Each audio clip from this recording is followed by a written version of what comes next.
Marshall Peak, Chapter 56-55, Good Deal. A full 6 months later, somewhere in the void, Nayi stood, looking extremely angry and upset. Anyone who had been made to dance like a puppet on strings would feel equally moody. Behind him, several innate territory lords sensed his anger spilling over and threatening to engulf them.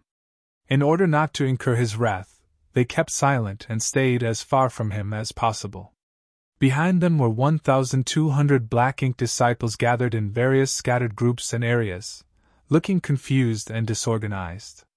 It had been half a year since Nayi set off from the no-return pass with the 1,200 black ink disciples and the supplies he had prepared.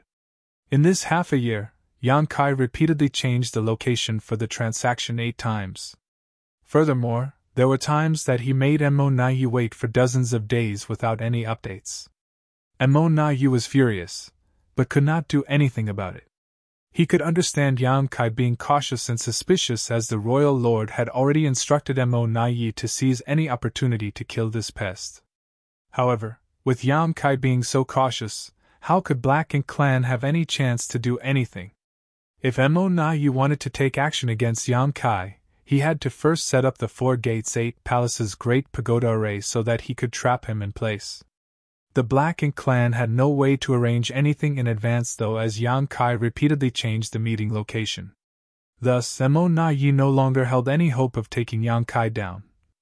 The Black Ink Clan was being sincere to Yankai, but he still treated them like vicious bandits, which frustrated Nayi. He decided that if Yankai changed the meeting location again, he would return to the no-return pass with the black ink disciples and supplies. Suddenly, ripples appeared in the void and Yankai appeared like a ghost. Before he appeared, either the innate territory lords nor Nayi felt Yankai's aura. This space secret technique alone rendered the Black Ink Clan somewhat powerless to deal with him. "It's been a long time," Yankai said as soon as he appeared. He had randomly and hastily decided to meet here, so the Black Ink Clan couldn't set up the traps in advance. Additionally, he had secretly surveyed the vicinity with his demon eye of annihilation to ensure there were no hidden dangers before showing up. "Sir Yang is quite cautious," Nayi replied grouchily. He could be considered mild-tempered among the Black Ink Clan, but now he was thoroughly incensed by Yankai's behavior. Yankai said frostily, "What's wrong with being cautious? Enough nonsense, where are the supplies?" Nayi kept a straight face and threw out a few space rings. Before Yankai caught them, he used his divine sense to check them for hidden traps and ensure that there were no problems. Each space ring was filled with resources and materials of various qualities and elements. The amount in each space ring was enough to allow a top second-class sect to sustain itself for 1,000 years. The amount and quality of the supplies was undeniably large. Yankai clicked his tongue and snickered. "The Black Ink Clan's assets are truly remarkable." This wasn't a surprise, though, as the human race were stuck in just over a dozen great territories while everywhere else was fully controlled by the Black Ink Clan. What's more, the Black Ink Clan did not care how they mined for resources, as even destroying universe worlds meant nothing to them. The 3,000 worlds of today was being fully exploited for its resources. After mining whatever they could, the Black Ink Clan simply allowed the various universe worlds to crumble into universe fragments. "Here are the 1,200 Black Ink disciples. Sir Yang, please inspect them. If these are acceptable, we will leave now." Nayi urged him to accept the compensation so that he could leave and not have to deal with Yankai any further. "They will do." Yankai did not bother to check, not because he trusted the Black Ink Clan, but rather because he had already inspected these 1,200 Black Ink disciples before showing up. There were exactly 100 7th-order Black Ink disciples as agreed upon, while the rest were of various orders and strengths. "In that case, goodbye." Nayi cupped his fist and led the territory lords, who had constantly been on guard, to leave. Yankai saw them off warmly. "This has been a happy cooperation. I hope there will be more such cooperation in the future." Nayi paused momentarily and could not help but curse to himself. There will never be another time. If there is a next time, it will be you delivering your head to me. After Yang Kai watched the Black Ink clan masters fade into the distance, he turned to look at the 1,200 Black Ink disciples. But as soon as he did, someone shouted, "Disperse!" 1,200 people turned into 1,200 streams of light in an instant, scattering in all directions. Yang Kai entirely failed to stifle his laughter, as he knew that the Black Ink clan would not be so honest. It turned out that this was what they were up to. If he were a regular 8th Order Open Heaven Realm Master, there would be nothing he could do in the face of such a situation. At best, some of these Black Ink disciples would be captured, but probably 90% of them would be able to escape. However, with Yang Kai being here, what the Black Ink clan did was pointless and doomed to fail. The moment the 1,200 streams of light shot in all directions, the void suddenly thrummed and solidified. The streams of light all faded to reveal the Black Ink disciples who were now frozen in place, none of them able to move, each with a different expression on their face. Yang Kai stepped forward, and as soon as he walked past each of the Black Ink disciples, they would disappear. Each of the Black Ink disciples reappeared in Yang Kai's small universe and was immediately enveloped by a mass of purifying light which began to dispel the Black Ink strength in their bodies and return them to their original selves. In a short time, all 1,200 Black Ink disciples were taken in. Yang Kai took a long look in the direction of the no-return pass before turning around and disappearing into the depths of the Black Ink battlefield. A short while later, he arrived at a secret place and established a connection to the World Tree. With the power of the World Tree, Yang Kai shuttled through the void and soon arrived at the grand ancient ruins boundary where he stood below the World Tree. The old tree still had the same old look, with almost all the world fruits still on the tree being the ones corresponding to the universe worlds that Yang Kai had refined and saved at the beginning of the invasion. There were also world fruits corresponding to several universe worlds in High Heaven Territory and the New Great Territory. As for the other world fruits, they had all fallen off. On some of the branches of the old tree, there was a trace of black chi. "Thank you, old tree." Yang Kai bowed and saluted. The old tree did not show its face, choosing to just shake slightly. Yang Kai identified the world fruit that corresponded to the star boundary and shot towards it. The world fruit rapidly enlarged in his eyes as a familiar aura came towards him. Before he knew it, Yang Kai was already standing above the star boundary. He stepped forward and appeared in High Heaven Palace next, where a familiar divine sense immediately swept over, though it was withdrawn as soon as it scanned him. One of the great emperors stationed at the star boundary noticed that someone had entered it. However, once they identified that it was Yang Kai, they knew that he was not here to cause trouble. This time, it appeared to be Ice Feather Great Emperor who was stationed at the star boundary. Yang Kai did not have many interactions with this great emperor, and thus was not too familiar with him. Yang Kai's divine sense swept over the spirit peak where his parents lived, and found that the old couple were happily teaching some young disciples. With the Black Ink clan invading the 3,000 worlds, no one could avoid joining the war effort.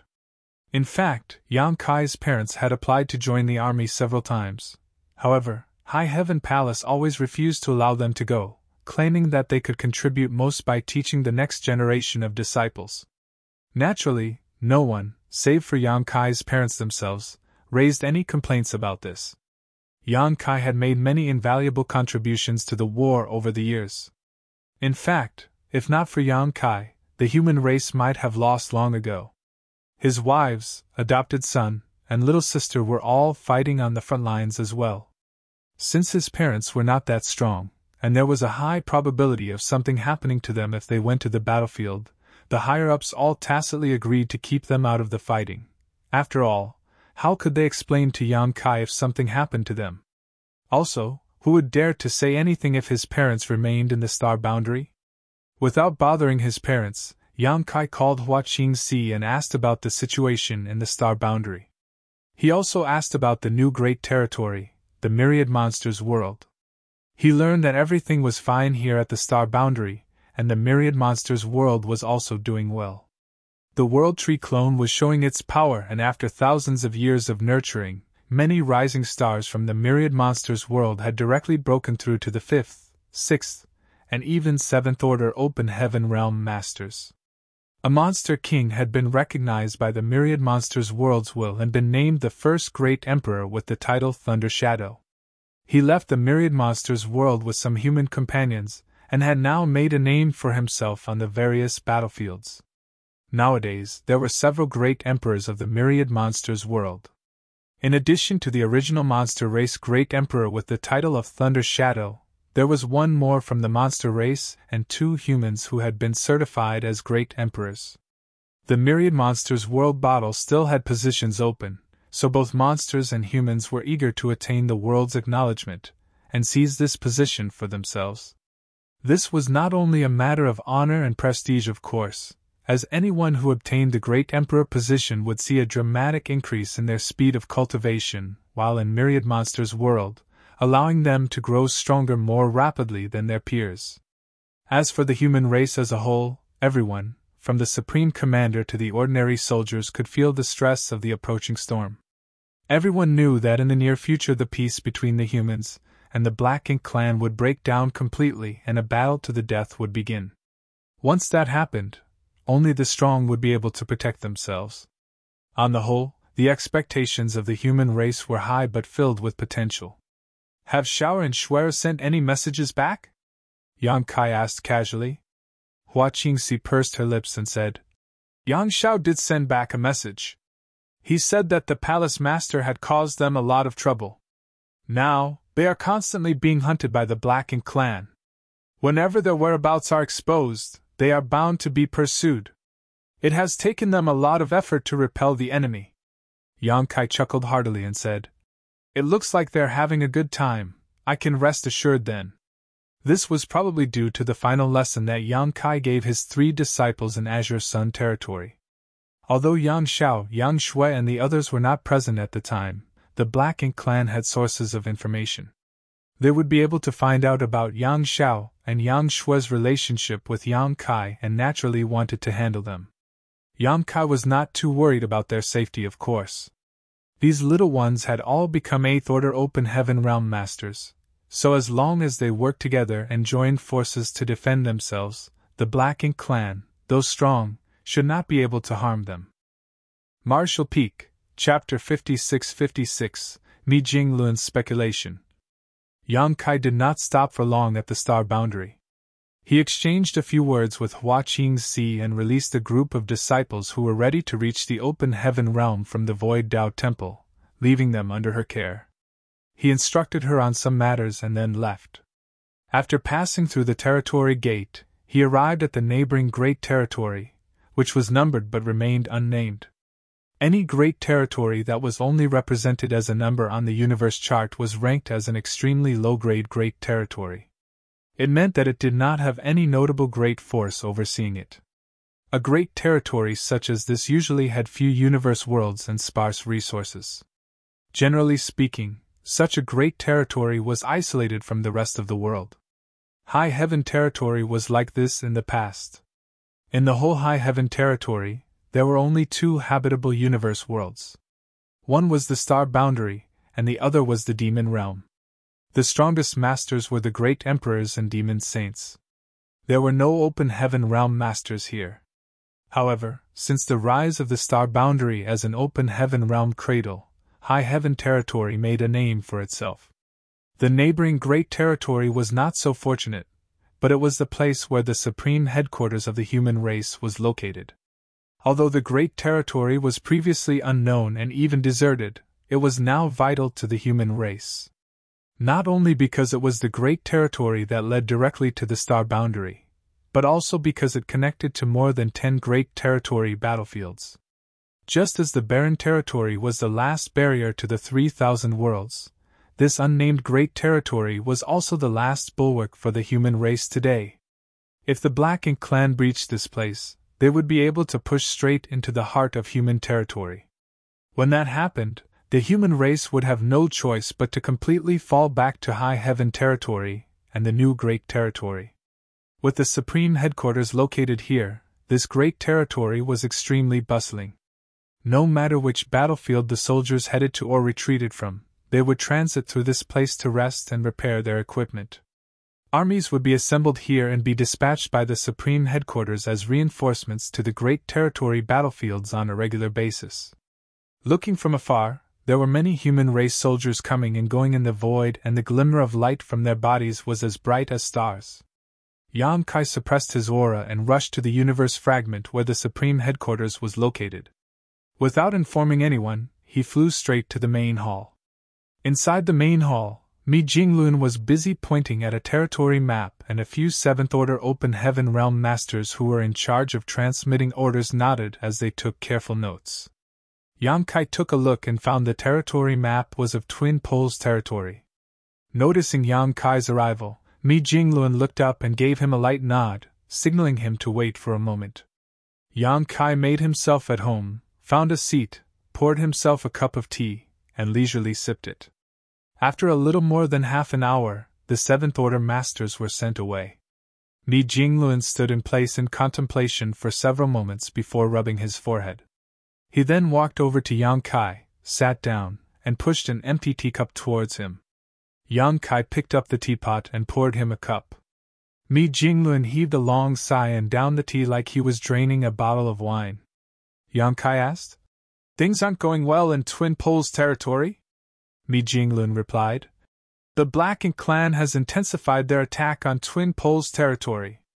They've recently gained more territory lords and deployed them there, so we are facing some difficulties." Turning his head to look at Yang Kai, he asked with a smile, "Why don't you take a trip there?" "Impossible!" Yang Kai waved his hand. "I just got back from harassing the Black Ink clan at the No-Return Pass. If I go to Twin Poles territory at this time, wouldn't I be reneging on the agreement?" "What happened?" Mi Jinglun raised a brow and asked curiously. Yang Kai briefly told them about his experience at the No-Return Pass before handing Mi Jinglun the supplies he had extorted from the Black Ink clan. Mi Jinglun accepted them politely, and after a quick inspection, he exclaimed, "Wow, the Black Ink clan was really generous to you." In his heart, he knew that this was due to Yang Kai's notorious reputation. If the Black Ink clan had to choose between losing territory lords or resources, they would definitely choose the latter. They could easily recoup the material losses even if they were given away.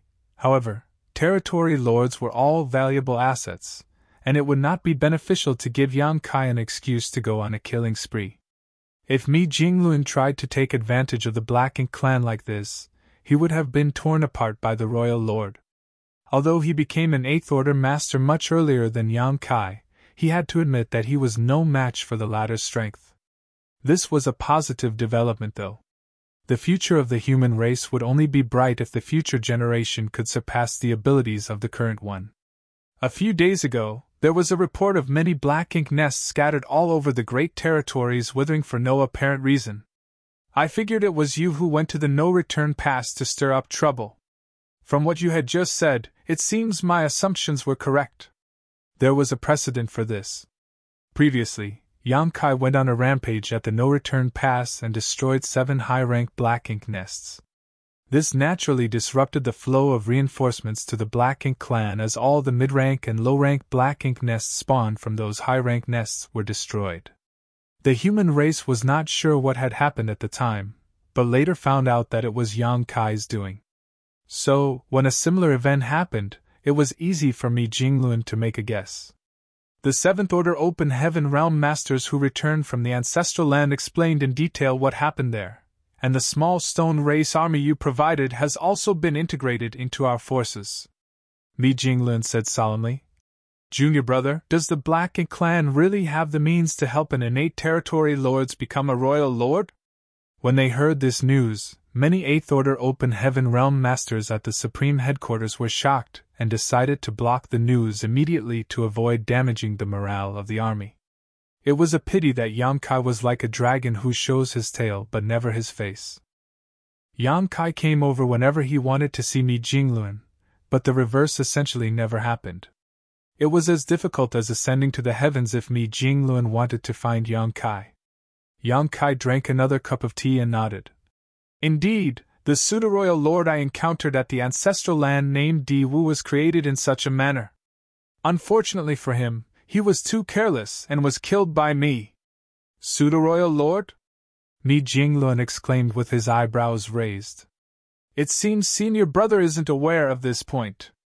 Although the Black Ink clan has the ability to forcibly raise an innate territory lord into a royal lord, there are clear flaws with the process. Such a created royal lord may have the raw power of a royal lord, but they are unable to utilize it properly. I clearly felt this when I fought Di Wu. He could only exert about 70% to 80% of what a royal lord should be able to do. Thus, I regard them as pseudo-royal lords.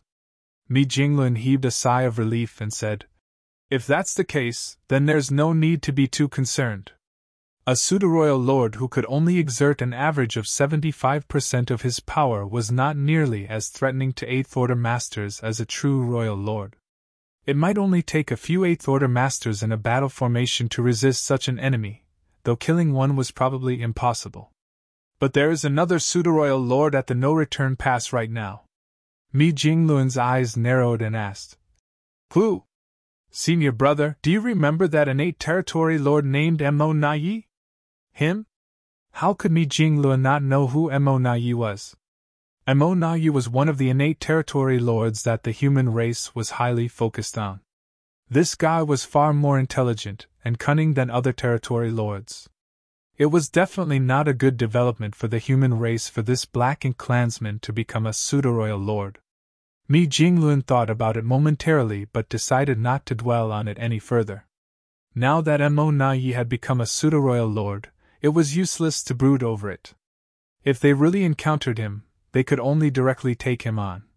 Junior brother, have you found out how the Black Ink clan creates these pseudo-royal lords? Yongkai shook his head and replied, Mo Nai was already a pseudo-royal lord when I arrived at the no-return pass. I tried to probe them about it, and it seemed like the information those 7th Order Open Heaven Realm Masters gathered at the no-return pass was accurate. Even if the Black Ink clan has a method to create pseudo-royal lords, they have to pay a huge price. At the very least, they should have to sacrifice a large number of innate territory lords. When Di Wu transformed into a pseudo-royal lord, 13 innate territory lords were sacrificed. In Mo Nai's case, there were at least 12. Hearing this, Mi Jinglun seemed to have suddenly thought of something before snapping his feather fan closed. He gently tapped the fan against his palm and said, Perhaps, it also involves the sacrifice of a high-rank Black Ink nest. Yongkai wondered and asked, Why do you think so? Perhaps junior brother isn't aware of this. About 400 years ago, some low-rank and mid-rank Black Ink nests suddenly withered. When the numbers were tabulated, the headquarters estimated that a single high-rank Black Ink nest had been destroyed somehow. About 100 years ago, a similar situation occurred. Initially, I thought that it was junior brother who went on a rampage at the no-return pass and destroyed these high-rank Black Ink nests, but from your story just now, that seems to not be the case. 400 years ago. After a little calculating, Yongkai realized that was the time that he had just arrived at the ancestral land to cultivate. He also killed Di Wu just over 100 years ago. For the Black Ink clan, Black Ink nests were their foundation, so they would not be given up easily. There could only be one reason for those low-rank and mid-rank Black Ink nests to die all of a sudden. The high-rank Black Ink nest that produced them was destroyed. The timing was too coincidental, and the anomaly was equally obvious. The Black Ink clan was smart enough to hide the truth from him, but there were enough clues for the human race to make the necessary deduction. Yongkai kept nodding his head. More than 400 years ago, when the Black Ink clan knew that he was cultivating in the ancestral land, they created Di Wu, a pseudo-royal lord, and ordered him to go to the ancestral land to kill him. Unfortunately, Di Wu ended up losing everything and died in the ancestral land. When they realized that Di Wu had died, the Black Ink clan at the no-return pass created Mo Nai. They did it twice, and each time they not only sacrificed more than 10 territory lords, they also lost a high-rank Black Ink nest in the process. It makes sense now. Mi Jinglun's eyes flashed and continued. The Black Ink clan does have the means to transform an innate territory lord into a pseudo-royal lord, but it requires the sacrifice of a dozen or so territory lords in a high-rank Black Ink nest. No wonder the Black Ink clan has never used this technique before. The cost is indeed very high compared to the benefits. He looked at Yang Kai and said with a smile, "Looks like that original royal lord is willing to pay any price as long as they can kill you." Yang Kai said, "Man proposes, the heavens dispose." If he did not have an army of small stone race with him when he went to the ancestral land, there was a good chance that Di Wu would have succeeded. The good thing was that this matter was considered resolved in his favor. The Black Ink clan tried to kill Yang Kai, but he managed to overcome that calamity and gain significant compensation for it. All of this was because the two races still needed to maintain the status quo. Marshall Peak, Chapter 56-57, Suppressing Black Ink Fortress. What happened at the ancestral land was considered resolved and there was no point in thinking about it further, so Yang Kai changed the topic and asked, "How are senior brother Xiang and the others?" Xiang Shan had stopped appearing in public and focused on cultivating to break through to the Ninth Order. The Black Ink clan suspected that Xiang Shan and the other Eighth Order masters who were expected to break through and reach the Ninth Order had already done so secretly. However, that was not the case in reality. The Ninth Order was the peak of the human race's martial Tao and was extremely difficult to reach. Now, there were not many humans who were qualified to make this breakthrough. There was indeed one person who had succeeded, but it was not Xiang Shan. When Yang Kai asked, Mi Jinglun sighed and replied, "It has been 1,000 years since they entered retreat, and still there is no news from them. In fact, with Brother Xiang's talent, he should have already reached the Ninth Order if nothing went wrong." The issue was that Xiang Shan's cultivation had once regressed. Long ago, in Blue Sky Pass, in the era when Yang Kai had not yet set foot onto the Black Ink battlefield, Xiang Shan was a famous existence and many territory lords died at his hand. However, he was so feared that he became a priority target for the Black Ink clan. They specifically targeted him and trapped him in a bitter battle where he became corrupted heavily by Black Ink strength, forcing him to sacrifice a large portion of his small universe to preserve himself. Afterwards, he took a profound Yin spirit fruit to repair his damaged small universe. However, the drop in one's cultivation was not something that was automatically made up for. For the many years that Yang Kai was stationed at Blue Sky Pass, he had never seen Xiang Shan because the latter was in secluded retreat.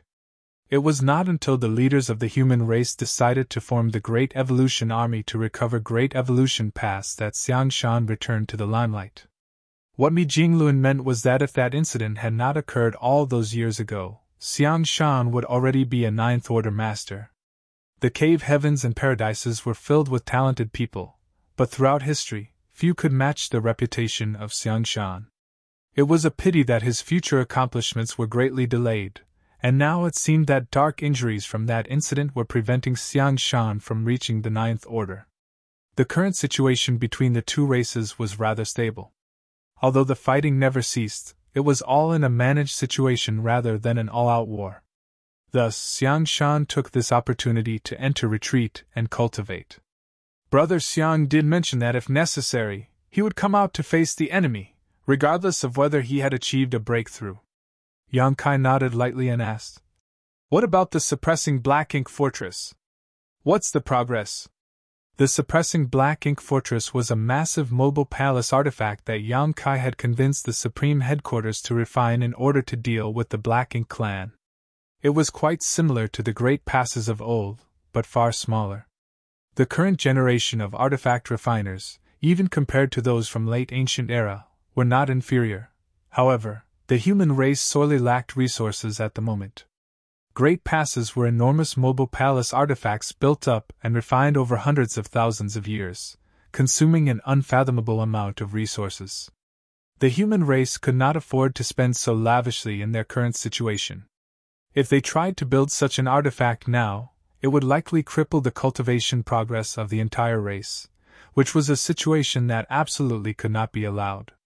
Thus, they could only build the suppressing Black Ink fortress, for which Yang Kai campaigned hard some 1,000 years ago, just before he left for the Myriad Monsters world.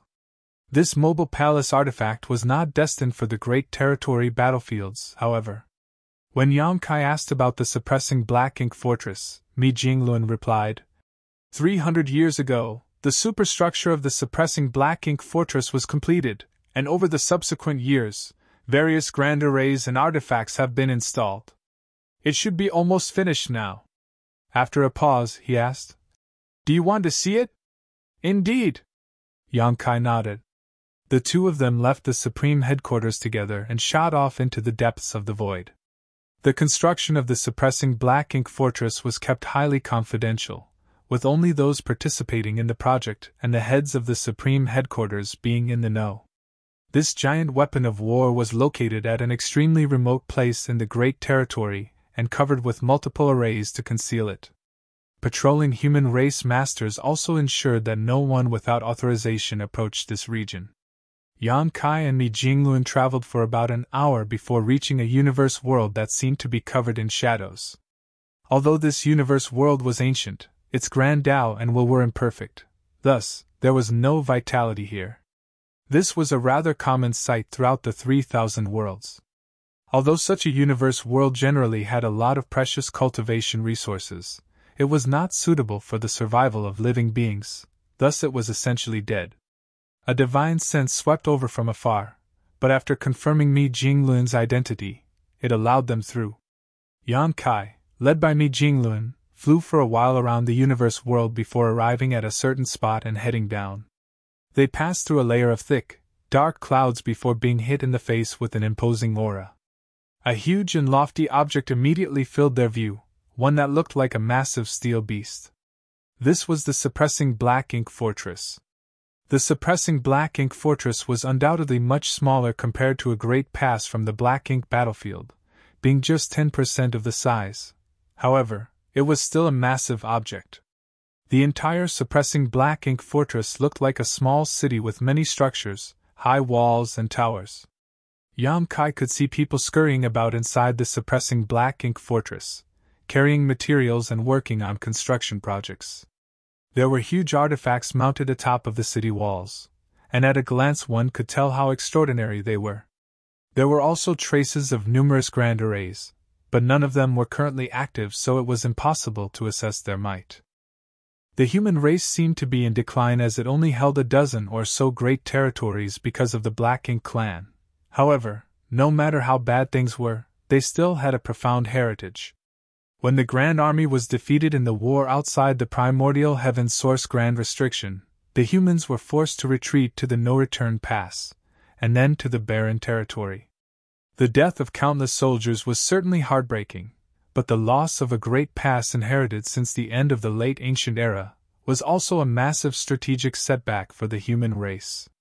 While many great passes were destroyed, others remained mostly intact at the no-return pass.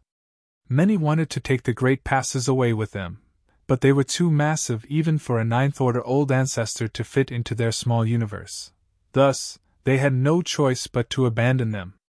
Presently, those great passes outside the no-return pass had become platforms for Black Ink nests. If the human race could defeat the Black Ink clan and retake the no-return pass, there was still hope to regain those great passes. The two landed on the suppressing Black Ink fortress, and were immediately greeted by someone.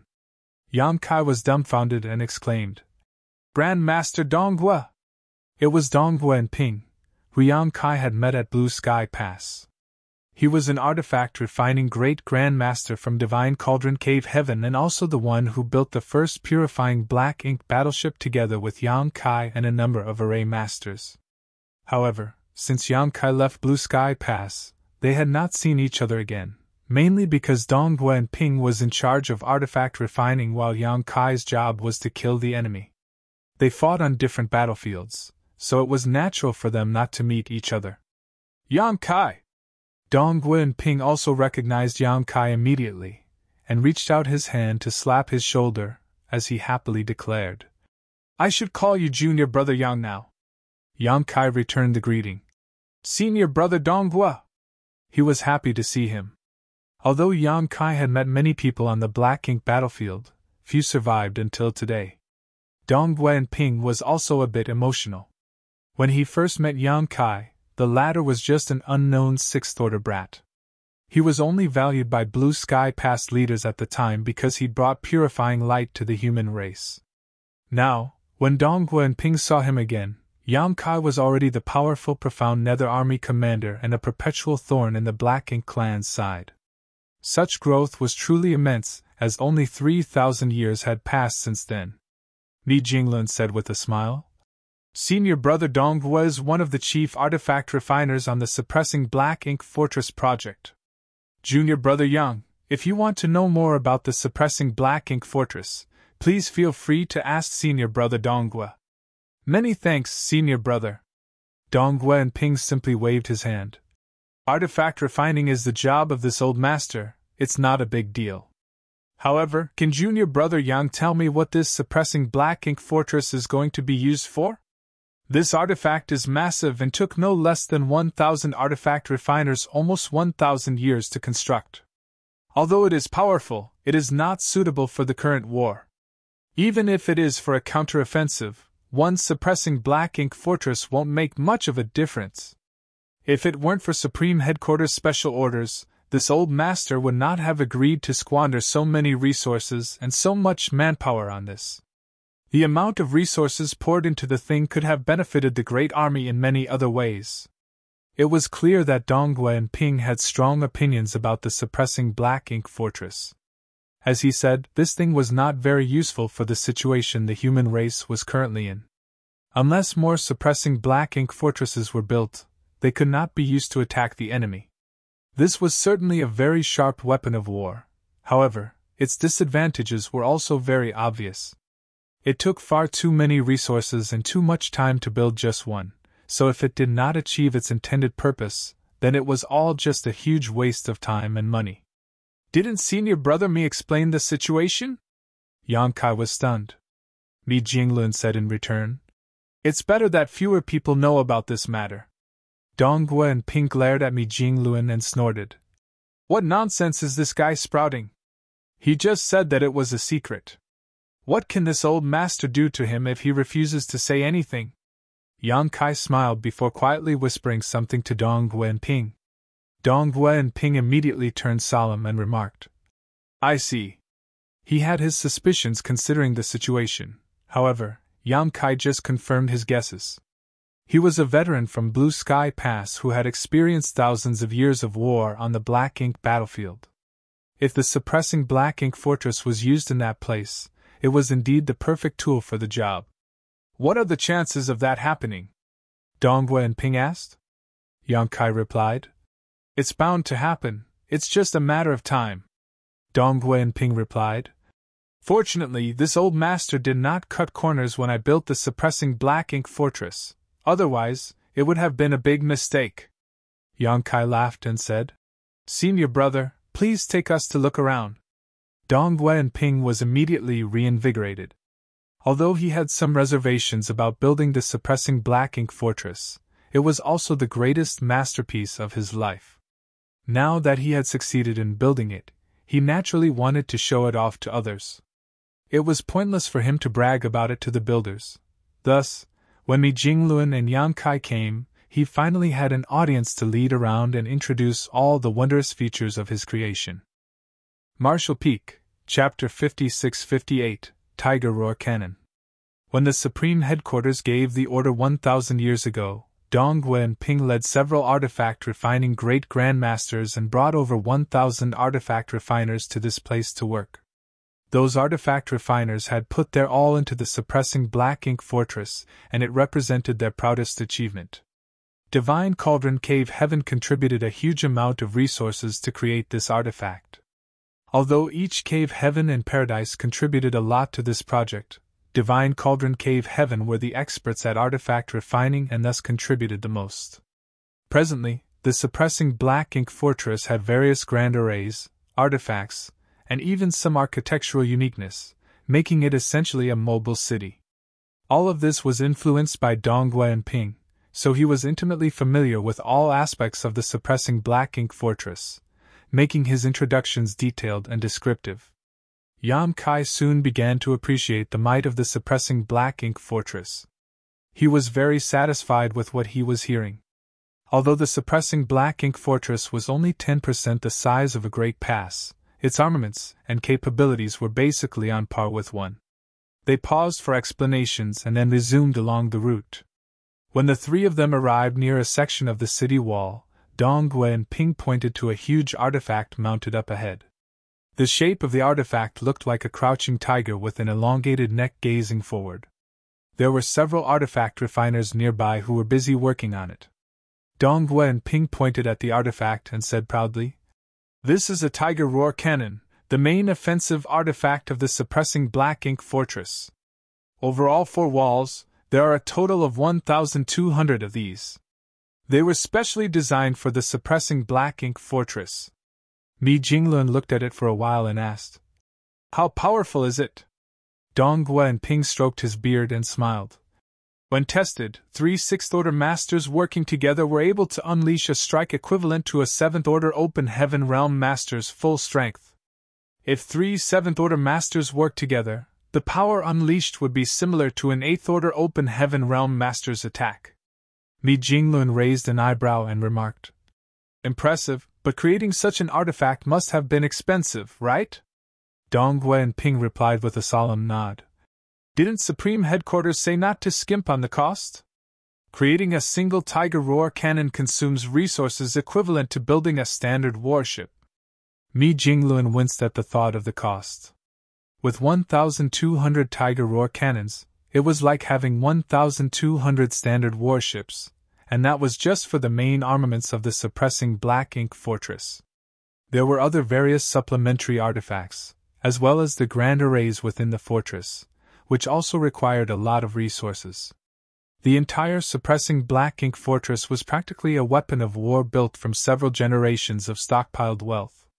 It was fortunate that Yang Kai went to the no-return pass to pick a fight with the Black Ink clan and managed to get them to compensate him with so many materials. At least, that could help to replenish a good portion of the stock used in the production of the suppressing black ink fortress. Otherwise, the human race would have to tighten their belts for a few years just to get by. However, this was something Yang Kai had specially requested. Although the cost was immense, it was worth the expenditure as long as it could produce the desired effect. As the two spoke, Yang Kai had already walked toward the Tiger Roar cannon, which had several artifact refiners busy working on it. One of them became upset when he noticed someone approaching without permission and stood up abruptly with the intention to reprimand him, but was immediately stunned. Yang Kai smiled at him and said, "Senior Brother Su." The other person smiled and exclaimed, "Junior Brother Yang? Haven't seen you in years, Senior Brother Su. You still have the same noble bearing as before."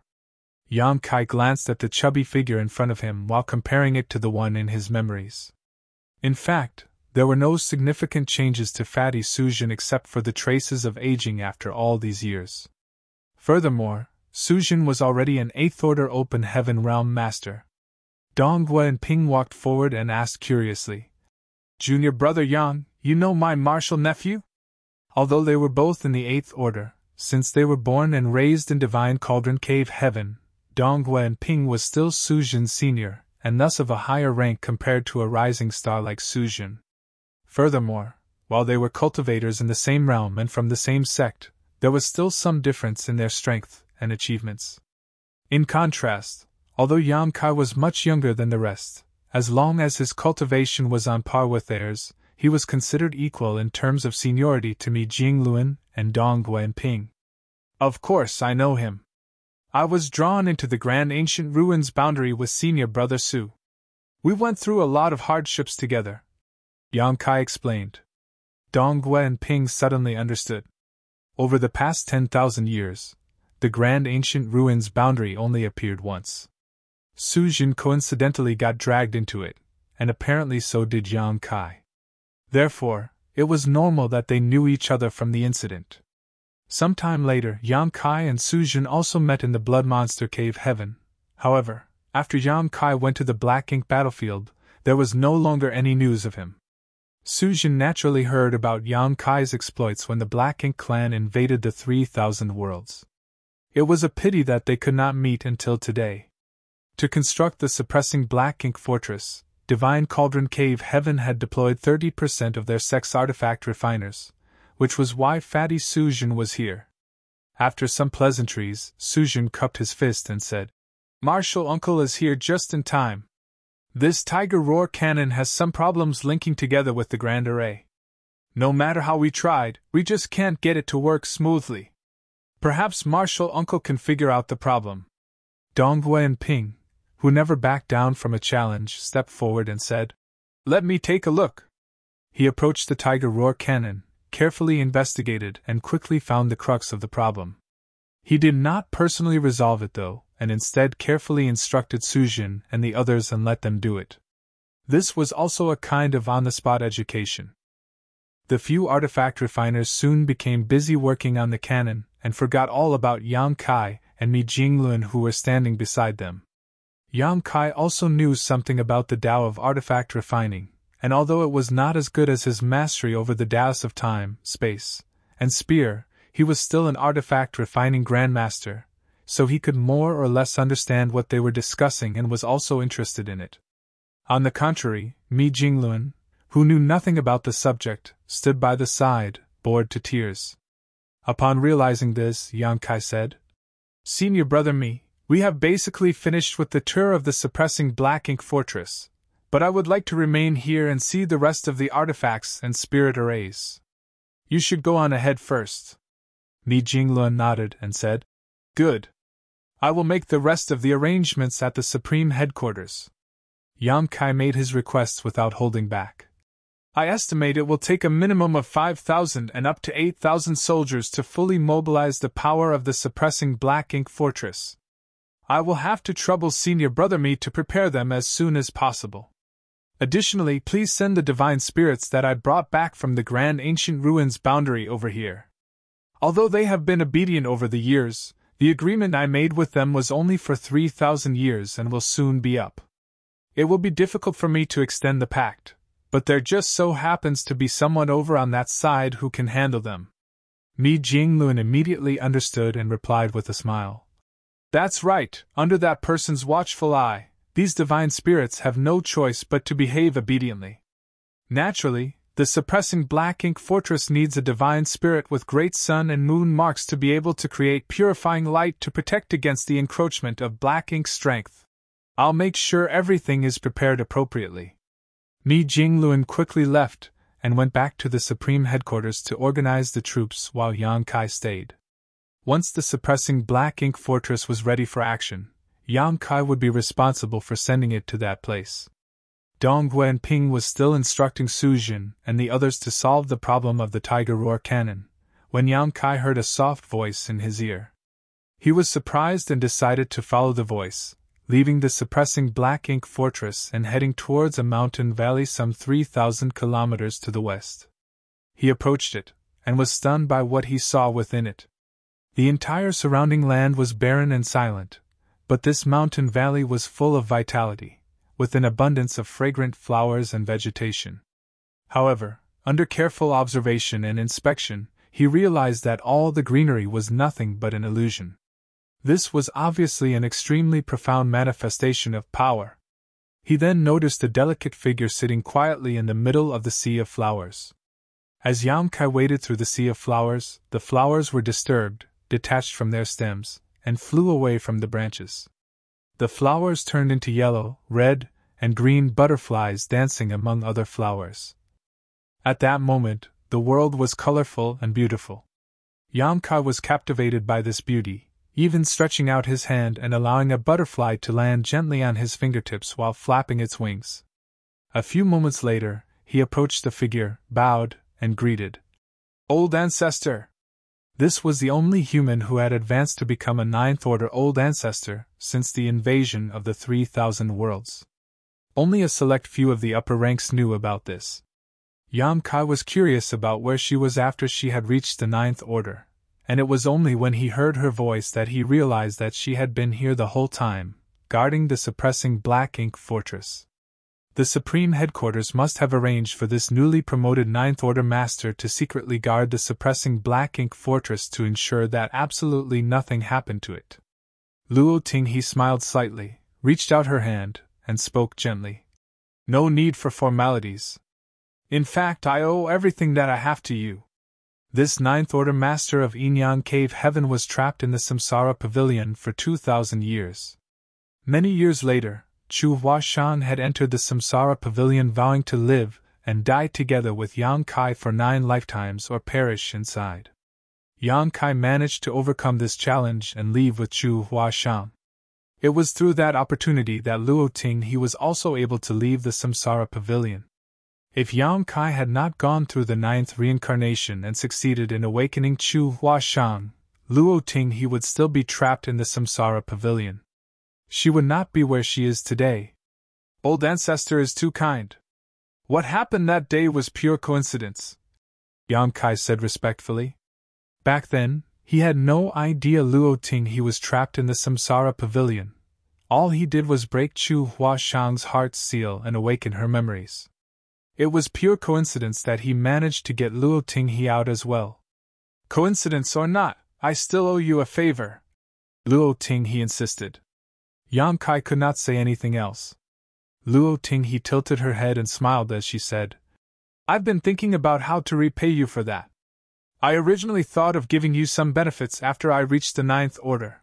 However, your cultivation speed is so fast that the benefits I can give you now related to that are far too limited. Marshall Peak, Chapter 56-59 Butterfly. Luo Ting he would not be in such a tight spot if Yang Kai was only in the 6th or 7th Order. All she needed to do was to give him some gifts and give him some pointers for his cultivation, which would not be difficult. However, Yang Kai's cultivation had been increasing rapidly over the years, leading to him reach the peak of the 8th Order. In terms of strength as an 8th Order Master, Yang Kai was definitely the strongest. Even Xiang Shan was incomparable to him. This made it difficult for Luo Ting he to figure out what she could give him in return. Since she successfully advanced to the 9th Order and was stationed here to guard the suppressing Black Ink Fortress, she had been thinking long and hard about this. I pondered a lot on this. Since you are always out and about, you should be constantly in danger, so why don't I give you something to protect yourself? It might come in handy one day. Upon saying so, she did not allow Yang Kai to refuse. Her slender jade finger gently lifted and the sea of flowers that blanketed the mountain valley started to detach and turned into balls of light that converged at her fingertip. The flowing lights lingered and gathered, slowly converging into one and reconstituted into a colorful butterfly which gently flapped its wings. When the glow waned, the butterfly completely materialized.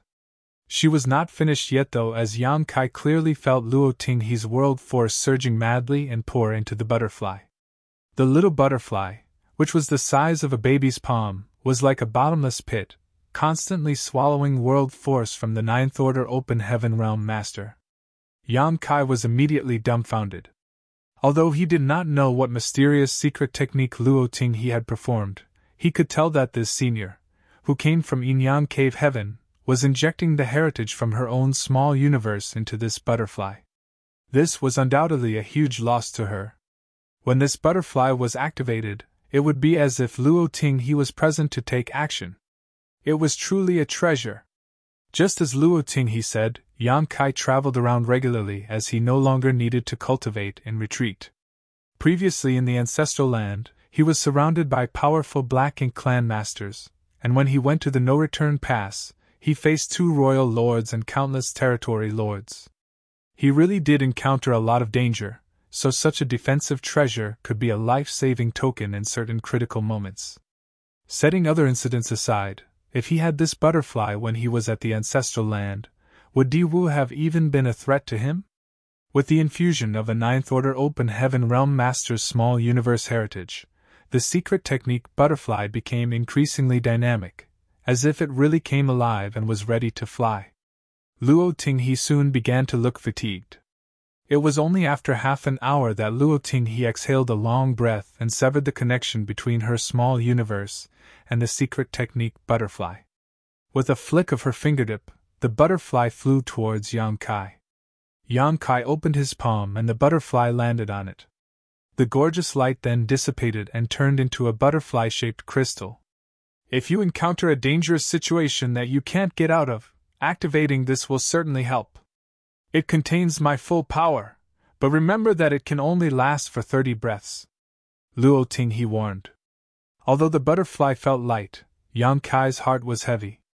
He estimated that to create this secret technique butterfly, Luo Tinghe had sacrificed at least 500 years of hard cultivation.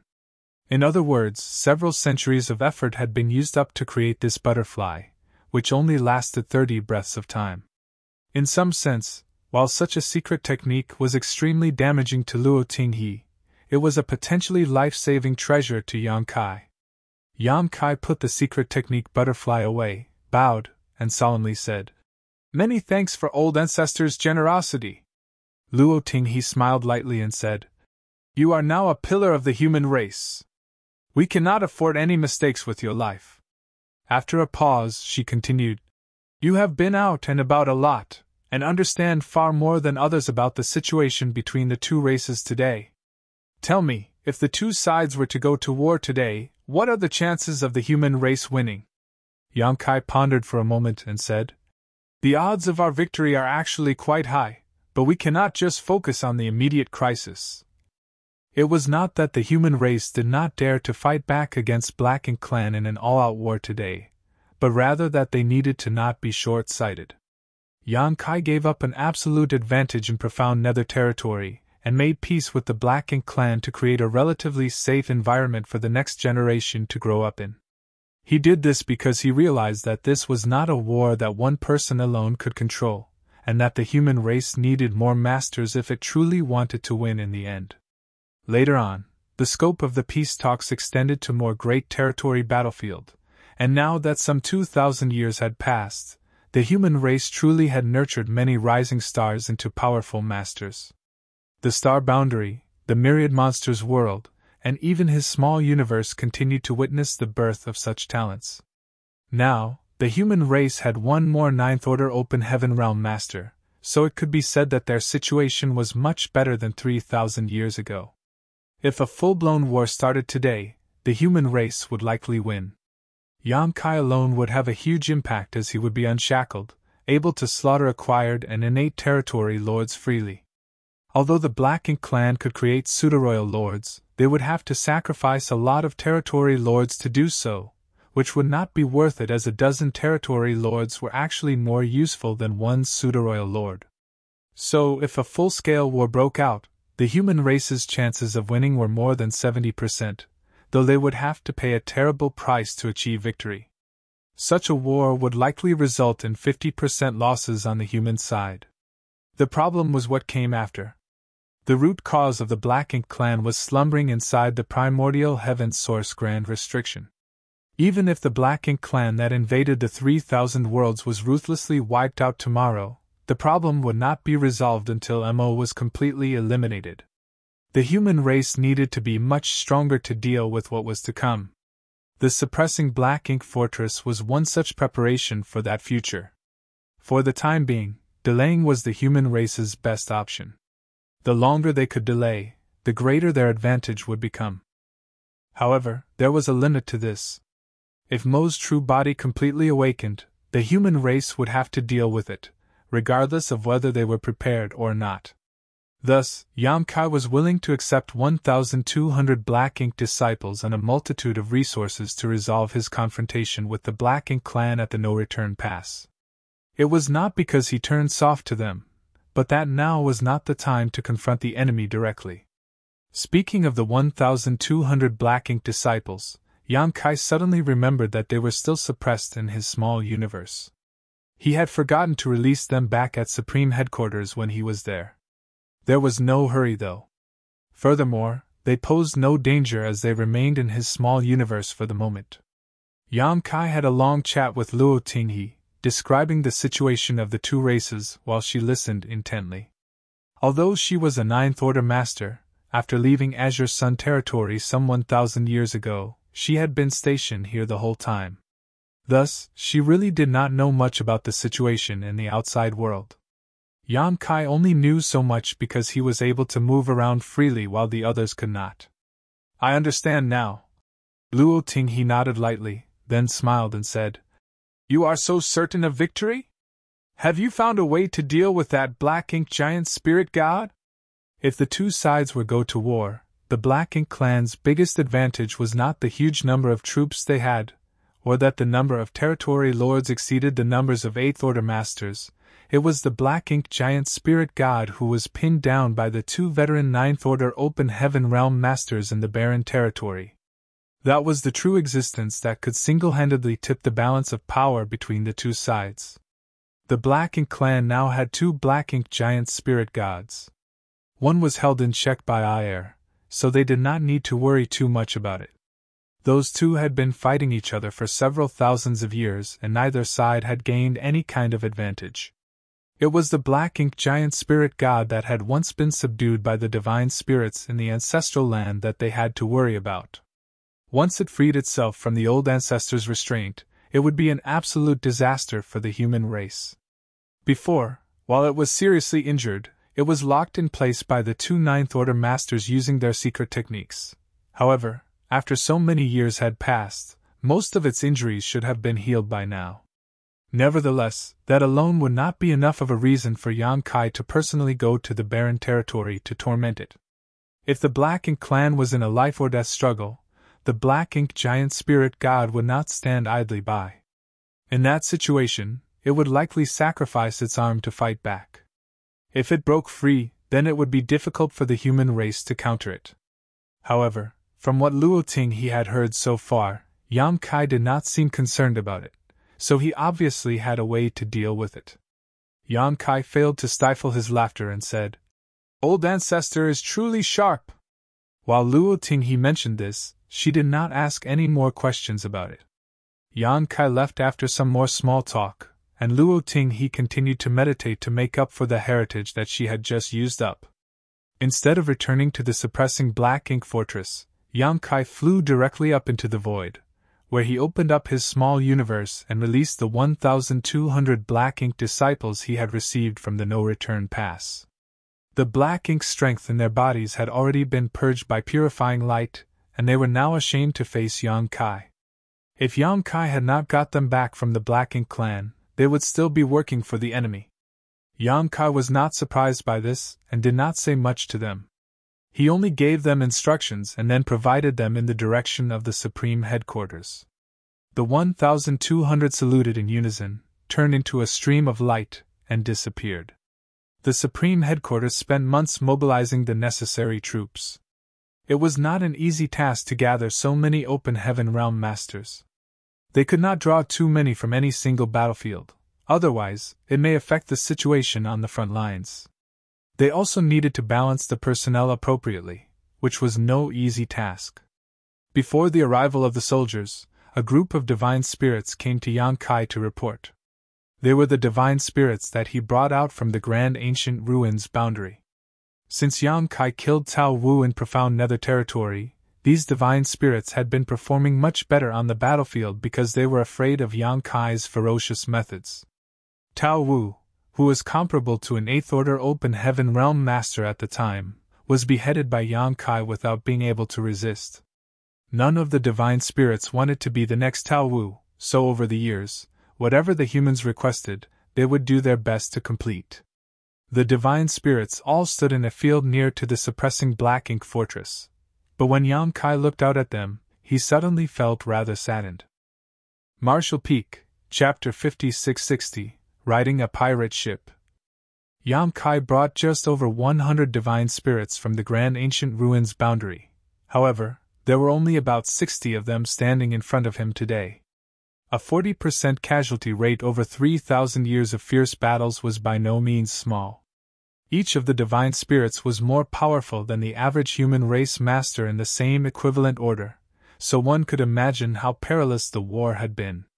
Although there were not many of them, these divine spirits had already constituted an extremely powerful force, as many were comparable to an Eighth Order Open Heaven Realm master. Their ancestors were imprisoned for various reasons in the Grand Ancient Ruins boundary by the old tree. In the special environment of the Grand Ancient Ruins boundary, it was difficult for their bloodline to grow as powerful as it could be, even if their bloodline was pure. For example, Zhu Jioyin, who Yang Kai brought out of the Grand Ancient Ruins boundary all those years ago, was as strong, if not stronger, than any 8th Order human master, but due to the suppression in the Grand Ancient Ruins boundary, she had only been able to exert the strength of a low-rank Open Heaven Realm master while trapped there. It was not until she left the Grand Ancient Ruins boundary that she began to restore her true strength in the Void Land. These dozens of divine spirits had left the Grand Ancient Ruins boundary for almost 3,000 years and had already adapted naturally to the world principles of the outside world. Almost 80% of them were 8th Order, while the remaining 20% were 7th Order. Among the 8th Order divine spirits, there were several whose aura was particularly strong, indicating that if there was enough opportunity for them, they could reach the 9th Order in the future, which was the peak of the universe. After so many years of constant battling, these divine spirits were very intimidating, with their cold murderous intent lingering about their bodies, mixed with the innate might of divine spirits. As they stood here, the artifact refiners and array masters who were busy working on the suppressing black ink fortress tried their best to keep their distances. Unfortunately for these divine spirits, the refinement of their bloodline became increasingly difficult the higher they climbed. It was no longer like during the primordial era when the heavenly way favored the divine spirits, resulting in fewer of them being able to ever advance to the 9th Order. Dragon clans Fu Guan had been cultivating in the dragon pool for so many years, but in the end, it was only with Yang Kai's help that he could become a divine dragon. As for the Phoenix clan, none of them had risen to the divine rank since the fall of the previous Phoenix clan leader during the Barren Territory War. The refinement of one's bloodline was not just a matter of dedication and effort, but also highly dependent on personal inheritance. No matter how long one lived, if their inheritance was insufficient, it would be useless. Yang Kai glanced at all the divine spirits, and suddenly cupped his fist and bowed appreciatively. "Many thanks for all your hard work and sacrifice." The solemn atmosphere suddenly eased, and a divine spirit smiled and said, "This is our duty, sir." Yang Kai glanced at the divine spirit who spoke, nodded lightly, and said with a smile, "When I brought you all out of the Grand Ancient Ruins boundary, I made a bloodline oath with you for 3,000 years, and now that time has basically passed." Upon saying so, Yang Kai reached up his fingers and began to count. A voice from below softly said, "There are 79 years to go before the full 3,000 is up." A chorus of voices said, "Yes, yes, yes." Yang Kai looked up and chuckled. "All of you remember so clearly." The divine spirits smiled.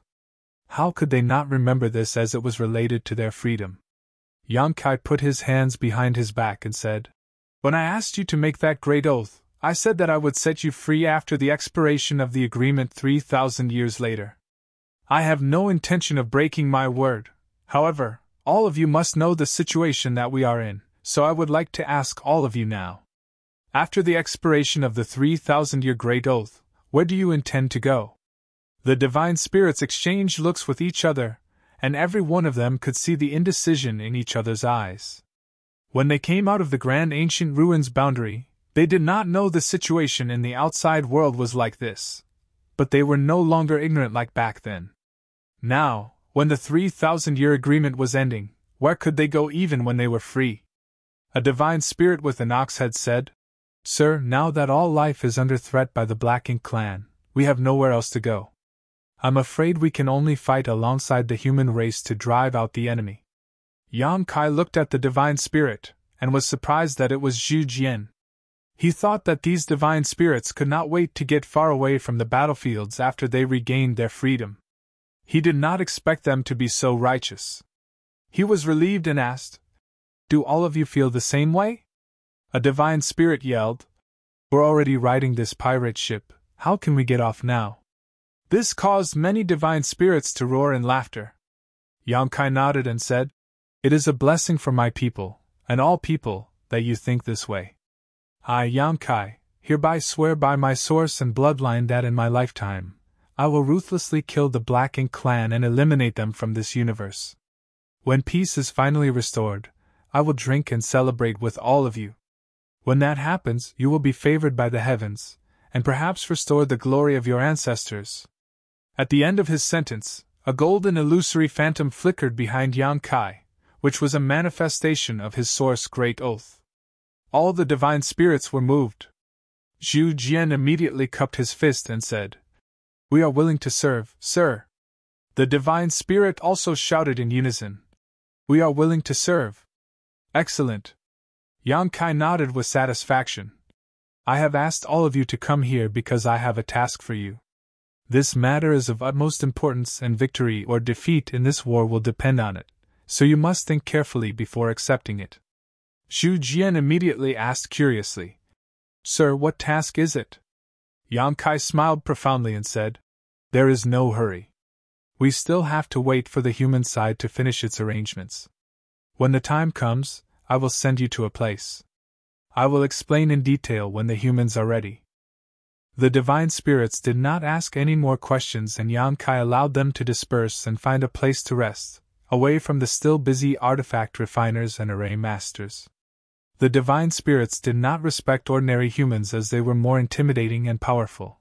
However, Yang Kai was no ordinary human. Technically speaking, he was now a powerful ancient dragon, who was just one step away from becoming a divine dragon.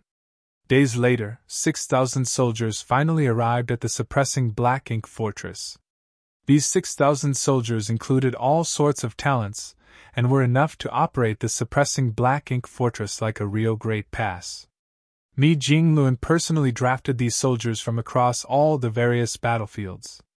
The 6,000 battle-hardened veterans gathered in a large courtyard, and their combined aura was truly awe-inspiring. The cultivation of each of these soldiers was no less than the 6th Order Open Heaven realm, with many 7th and 8th Order masters among them. Each one of them was battle-tested, and had killed many Black Ink clansmen on the battlefield. They suddenly received the transfer order from the Supreme Headquarters and were brought here, so none of them knew what was happening and did not know what they should do. At the very least, they could see the enormous suppressing Black Ink Fortress. Thus, it was clear that something big was going to happen, and all of them looked forward to it. Yang Kai stood in front of the 6,000 men and women and began to look at them in detail, soon noticing many familiar faces in the crowd. Yuru Meng, Su Yan, Shan Qing Luo, Shui Yu Ji Yao. His wives were all here except for Xian Ning Chang, who had been stationed at the rear because of her mastery over the Tao of alchemy. Yang Xiao, Yang Shui, Zhao Yibai, Zhao Ye Sui, all of whom were close to him, were also there. Yang Kai even saw Gu Pan, whom he had not seen for many years, and Zhang Ruoxi beside her, staring back at him with glittering eyes. The moment he saw Zhang Ruoxi, Yang Kai's heart suddenly began to race. He felt a strange impulse but was not sure what it was about. Yang Kai did not think much about it though, and just quietly said to Mi Jingluan, "Many thanks, senior brother Mi." It was obviously Mi Jingluan's idea to transfer his wives, Yan Xiao and his sister here. It was not so much as to take care of the people close to Yang Kai, but rather because the Black Ink clan was now targeting them. Once they appeared on the battlefield, they were always swarmed by the Black Ink clan. If it was not for the fact that some of them were proficient in the Tao of space, they would have been in deep trouble. "There is no need to thank me." Mi Jingluan, whose insight was exceptionally keen, knew what Yang Kai meant. They are all heroes and this is the right time for them to contribute. Besides, the situation there might be even more dangerous than on the battlefield here. While the two of them were talking, somewhere below within the crowd, Yang Xiao said to Yang Shui, "Little Ant, what's wrong with that big head me? Our whole squad has been transferred over, so why did he leave Old Fong out? Although Old Fong is a bit laid back, he is very powerful. Hey, why don't you ask adoptive father to transfer Old Fong over?" Over the years, Yang Xiao and the others had made a big name for themselves. Since the Black Ink clan knew about his relationship with Yang Shui and Yang Kai, they had targeted them repeatedly. It was Fan Tianxi who used his mastery over the Tao of space to lead them out of danger many times. The years of working together resulted in them bonding strongly with each other. Yang Xiao had high regards for Fan Tianxi, but unfortunately, for reasons unknown, Mi Jingluan had transferred all of them here except for Fan Tianxi. They did not know why Big Head Mi had seemingly singled out Old Fong, but Yang Xiao was not happy about it. Now, he was encouraging Yang Shui to go to Yang Kai to file an official complaint. Yang Shui would naturally not want Fang Tianxi to be excluded, as he had helped them a lot of times before. This time, there was no telling what kind of missions they were being sent on, but from the lineup gathered here and the massive fortress in front of them, it was obviously going to be a task fraught with dangers. They would also be much safer with Fang Tianxi by their side. Yang Shui faintly nodded and replied, "And I'll talk to Big Brother when I find a chance." In front of the square, Mi Jinglun said, "Junior Brother Yang, I found an interesting person when I was making the transfers. This person was originally in the same squad as Yang Xiao and Yang Shui. He is also an 8th Order Open Heaven Realm Master with great strength and is also highly proficient in the Tao of Space. Apparently he came from your small universe, but he came to me and said that he could not accept this transfer. I asked him for the reason, but he was unable to explain clearly. He only told me to come and tell you about this." Yang Kai seemed to know what happened and asked, "Was his name Fang Tianxi?" Mi Jinglun nodded and replied, "That's him." Yang Kai said, "I have a critical task for him, so I can't afford to send him to that place." Mi Jinglun was relieved and said, "Since it's Junior Brother's arrangement, then I see no problems with it." Marshall Peak, Chapter 5661, Forming the Suppressing Black Ink Army. Fang Tianxi had worked together with Yang Xiao and Yang Shui all these years. He was proficient in the Tao of Space and originated from Yang Kai's small universe, which was why the Supreme Headquarters paid attention to him. Mi Jinglun had also heard of this person. When Yang Zhao's squad was sent to the suppressing Black Ink Fortress, he did not expect Fang Tianxi to take the initiative to ask him to send a message to Yang Kai. With Yang Kai's confirmation, he was relieved that Fang Tianxi's deployment was something arranged by Yang Kai himself. Mi Jinglun secretly sighed as he looked at the 6,000 soldiers and 60 or so divine spirits below. There were great uncertainties ahead. It was fine if everything went well, but if the situation went south, then there was no telling how many of them would survive. Yang Kai was also deep in thought. Fang Tianxi took the initiative to speak to Mi Jinglun about not being able to be transferred. Was this the result of my memories sealed in his body slowly awakening? Or was it just an instinctive feeling that he could not leave the 3,000 worlds? In the future, Yang Kai would have to perform the 3 self source reconstitution art to try to advance to the 9th Order Open Heaven Realm. If Fang Tianxi was to be appointed there, he would be unable to perform the 3 self source reconstitution art. Thus, both Fang Tianxi and Thunder Shadow Great Emperor would have to stay in the 3,000 worlds in case of an emergency. When Yang Kai looked up, he was glad to see that Thunder Shadow had not been transferred over. Gathering all eyes on himself, Yang Kai began to speak. Thousands of years ago, the Great Passes joined forces on a crusade to the depths of the Black Ink battlefield. 3 million troops rallied under the banner of over 100 9th Order old ancestors. They marched towards the Black Ink clan's mother nest to eliminate the evil we now know as MO. It was an ambitious and gallant effort by a mighty army with the finest of arms. However, in the war outside the primordial heaven's source Grand Restriction, the Black Ink giant spirit god launched a surprise attack from our human army's rear, causing the collapse of our forces and resulting in heavy losses. The army was defeated and forced to flee from the primordial heaven's source Grand Restriction.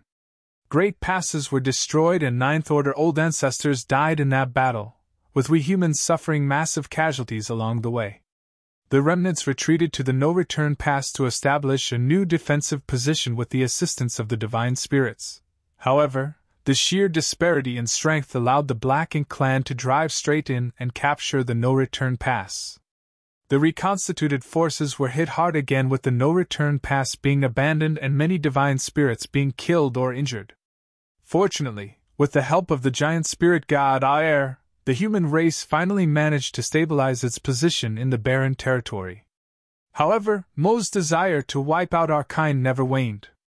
After much scheming and plotting, the Black Ink clan finally opened a passageway from the barren territory to Wine Mist territory. That day, the human race lost many powerful elites.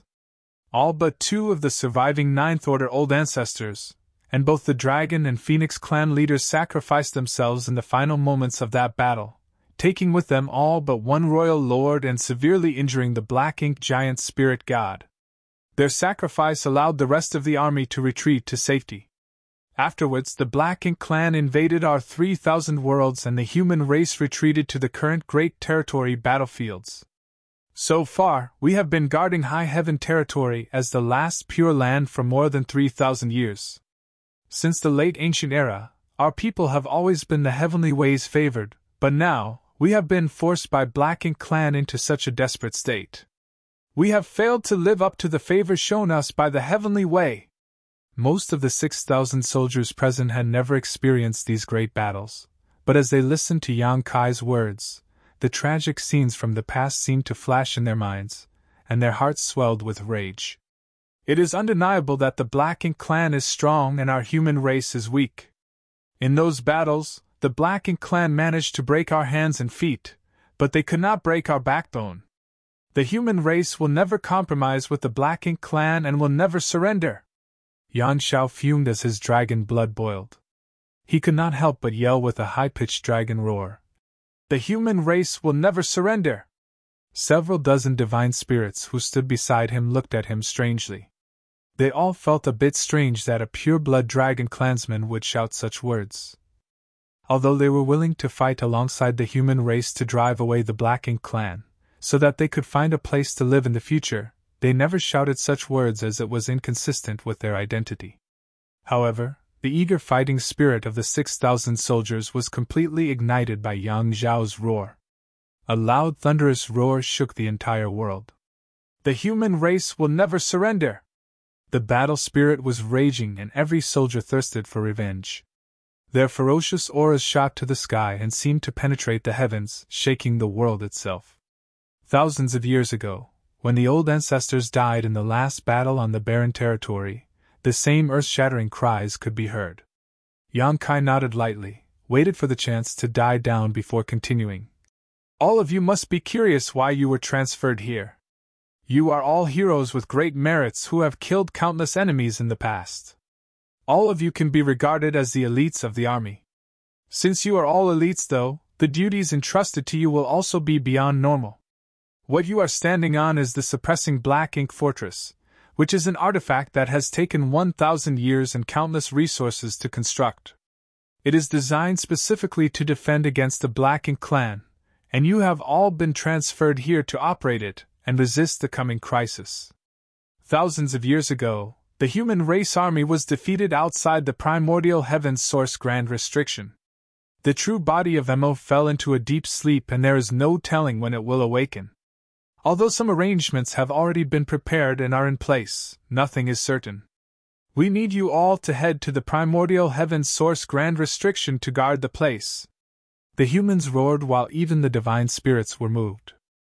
Although they all knew that Yang Kai might want them to do something big, they never expected that the reason why they were deployed to the suppressing Black Ink Fortress was for them to guard the primordial heaven's source grand restriction. That was where the mother nest was located. In other words, that was where the true body of Mo was. It was the source of all the current chaos.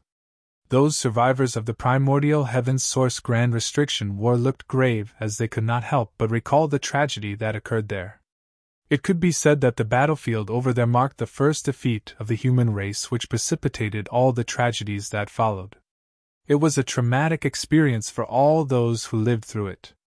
Thousands of years ago, they carried this great humiliation when they escaped from the primordial heaven's source grand restriction. Now, after thousands of years, they finally got a chance to go back and seek revenge. The fighting spirits in their hearts had never been higher. They would never retreat again. Yang Kai continued. That place is cut off from the world, so you will not be able to receive any assistance from this side. You can only rely on yourselves and the compatriots standing beside you. You may encounter far more dangers than anywhere else in the Great Territories. This mission may very well be your last, so if any here are unwilling to go, leave now and no one will blame you. Yang Kai raised his eyes and glanced around, but no one moved. After waiting for more than 10 breaths, all 6,000 soldiers still stood straight, none of them wavering in the slightest. Yang Kai was greatly relieved and nodded. Good. With such determination, there is no longer any need to worry about Mo. Today, I, Yang Kai and Mi Jinglun are here to form the Suppressing Black Ink Army on behalf of the Supreme Headquarters of the human race. I wish you all a speedy and triumphant return. When the Great Evolution Army was first established, Yang Kai was just a 7th Order squad leader, like these 6,000 soldiers in front of him. Now, he stood there looking at them with the majesty of an 8th Order Army commander. He could not help but feel proud. Now, times had changed, and the younger generation had also begun to carry the banner of the human race, shouldering their share of responsibilities. Mi Jinglun stepped forward, took out a jade book, and shouted, "Where is Su Yan?" In the crowd, Su Yan, who looked solemn and graceful, cupped her fist and shouted, "Su Yan, reporting for orders." Mi Jinglun looked at her and punched out the jade book. "Today you are appointed as the division commander of Suppressing Black Ink Army's 1st Division. You will be the commander of 600 soldiers. In this jade book, you will find the names of the soldiers appointed as your subordinates. As for the squads and their squad leaders, you will be the one who decides later." Su Yan was immediately baffled. Although she had killed many enemies on various battlefields over the years, and her merits were numerous, she had not done much to be deserving of becoming a commander. When their group of women gathered together, it was always Yuru Meng who led them. It was not that Yuru Meng was stronger than her. In fact, the strongest of all Yang Kai's wives was currently Su Yan. After all, she possessed a Phoenix clan bloodline and was now in the 8th Order Open Heaven realm. She was naturally more powerful than the average 8th Order Open Heaven realm master. However, Yuru Ming was a former demon saint from the demon realm, a leader of billions who held a high status and loft position for 10,000 years. In short, she was used to ordering people around and was naturally better at it. So Su Yan and the others became accustomed to following her directions. Su Yan was at a loss when she was suddenly given the heavy responsibility of having 600 soldiers under her. She glanced towards Yang Kai and saw him looking back at her with confidence. Steeling herself, she nodded lightly and firmly declared, "Su Yan has received the order." After receiving the jade book, she used her divine sense and was relieved to find out that her personnel included Yuru Ming. Mi Jinglun also knew about the inner workings of their group and had naturally made some arrangements. With Yuru Ming with her, she would not have any problems being a division commander. Mi Jinglun shouted again, "Where is Yang Xiao?" Yang Xiao instantly shouted with great vigor, cupped his fist with enthusiasm, and shouted, "Yang Xiao, reporting for orders." With what just happened to Su Yan, he naturally expected that he was going to be named a division commander. He was so happy that he smiled from ear to ear, even winking at Yang Kai, as if to say that he had not disgraced him. Of course, Yang Kai knew what he was thinking and couldn't help rolling his eyes to himself. This brat, he still hasn't grown up after all these years. Yang Kai did not expect that Mi Jinglun would appoint Su Yan and Yang Xiao to be division commanders. The appointment of a division commander of the Suppressing Black Ink Army was a decision made by the Supreme Headquarters itself, so Yang Kai was not involved in the slightest. However, it wasn't a big deal. Both Su Yan and Yang Xiao were qualified to be division commanders by virtue of having dragon and phoenix backgrounds and strengths. No one would accuse Yang Kai of nepotism because of this. Besides, it was not easy to be a division commander. Things were so unpredictable and dangerous at the primordial heaven source grand restriction that perhaps the division commanders would become the first to lead soldiers into battle, meaning they had to shoulder the greatest amount of risk. Marshall Peak, Chapter 5662, The Elite Division. Since 600 men formed one division, 6,000 soldiers would have to be divided into 10 divisions. Mi Jinglun quickly called out the names of the 10, and each of them received their orders.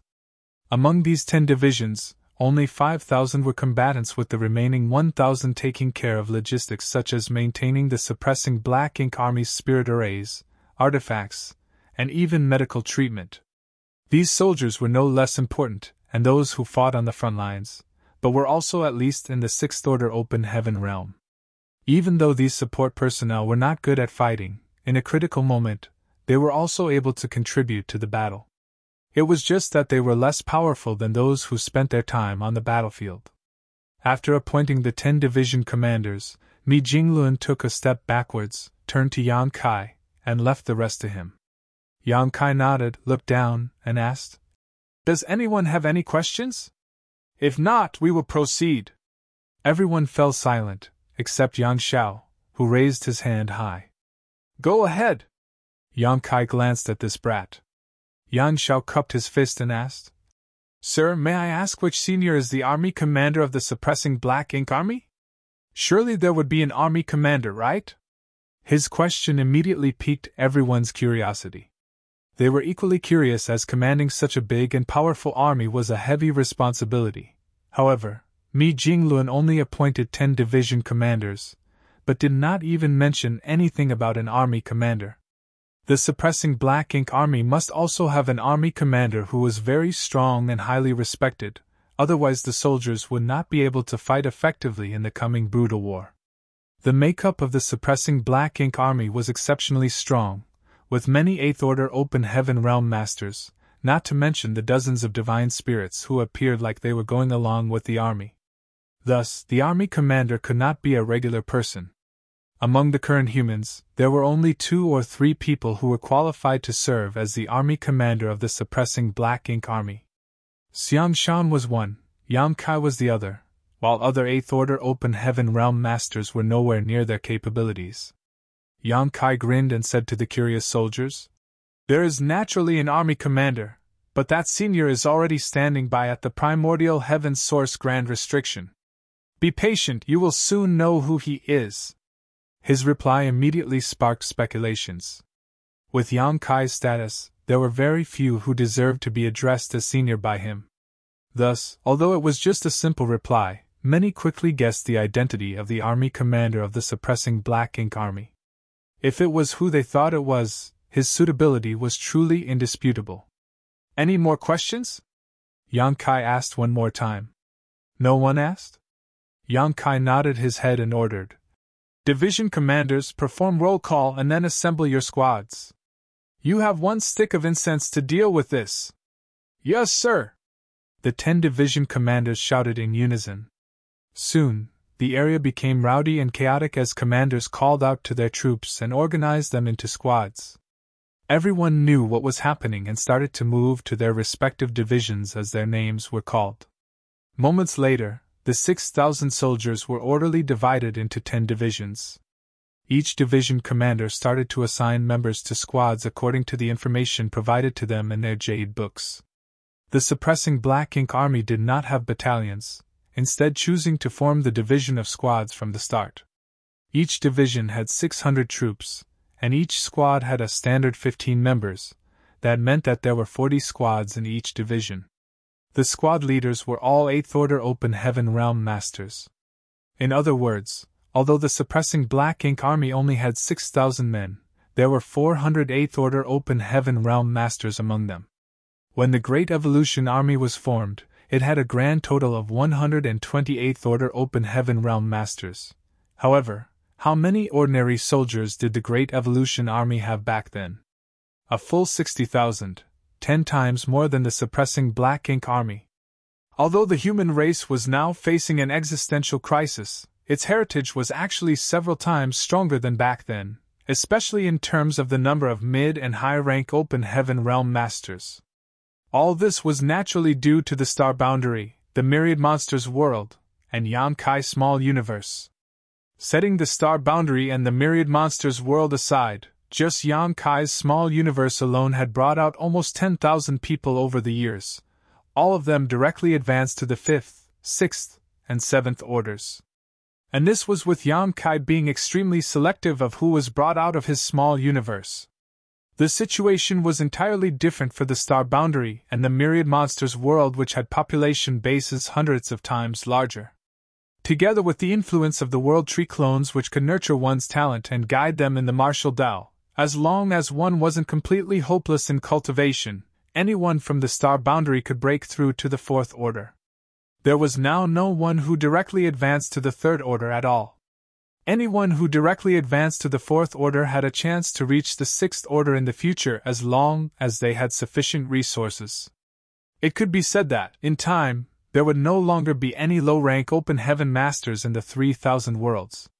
The suppressing black ink army was the elite of the elites, brought together from every battlefield by the Supreme Headquarters with great care and effort.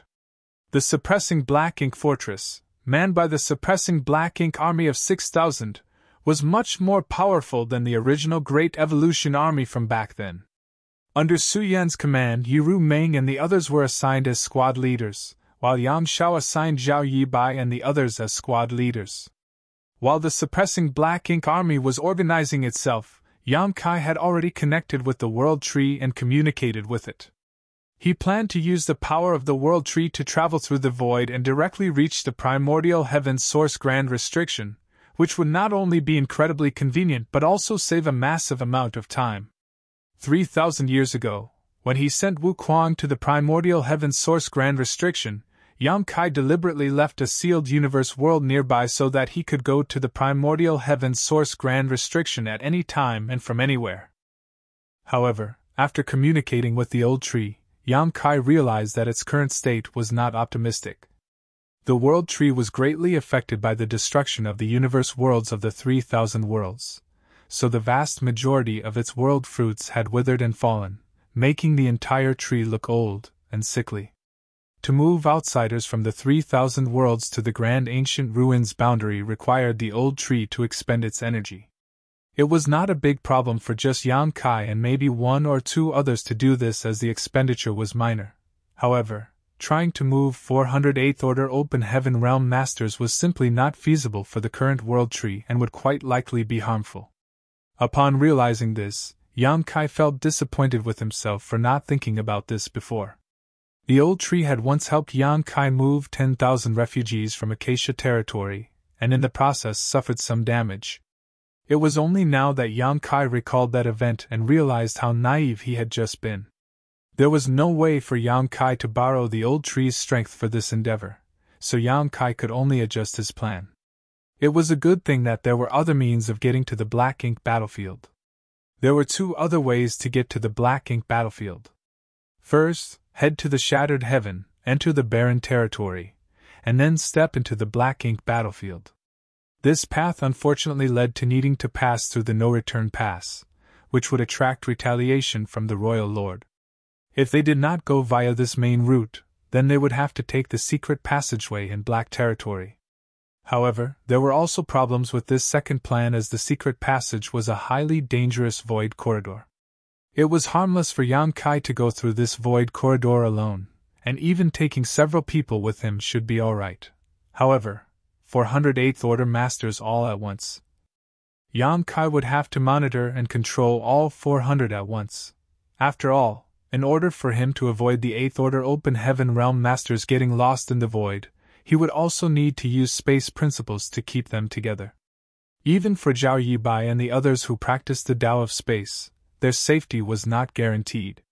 Thinking it over, it seemed they could only travel via the No-Return Pass. The Black Ink clan at the No-Return Pass had just suffered quite a big loss at Yang Kai's hands recently, and would not dare to make things difficult for him again. Furthermore, they were just passing through. Yang Kai thus made up his mind. The suppressing Black Ink army had already finished their organization and had lined up quietly to await his next orders.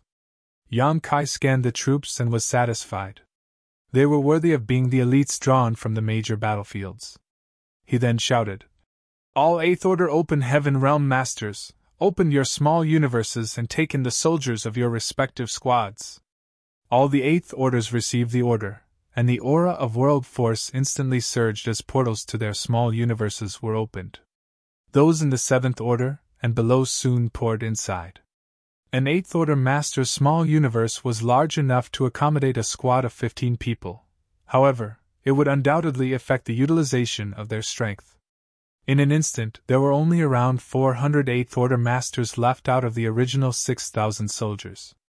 If possible, Yang Kai would rather take these 8th Order Open Heaven Realm Masters into his small universe. However, he was only an 8th Order Open Heaven Realm Master, and although his small universe was different from normal, it was difficult to break the shackles and take in other 8th Order Masters. Regardless, he needed to reach the 9th Order Open Heaven realm as soon as possible, otherwise, traveling around would be extremely troublesome. He could ask Luo Tinghe, who was not too far away, for help. However, she had just reached the 9th Order Open Heaven realm, and could not accommodate so many 8th Order Open Heaven realm masters. Furthermore, she was one of the hidden trump cards of the human race, and it was not the time to reveal her existence. Next, Mi Jinglun presided over the dispersion of the unrelated people. There were a number of those who were involved in building the suppressing black ink fortress. The artifact refiners and array masters numbered quite a lot. Only a small number of them went with the army, while the rest returned to the major armies on the various battlefields. After they left, the 408th Orders, as well as the various divine spirits, all rose into the air, and Yang Kai was the only one left on the suppressing black ink fortress. Even Mi Jinglun was nervous as numerous pairs of eyes watched curiously. The suppressing black ink army was a mighty army with the finest of arms and a lot of elite soldiers, so naturally the suppressing black ink fortress, which took 1,000 years and countless materials to build, must also be taken with them. This was the foundation of the suppressing black ink army, and the weapon they would rely on to fight the Black Ink clan. Without the suppressing black ink fortress, these 6,000 soldiers alone would not be able to do much at the primordial heaven's source grand restriction. However, the suppressing black ink fortress was not that easy to take away. To take it away, it had to be put into someone's small universe. Normally, an open heaven realm master could open up their small universe to accommodate many things. This was not a big deal, as long as the portal opened was not too big. However, if the portal opened was too large, their heritage could easily leak out from the portal, or worse, crack under the strain, which would result in a disaster. Martial Peak, Chapter 5663 Mighty. Mi Jinglun knew his own limits. With his abilities, there was no way he could open such a large portal and take the suppressing black ink fortress into his small universe. The reason why the 9th Order Old Ancestors gave up on those great passes outside of the no-return pass was not because their small universes couldn't bear the volume of a great pass. Rather, they could not open a large enough and stable enough portal to receive something so massive. Trying to force such a heavy object into their small universe would be very damaging even to an old ancestor. At that time, the human race was in a critical situation, and every bit of an old ancestor's strength was precious.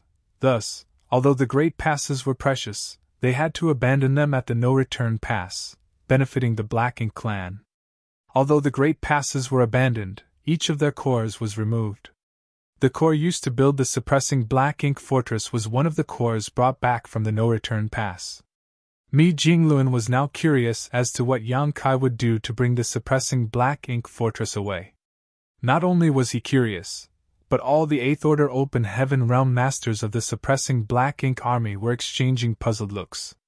They knew that Yang Kai was powerful and the heritage of his small universe was much deeper than the average 8th Order Open Heaven Realm Master. However, no one knew how much more powerful he was exactly. This time may be an opportunity for them to gain some new insight. Of course, Yang Kai had no intention of opening his small universe portal as he had other ideas about how to bring the suppressing black ink fortress away, rather than shoving it into his small universe. Even for Yang Kai, there would be great risk trying to force such a heavy object into his small universe. Even if he could open a portal big enough to fit the suppressing black ink fortress through, the strain produced when actually trying to do so might crack his small universe, significantly damaging his heritage. As such, the next moment Yang Kai surged his space principles. The world thrummed as space rippled. The suppressing black ink fortress was at the center of these ripples and soon began to blur and distort, like a disturbed reflection in the surface of the water. It became increasingly blurred with time until even the 8th Order Masters could not make out the original appearance of the suppressing black ink fortress. It felt as though the layers of the void were warping around it, obscuring their vision. Among those present, cultivators such as Zhao Yibai, who also cultivated the Tao of space, showed looks of both surprise and admiration. It was obvious that they could tell what was happening. This was clearly a clever method of using space principles. It was difficult for those who had not cultivated the Tao of space to clearly tell what was happening. Rise! Yan Kai suddenly shouted and pointed his hand at the suppressing black ink fortress. In an instant, the void where the suppressing black ink fortress was located, including the land, floated up, as if there was a giant, invisible spade that had dug it out. Mi Jinglun was dumbfounded and could not believe his eyes.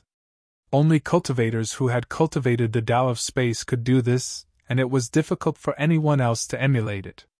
It seemed Yan Kai had no intention to put the suppressing black ink fortress into his small universe. Instead, he planned on cutting this whole space away in. By now, Mi Jinglun had an idea of what Yan Kai was going to do. As expected, space principles continued to undulate. The large piece of space that had been cut away continued to tremble, and with each tremor, the space seemed to shrink down. After a full hour of constantly trembling and shrinking, the entire isolated space was now about the size of a table. It looked like a pure and flawless glass sphere which had the suppressing black ink fortress sitting inside of it. Such a glass could be called a universe fragment, but it was not formed naturally. It was refined by Yan Kai directly.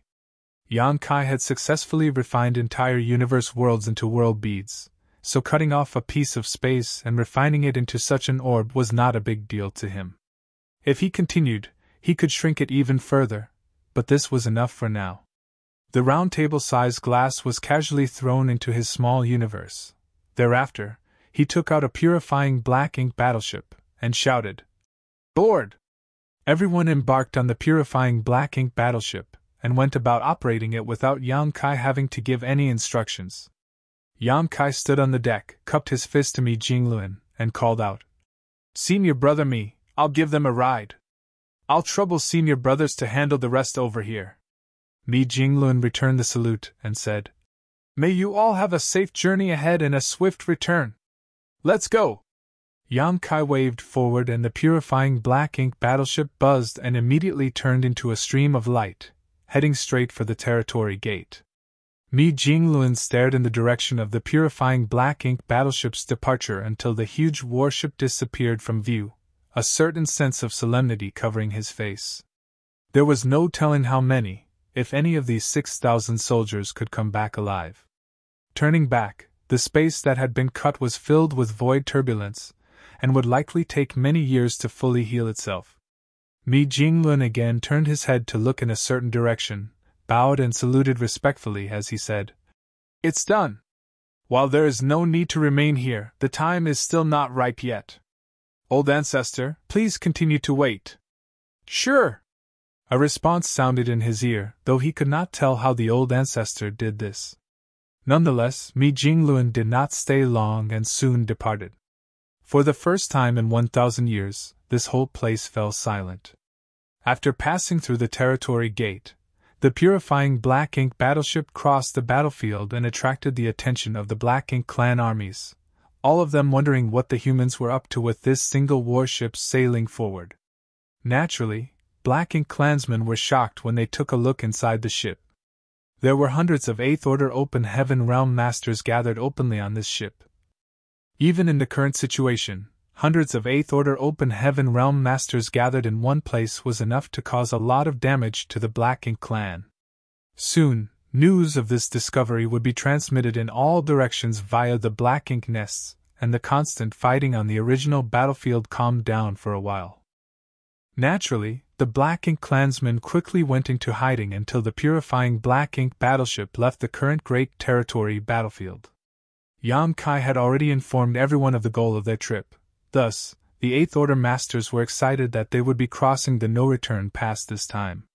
Among the 400 8th Order Masters, only a few had seen the majesty of the no-return pass, while rising stars like Su Yin and Yang Xiao had never been to the no-return pass, let alone the Black Ink battlefield. They had long heard about the final line of defense of the human race, the Black Ink battlefield, and how the Grand Army was defeated there. Yang Xiao, who was eager for a fight, was thinking about whether the Black Ink clan would try to stop them at the no-return pass. If they did, the 400 Eighth Order Masters and his adoptive father could defeat them and retake the Great Pass from the Black Ink clan, which would be a great achievement. It was a pity that old Fong was not with them, otherwise, he could experience the excitement of this journey. The purifying Black Ink battleship crossed one great territory after another, with the Black Ink clan keeping a watchful eye on it from afar as Yang Kai and the others could not hide their movements from the Black Ink clan.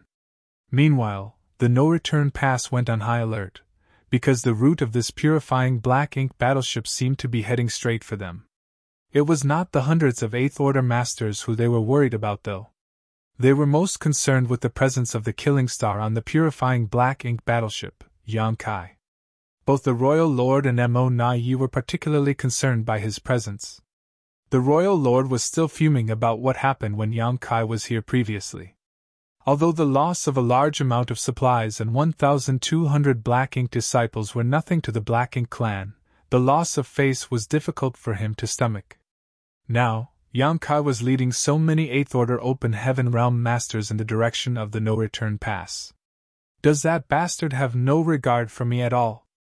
In the main conference hall, Mo Na Yi remained silent as he listened to the Royal Lord's rantings.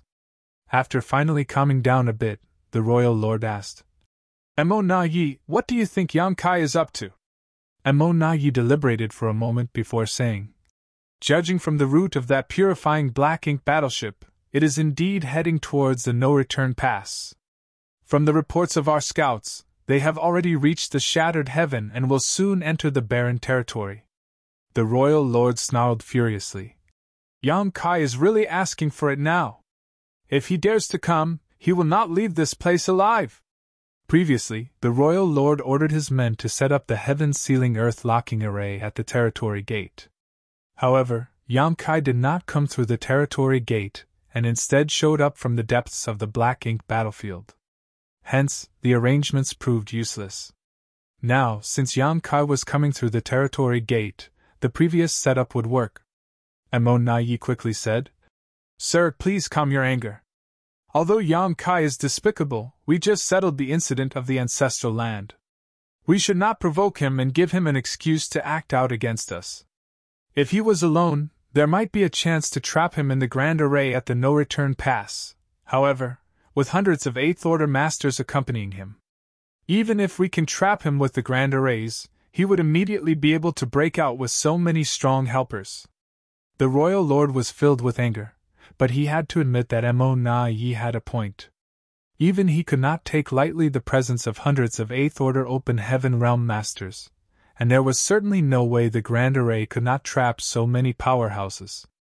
Then, what should we do? The Royal Lord asked. Mo Na Yi asked, Sir, do you think that Yang Kai is trying to renege on our deal after extracting so much compensation from us? Do you believe he is coming to go on another rampage at the no-return pass? Isn't he? I can't deny such a possibility, but I believe that Yang Kai's objective is not the no-return pass this time. Why do you think so? Mo Na Yi said. From what I know about him, although he puts on the face of a reckless man, he is an extremely cautious person. He is a master of the Tao of space and can come and go as he pleases, so bringing so many Eighth Order Open Heaven Realm Masters with him is more a burden than a benefit. The Royal Lord pondered about the previous times Yang Kai came to the no-return pass, and just as Mo Na Yi said, Yang Kai always came alone whenever possible and never acted in conjunction with anyone. Thus, it seemed that he might not be coming to the no-return pass to cause trouble this time. Then, where is he heading? The Royal Lord frowned. Marshall Peak, Chapter 5664, famous from killing rampages. Sir, do you remember the White Divine Dragon from 1,000 years ago? Mo Na Yi mentioned. The Royal Lord pondered for a while and then it suddenly dawned on him. You mean? Mo Na Yi said. If I'm not mistaken, their destination should be the Source Domain. How dare he? The Royal Lord was furious and slapped the armrest of the bone throne, his black ink strength radiating through the hall like a tsunami. 1,000 years ago, a white divine dragon passed through the territory gate, through the no-return pass, then flew into the black ink battlefield, and had not been heard from since. At that time, the royal lord felt the intense dragon pressure and was reluctant to start any conflict with the divine dragon. Thus, he helplessly watched as it soared through the no-return pass and strutted away. It was a good thing that the divine dragon was not interested in the Black Ink clan and was just passing by. At that time, he didn't know what the white divine dragon was going to do, but later, he realized that the only thing in Black Ink battlefield that a divine dragon would care about was the primordial heaven's source grand restriction. The divine dragon was probably rushing to the primordial heaven's source grand restriction to monitor the situation there.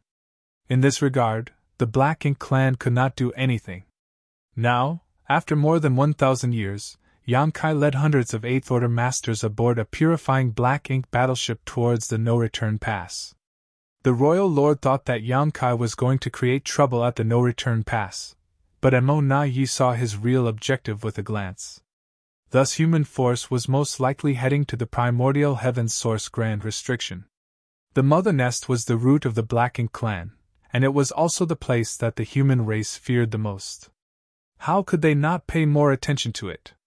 If a divine dragon wanted to go to the primordial heaven's source grand restriction, no one in the current Black Ink clan could stop it. But if Yang Kai and these 8th Order masters wanted to follow, how could the royal lord allow them to do so? If they had any ill intentions towards the mother nest, it would have a great impact on the entire Black Ink clan.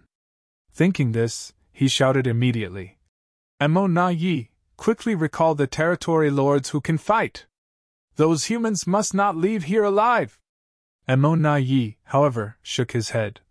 "Sir, it's too late to recall the territory lords.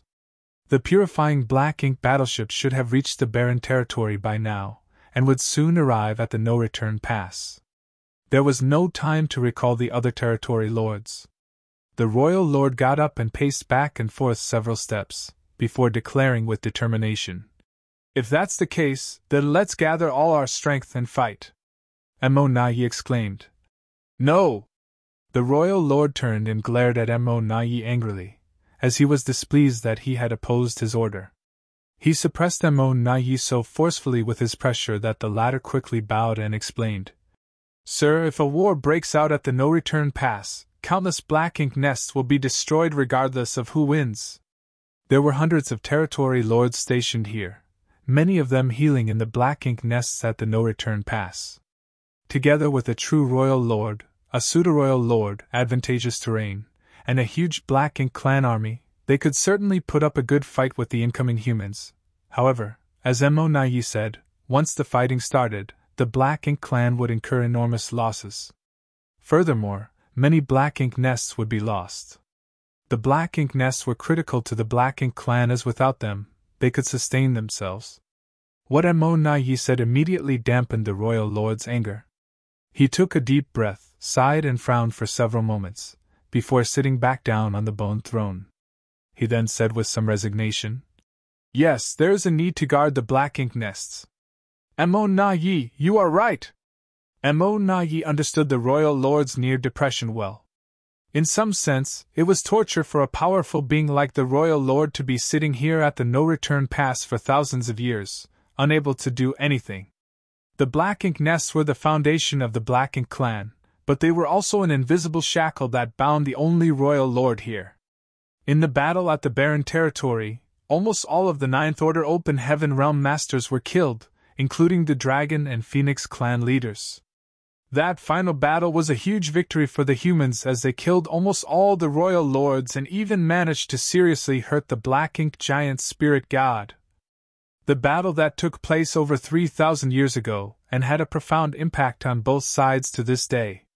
In fact, the impact of that battle would continue on for many years into the future. Perhaps only when the number of 9th Order Open Heaven Realm Masters and Royal Lords recovered would a new era begin. After a moment of deliberation, Emo Na Yi asked, "Sir, is there any news from the Mother Nest?" The Royal Lord slowly shook his head and replied, "There has been no news since the Supreme One fell into deep sleep. Obviously, it is not time for the Supreme One to awaken." Emo Na Yi nodded and said, "Sir, there is no need to worry too much about the Mother Nest and the Supreme One's situation. Since it has been the same for so many years, obviously there would be no changes in the short term regardless of what the humans attempt. What can a mere divine dragon do to the Supreme One other than monitor it? The royal lord suddenly snorted coldly. A lone divine dragon? If it dares to penetrate the primordial heaven's source grand restriction, then I have to thank it for contributing to the war effort. Though they could not do anything to a divine dragon, the Supreme One was different. If the Supreme One was awakened, even a divine dragon could be corrupted by black ink's strength. If that dragon dared to go deeper into the primordial heaven's source grand restriction, he would definitely make a fool of himself. That's right. Mo-Na-Yi agreed. If that is the case for the divine dragon, then it would be the same for Yang Kai and the others. The royal lord suddenly understood what Mo-Na-Yi meant, looked at him, and asked, "You suggest we just let them go?" Mo-Na-Yi calmed down and was secretly relieved that the royal lord was convinced by him. At least his efforts were not in vain. As such, he nodded and said, "If they are just passing through the no-return pass, then we should let them go. This can also take some pressure off the battlefield." The intel mentioned that the number of 8th Order Masters with Yang Kai numbered in the hundreds. If so many 8th Order Open Heaven Realm Masters went to the primordial heaven's source grand restriction, that would mean that the Great Territory battlefields would have less of them and the pressure on the Black Ink clan would be reduced significantly. But we can't let our guard down, Mo-Na-Yi added. We should still make some preparations in case Yang Kai decides to attack the no-return pass. If that happens, we will need Sir to deal with him personally. The royal lord nodded and said, "If that is the case, he will not be spared. Sir is the only royal lord left and represents the face of the Black Ink clan." Before Mo-Na-Yi could finish his sentence, the royal lord responded, "I know, I will enter a Black Ink nest later to heal my old wounds." Mo-Na-Yi shouted, "Sir is wise." The purifying Black Ink battleships swiftly flew across the barren territory. Powerful divine senses spread out from inside the ship. They could see 2 giant spirit gods from afar, continuing their 3,000-year-long battle. In another direction of the void, another Black Ink giant spirit god was sitting cross-legged with one of his arms stuck through the boundary wall. The rising stars who saw the giant spirit gods for the first time were awed by their sheer size. Even those who had encountered the giant spirit gods before were just as unsettled as when they first saw them. No one could help but wonder how there could be such huge beings in this universe. If such a huge being was to sneeze in their direction, the ship full of 8th Order Open Heaven Realm Masters would be smashed and many would undoubtedly die. Their forefathers and the 9th Order old ancestors who died in the barren territory thousands of years ago had faced such frightening figures. To think that they had launched such a brave attack on such a powerful foe, and managed to seriously wound it. If the Black Ink giant spirit god was so powerful, then what about Mo, the being who created them? Was this an enemy that could be defeated? There was an ominous feeling all around. Yang Kai remained silent and had no intention of encouraging the ship full of 8th Order Open Heaven Realm Masters. After so many years of cultivating, if they gave up their will to fight just after a glance at the enemy, then the human race was doomed no matter what he said. Naturally, those who had reached the 8th Order had strong wills. In fact, if Yang Kai wanted to, he could have activated the purifying Black Ink battleship's defensive arrays to prevent them from looking outside so that they would not be intimidated by the Black Ink giant spirit god. However, he did not do so. He wanted them to realize how powerful the enemy really was and to let them know that the road ahead was long and arduous. Their 8th Order cultivation was far from enough. If the human race wanted to defeat the Black Ink clan and eliminate Mo, the only way was to get stronger. Much, much stronger. They silently traveled through the vast barren territory, and soon arrived at the territory gate. Yang Kai had planned to go to the no-return pass first to check if the Black Ink clan had set up an ambush on the other side. He thought that if the Black Ink clan had any intelligence, they would not do something so stupid. After all, it would not do the Black Ink clan any good to fight at the no-return pass. However, he had to take some precautions. Before the purifying Black Ink battleship could reach the territory gate though, a voice shouted from afar, "Is that Sir Yang Kai?"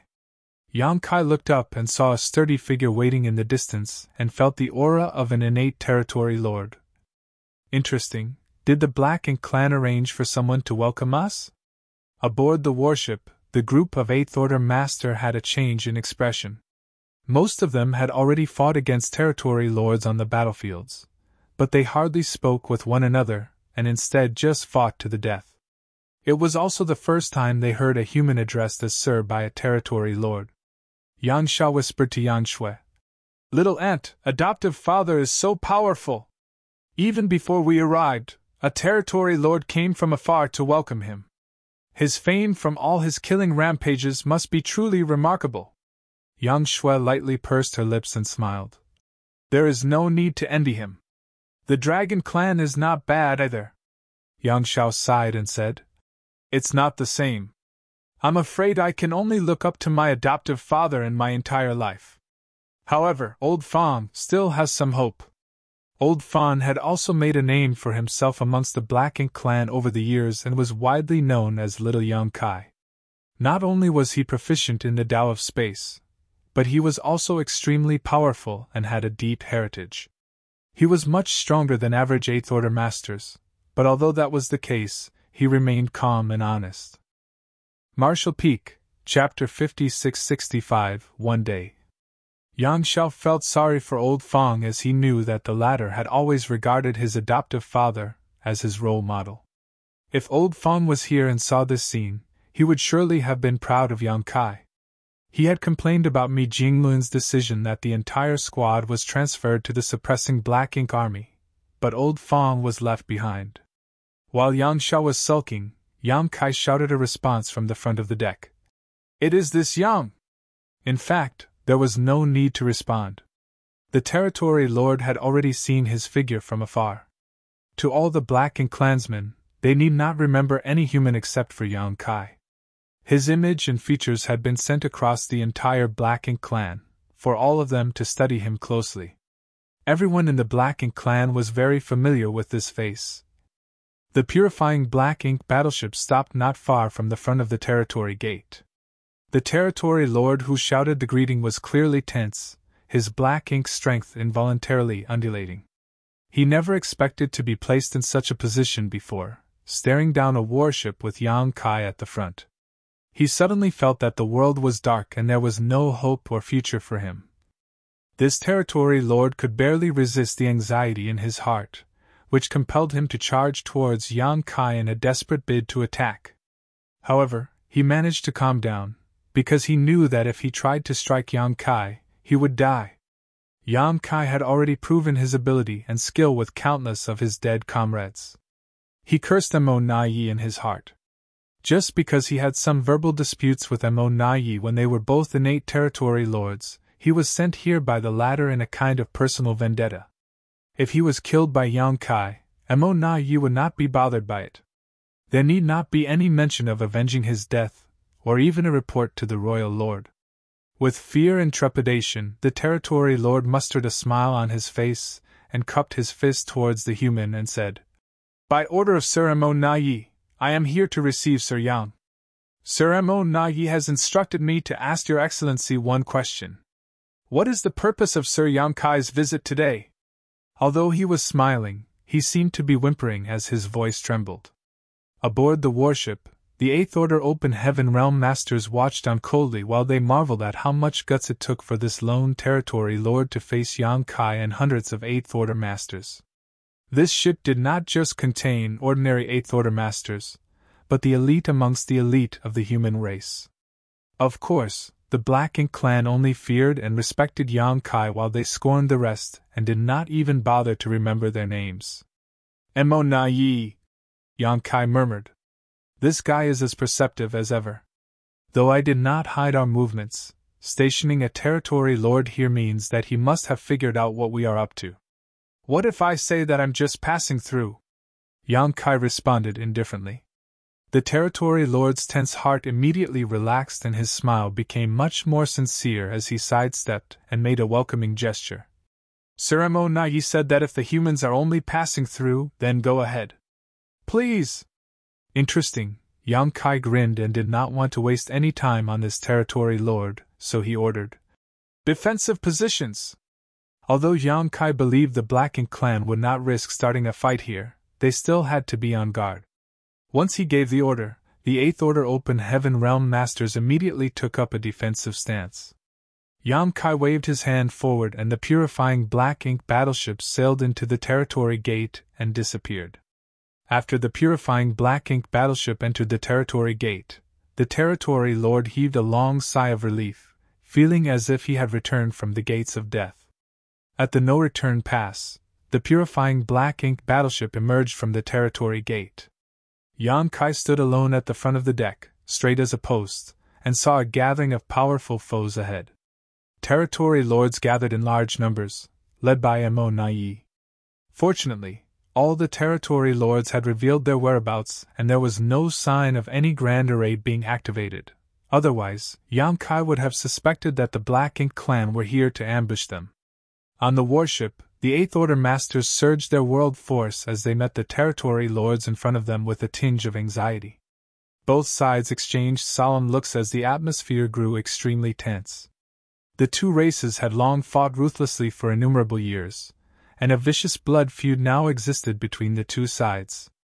Peace was impossible between them. The only reason why they did not fight immediately was because they had other priorities right now. Just after the purifying Black Ink battleship crossed the territory gate, Mo Nai cupped his fist and said with a smile, "Sir Yang, we meet again." Though he was outwardly smiling, he was actually cursing Yang Kai in his heart. It had only been a year or two since Yang Kai's last rampage at the no-return pass. "Sir Mo Nai." Yang Kai also returned the salute with a smile. "Sorry to impose on you again." Many of the Eighth Order Masters looked dumbfounded. If for a moment they pretended that there was not a blood feud between the two races, just seeing how Yang Kai and Mo Nai greeted one another, they would think that it was a reunion of old friends. However, this seemingly warm reunion was accompanied by many secret divine sense probes between the two sides, which would be extremely strange. "No worries, you're always welcome." Mo Nai smiled eagerly and continued, "This was once a place for the humans, there's no imposition at all." Yang Kai's eyes slightly narrowed as he heard the double speak in his words. But Yang Kai was no pushover and simply laughed as he said, "Indeed, one day, we will have to play host to you here." Mo Nai smiled and replied, "I hope that I'll be around to see that day." Yang Kai nodded and said firmly, "You will be." Mo Nai's smile froze as he was slightly off-put by this subtle threat. Still, he quickly composed himself and asked, "Sir Yang Kai's purpose for coming here is?" "Rest assured, I'm not here to stir up trouble with the Black Ink clan. I just want to take a trip to the depths of the Black Ink battlefield." "So that's how it is." Mo Nai appeared as if his suppositions were correct. The two sides seemed to be constantly fighting recently. Since Sir Yang Kai is leading so many human masters, obviously it must be something important. In that case, I won't delay you any longer. Extending his hand, he gestured, "Please." "Many thanks."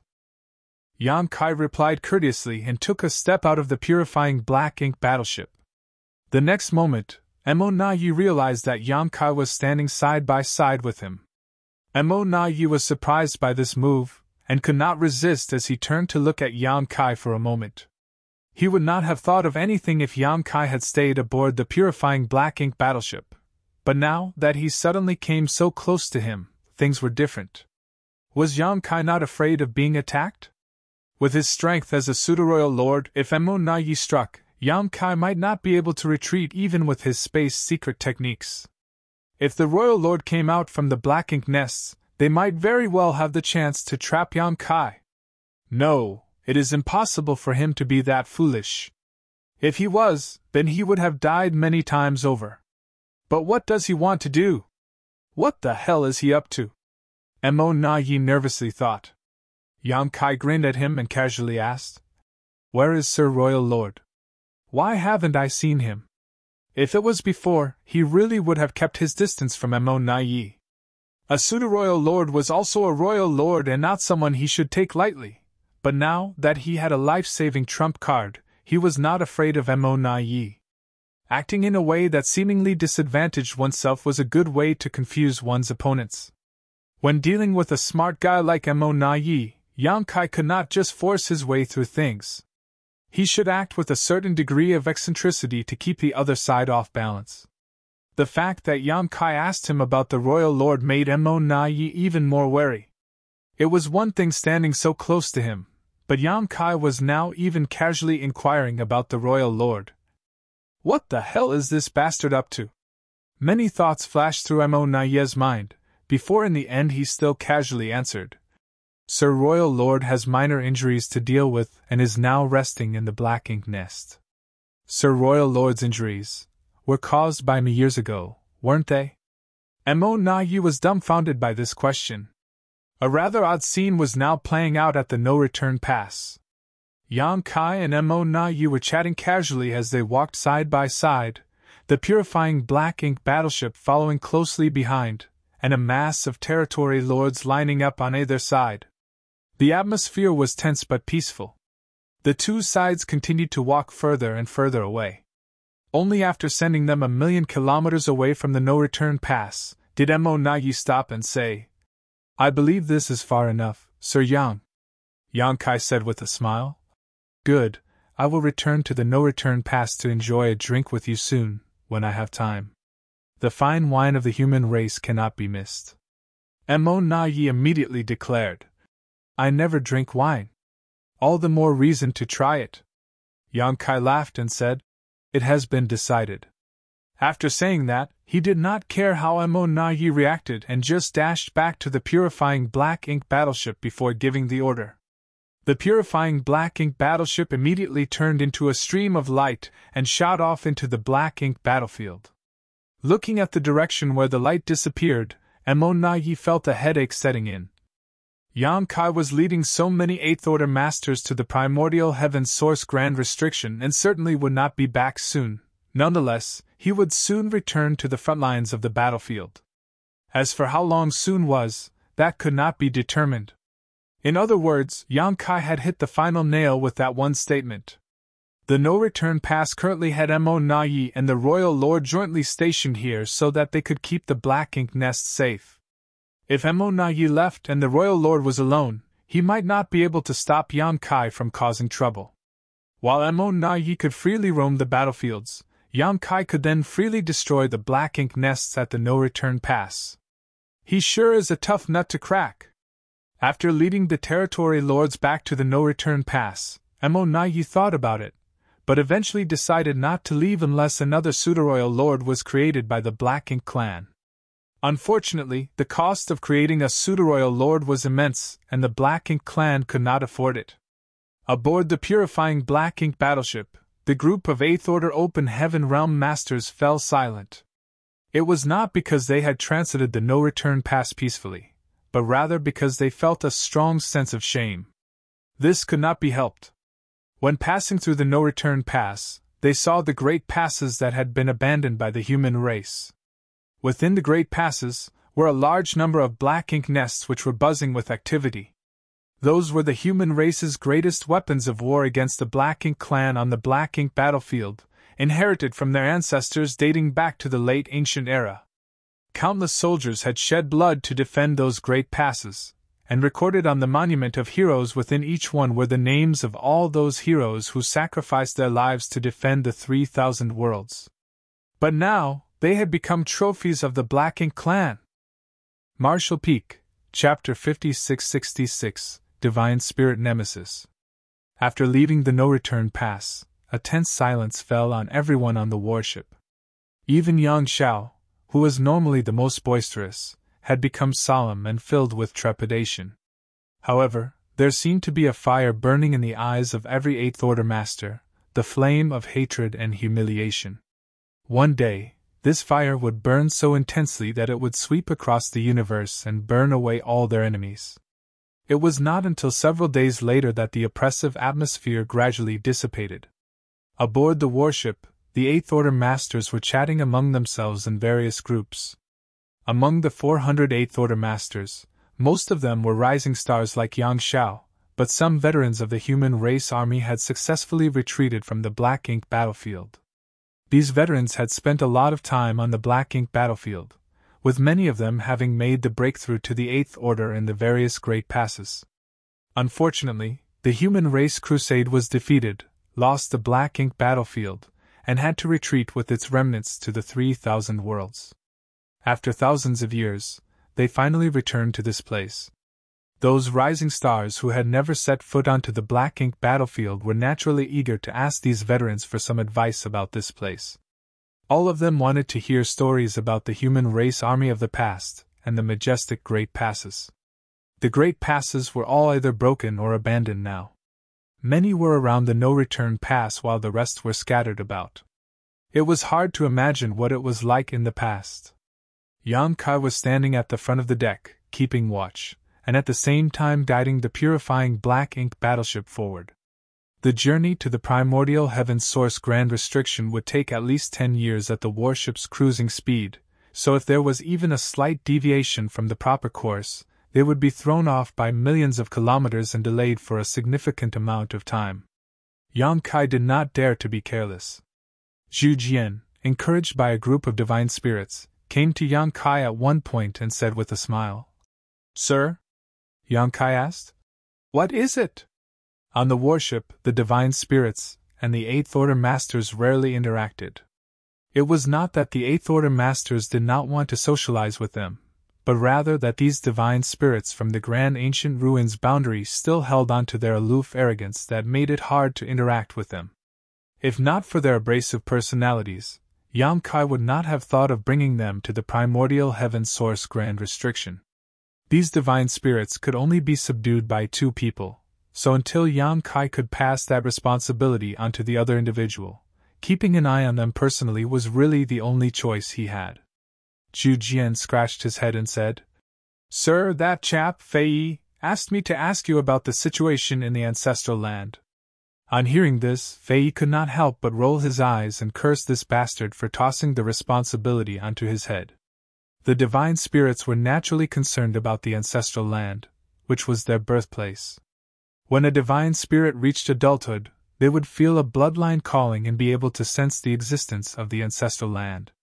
They also knew that living in the ancestral land would be extremely beneficial to their cultivation. Nowadays, most of these divine spirits had reached the equivalent of the Eighth Order. If they wanted to improve and refine their bloodline further, the ancestral land was their only hope. It was a pity that although they came out from the grand ancient ruins boundary 3,000 years ago, they had not been to the ancestral land as they had been busy fighting this whole time. The Black Ink clan had spread everywhere, and the ancestral land had been abandoned by the divine spirits who originally lived there, so no one knew how things were over there now. Perhaps only Yang Kai knew. He was the only one who had been running around over these years, so he had the most comprehensive understanding of the outside world.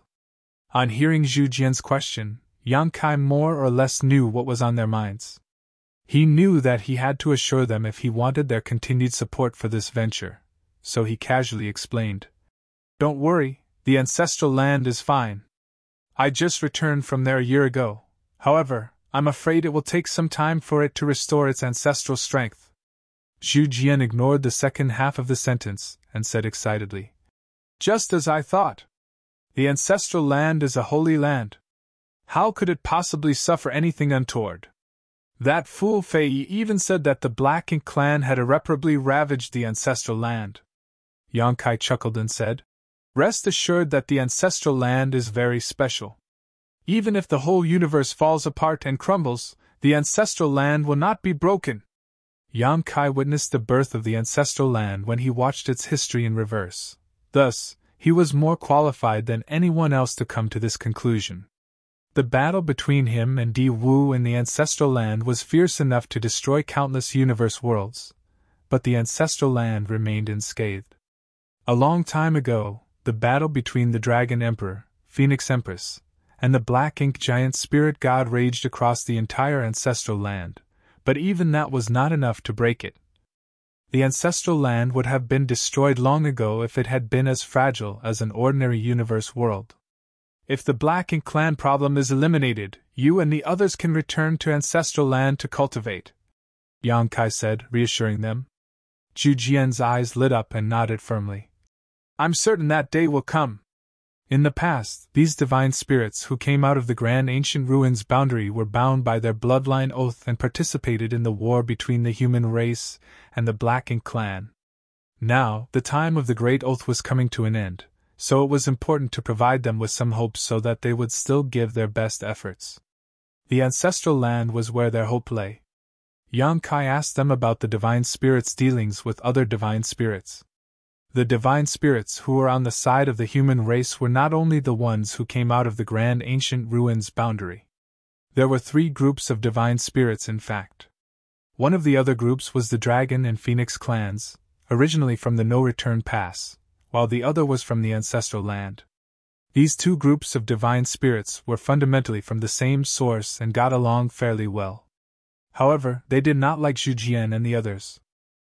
This could not be helped as the divine spirits from the grand ancient ruins boundary were all basically imprisoned there for their ancestors' crimes. Their initial performance on the battlefield was unreliable as well.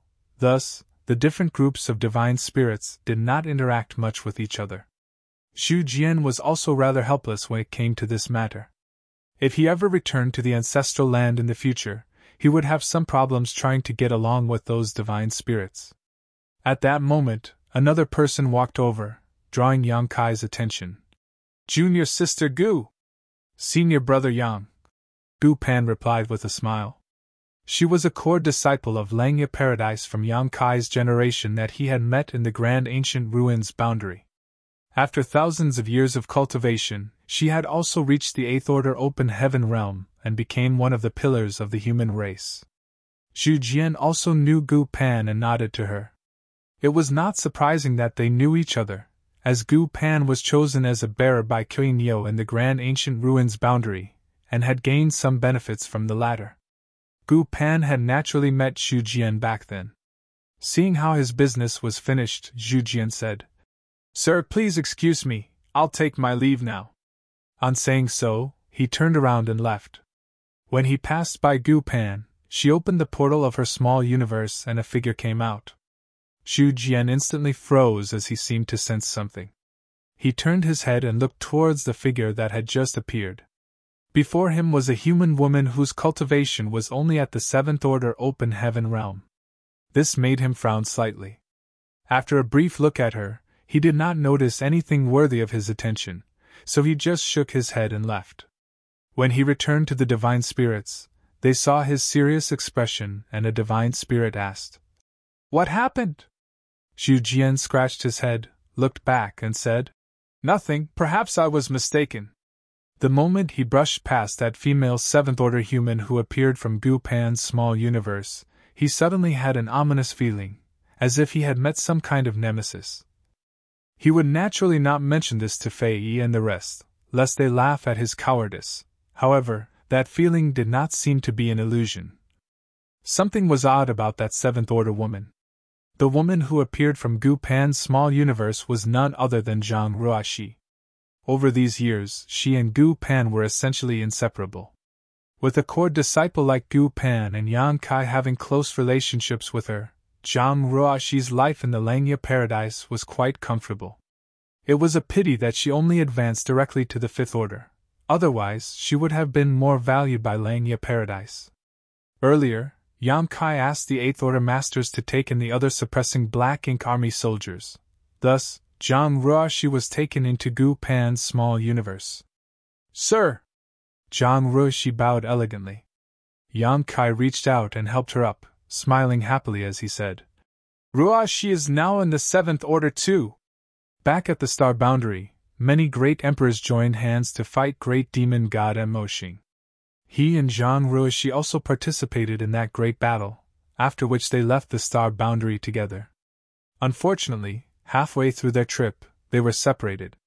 Yang Kai was stranded in the 7 Wonders land while Zhang Ruoxi went through some difficulties, but eventually managed to reach Langya Paradise. She then became a disciple of Langya Paradise through the relationship it shared with her ancestor. Over the years, although they had met each other, their interactions had been quite limited. The last time Yang Kai saw her, Ruoxi had just broken through to the 5th Order Open Heaven realm, yet now, she was already in the 7th order. There was nothing better in life than to see a familiar face in the crowd after thousands of years of war. Lanya Paradise had also contributed some manpower to the suppressing Black Ink Army, among which Gu Pan, a rising star, was their leader. Since Gu Pan came, Zhang Ruoxi naturally came along with her. Thinking of Zhu Jian's look of uncertainty, Yang Kai laughed again and said, "It looks like your bloodline has also become much purer." Zhang Ruoxi possessed the Heaven's Order bloodline. Yang Kai did not know what exactly was the name of this bloodline, he only knew that in the star boundary, Heaven's Order was the nemesis of all divine spirits. There was a place in the star boundary known as the Ancient Wildlands, which was a paradise for the monster race. Over there stood the Blood Gate, behind which were many divine spirit sources. If a monster beast could obtain the appropriate source, they would have a chance to inherit the power of a divine spirit. The Blood Gate was created by Zhang Ruoxi's ancestor, the original owner of the Heaven's Order bloodline. Legend has it that when the star boundary was overrun by divine spirits, Heaven's Order took pity on the world and killed many divine spirits who were causing trouble, extracting their sources and sealing them behind the Blood Gate as punishment. Marshall Peak, Chapter 5667, Ruoxi's Confusion. The Blood Gate was forged by Heaven's Order with her blood essence. It was the restricted area of the ancient wildlands that even the most powerful of monster race dared not approach carelessly. Only the successor of the Heaven's Order bloodline was qualified to open the Blood Gate. Unfortunately, after the death of Heaven's Order, her bloodline fell into obscurity. Her descendants were unable to revive their ancestral glory and gradually fell into decline and risked disappearing entirely. Later, Zhang Ruoxi's bloodline was awakened, and she entered the Blood Gate, taking Xiao Xiao with her. Xiao Xiao's current strength was inherited from the source of the divine spirit Tai Yu. Many monster race masters from the star boundary had benefited from the divine spirit source's inheritance from the Blood Gate, and some were still active in the great territory battlefields today.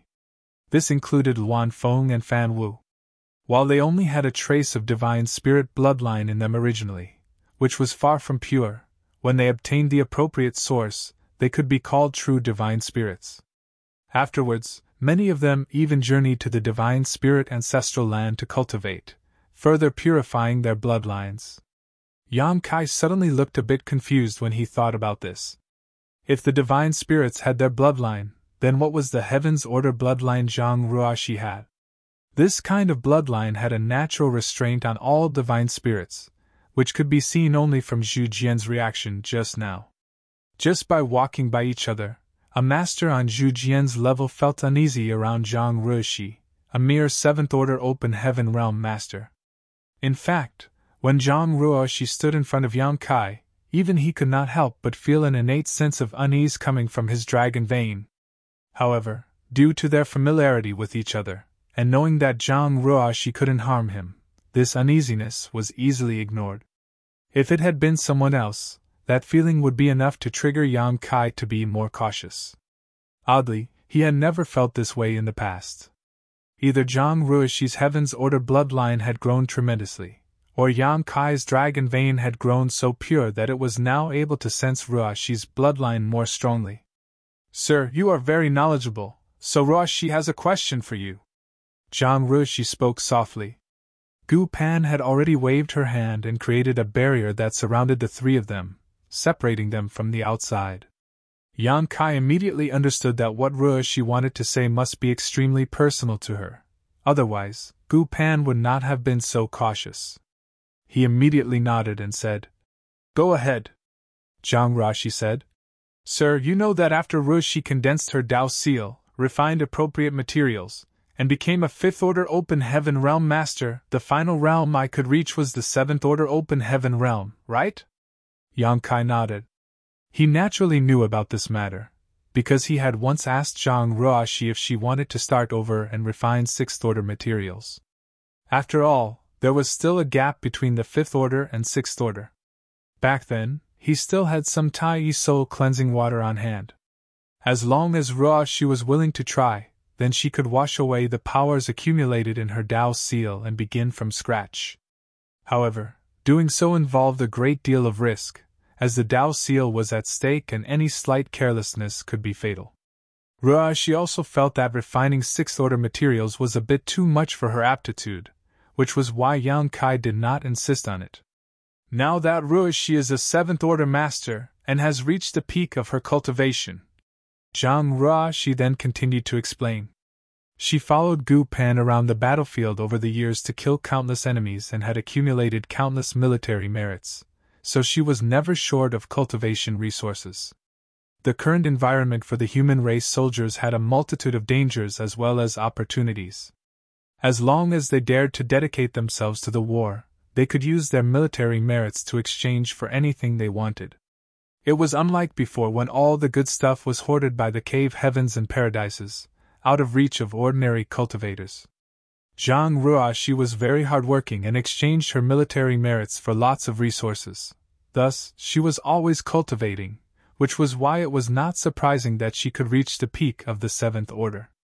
But sir, she appeared bewildered as she looked up at Yang Kai.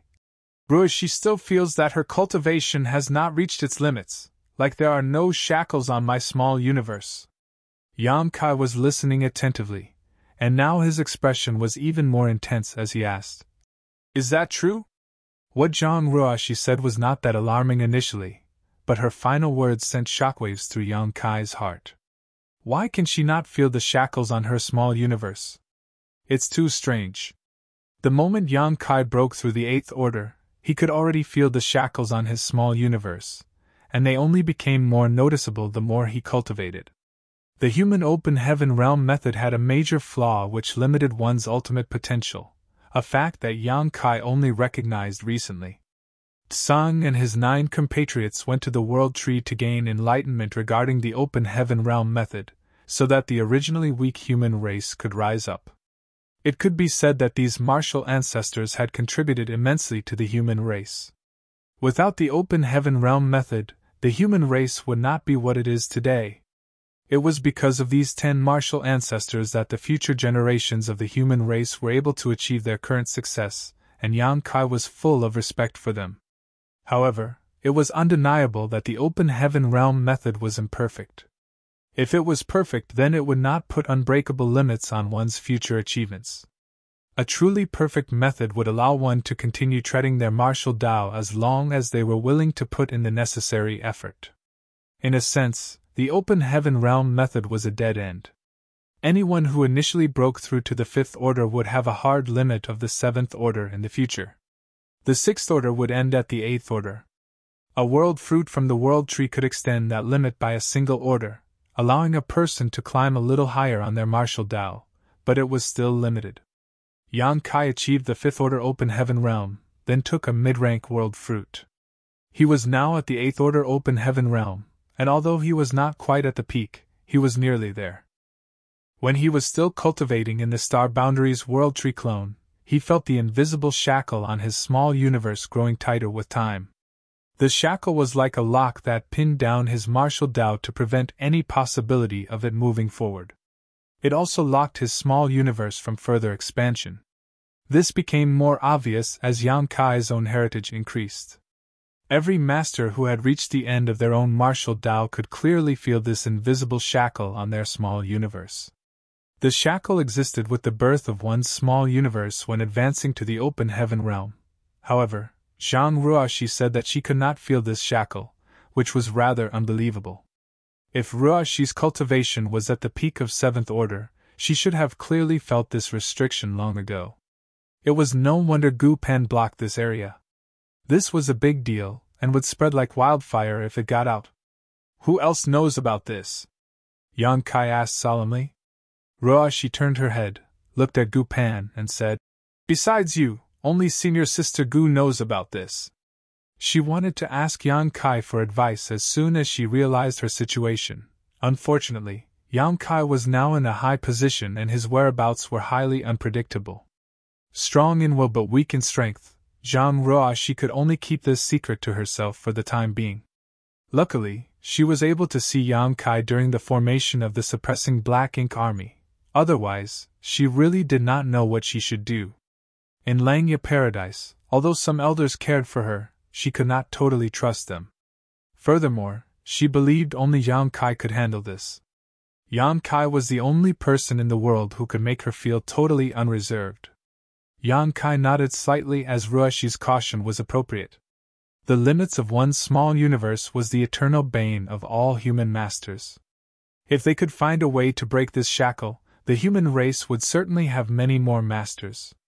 Most old 8th Order Open Heaven Realm masters had reached the end of their martial Dao long ago, so even if it was only a faint hint of a chance to break through to the 9th Order, they would not hesitate to risk everything to seize it. If Zhang Ruashi's situation was leaked, the Supreme Headquarters would undoubtedly try to investigate, regardless of the possible drawbacks or consequences. When that happened, Zhang Ruashi would lose all freedom and become a test subject. "Can I see your small universe?" Yang Kai asked. Ruashi agreed immediately and opened her small universe. Yang Kai's divine sense entered it, and immediately felt the aura of her world force, which was extremely pure and strong.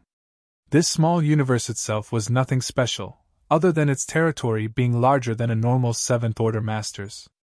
Indeed, as Ruashi said, she was already at the peak of the 7th Order Open Heaven realm.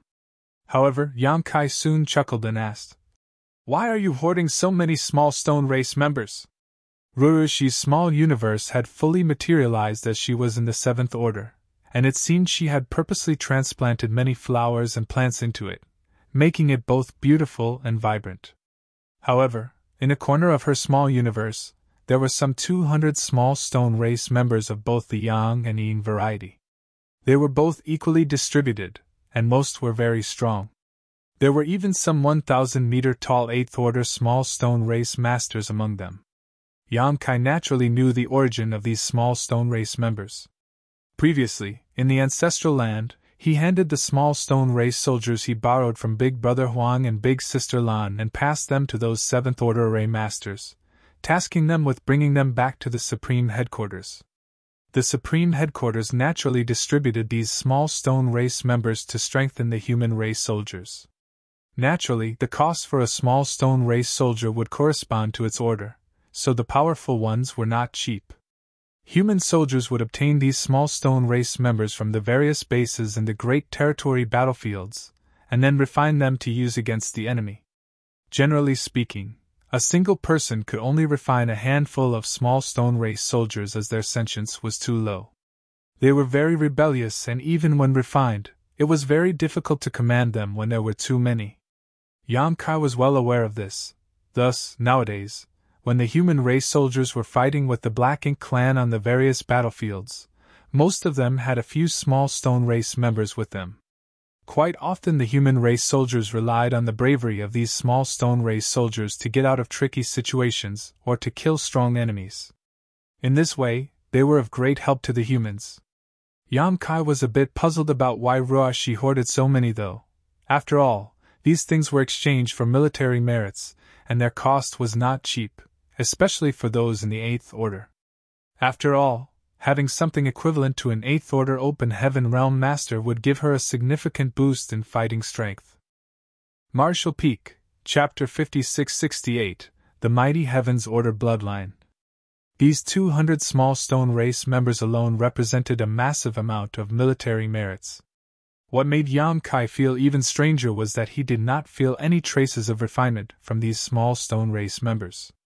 It was as if Zhang Ruashi was just hoarding them and had no intention of using them. Ruashi's voice echoed within the small universe. "Ruashi can tell you more about this later. Actually, this is also something Ruashi wants to consult Sir about." Yang Kai was slightly surprised. Could there be any special purpose for Ruashi to hoard these small stone race members? However, since Ruashi already mentioned this, he could only set aside his concerns and continue to investigate her small universe. His divine sense soon reached the edge of her small universe. The small universe of an Open Heaven Realm Master was not fundamentally different from a real universe world. The edge of it could be called the world boundary, which was both a natural protection to ensure that the world force of the small universe would not leak out, and also a shackle to limit the cultivator's growth and strength. When an Open Heaven Realm Master cultivated using materials and pills, their heritage would grow, which would result in the expansion of their small universe. For example, although a new Fifth Order Open Heaven Realm Master and a veteran Fifth Order Open Heaven Master were technically in the same order, there was a huge difference in the density of their world force and even the size of their small universe. The size of their small universe and the richness of their world force directly affected the strength of an Open Heaven Realm Master. Therefore, on the Black Ink battlefield, cultivators who were invaded by Black Ink strength and had to give up a portion of their small universe to save themselves would see a drastic drop in their strength. If one sacrificed too much of their small universe, they might even see their order regress. In the worst-case scenario, an Open Heaven Realm Master's small universe would completely destabilize after large portions of it were sacrificed, resulting in death. Moreover, once a master gave a large part of their small universe, it would become incomplete and have a great impact on any attempts at a breakthrough in the future. In this universe, only a profound Yin spirit fruit could repair one's small universe. Xian Shan once gave up too much of his small universe and regressed to the Seventh Order. Now, he had repaired his small universe and cultivated back to his peak. However, because of his actions back then, there were still some flaws in his foundation, making it extremely difficult for him to advance to the Ninth Order despite having the capital and aptitude to do so. The 4 universe pillars and the World Tree clones could stabilize and insulate one's small universe from outside influence, making it both impervious and flawless. It was precisely because the mysterious power of these treasures affected the world boundary of a person's small universe, making it resistant to external invasion. On top of that, even if Black Ink strength somehow made its way into the small universe of a person with one of these treasures, it could be easily suppressed and sealed.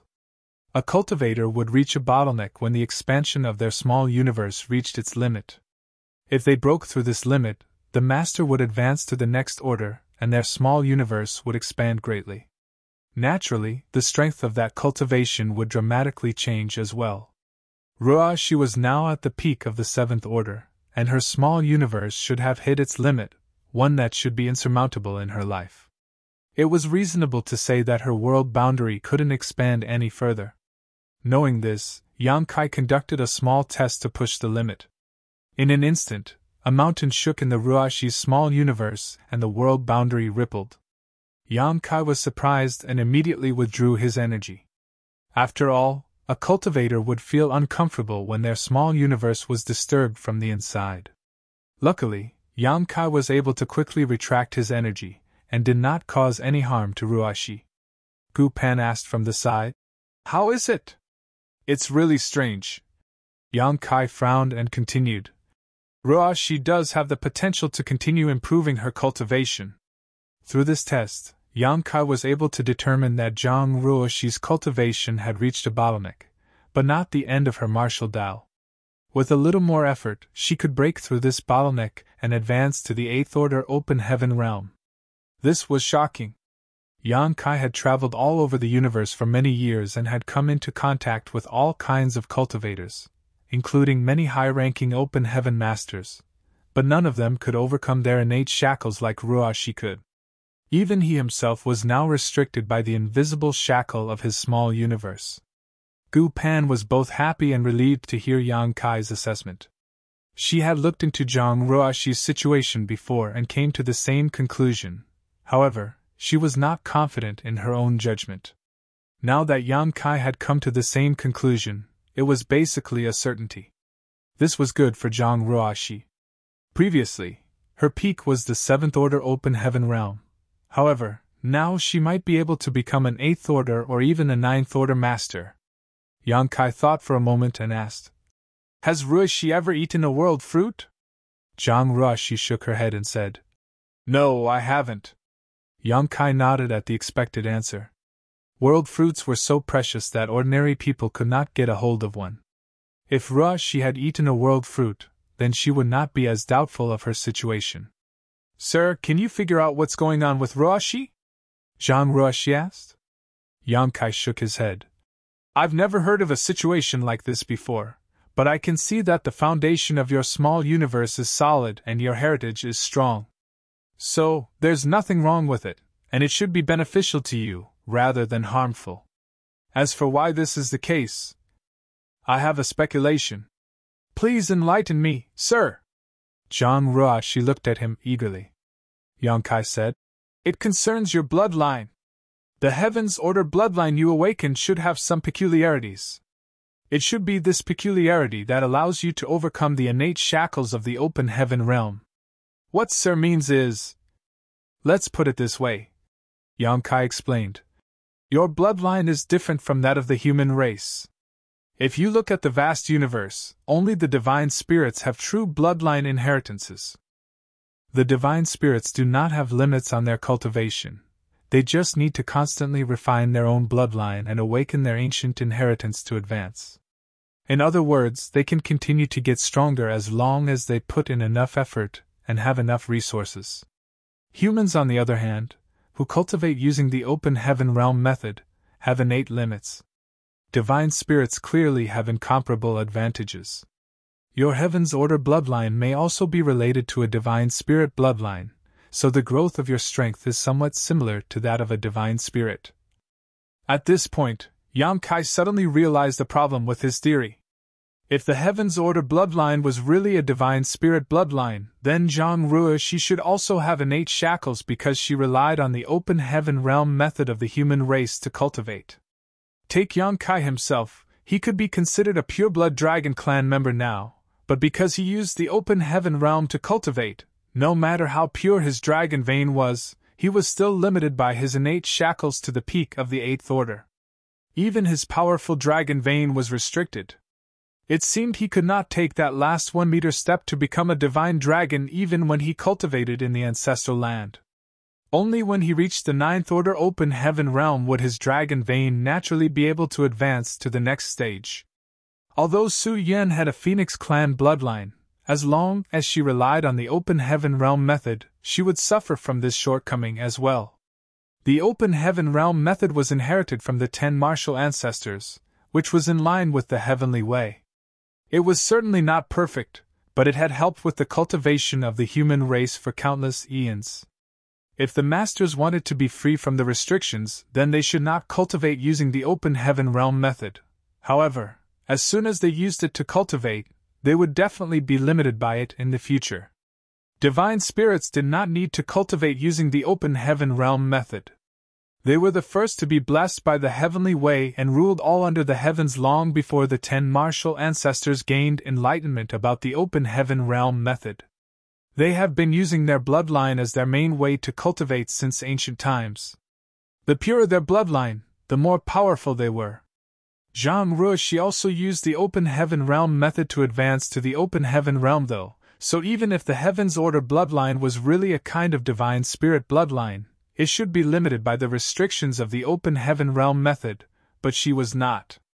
Unless the Heaven's Order bloodline was more powerful than any divine spirit bloodline.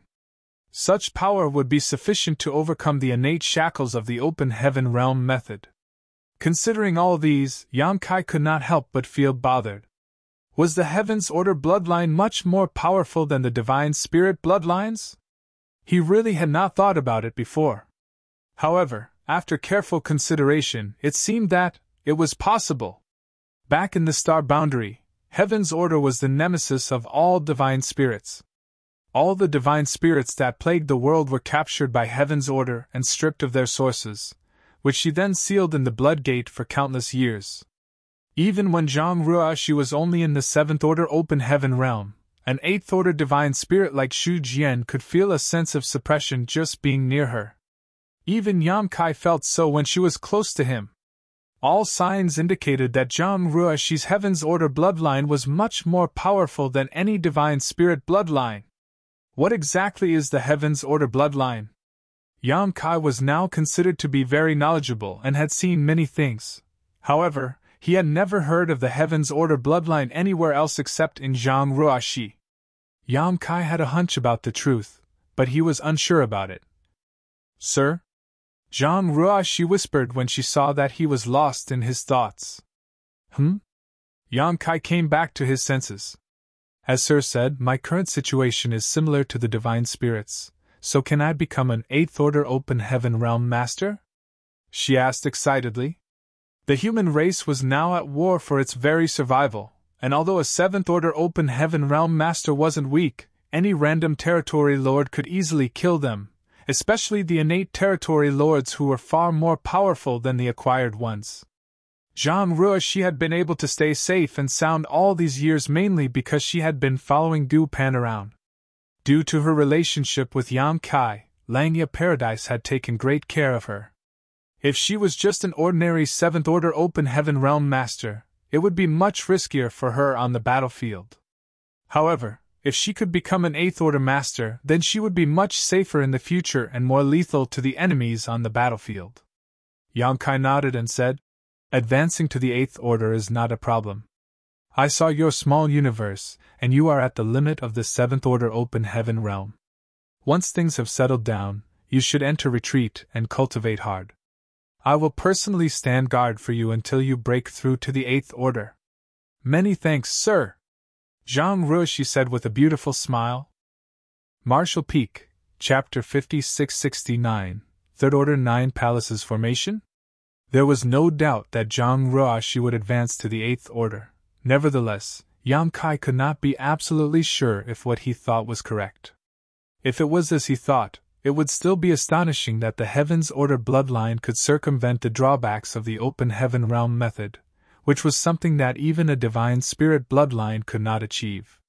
Yang Kai was still thinking about the Heaven's Order bloodline when Ruoshi said, "Sir, I have one more thing to ask advice about, and it concerns my bloodline." "Oh?" Yang Kai was intrigued and said, "Go ahead." Zhang Ruoshi glanced around and then said, "It's not convenient to talk about it here. However, I can show it to you, sir. Can you please come to the void with me?" And Yang Kai nodded and sent a message to let the purifying black ink battleship continue to follow its current course before leaving a space beacon on the deck to facilitate his return. He then manipulated space principles, wrapped Zhang Ruoshi in them, and darted away. After a few instantaneous movements, Yang Kai and Ruoshi were out of sight range of the purifying black ink battleship. They came to a stop and Yang Kai said, "This should be good enough." The void was so vast and endless that Zhang Ruoshi would not be limited in whatever she wanted to demonstrate. Zhang Ruoshi nodded, opened her small universe portal, and a member of the small stone race stepped out. Those of the small stone race usually look simple and unassuming. However, those who were familiar with their racial characteristics would know that their peaceful look was just an illusion, as they were truly warlike. After the small stone race member appeared, it immediately made a move that made Yang Kai's jaw drop. It came to Yang Kai, cupped its fist, and bowed to him. Yang Kai swore that this was the most polite small stone race member he had ever met in his life. Under normal circumstances, when humans summoned one, a small stone race soldier would definitely immediately rush towards the nearest source of black ink strength in a fit of rage. Human soldiers would have to refine them in advance to command them, otherwise, they would definitely run off and soon become lost. When Yang Kai handed out the first batch of the small stone race soldiers, the humans had not figured out an appropriate method to control them, and ended up wasting a lot of them. However, he could also see that this small stone race member was so courteous and mindful of etiquette because Zhang Ruoshi had exquisite control over it. Yet, this small stone race member had no trace of being refined at all. The small stone race member was not finished after saluting Yang Kai. He started to display his fighting skills to Yang Kai and demonstrated with vigor and power. Finally, it finished its show by cupping its fist once more. Yang Kai was more than a little dumbfounded and alternated his gaze between the small stone race member and Zhang Ruoshi's smiling face. "How did you do this?" Yang Kai asked in amazement.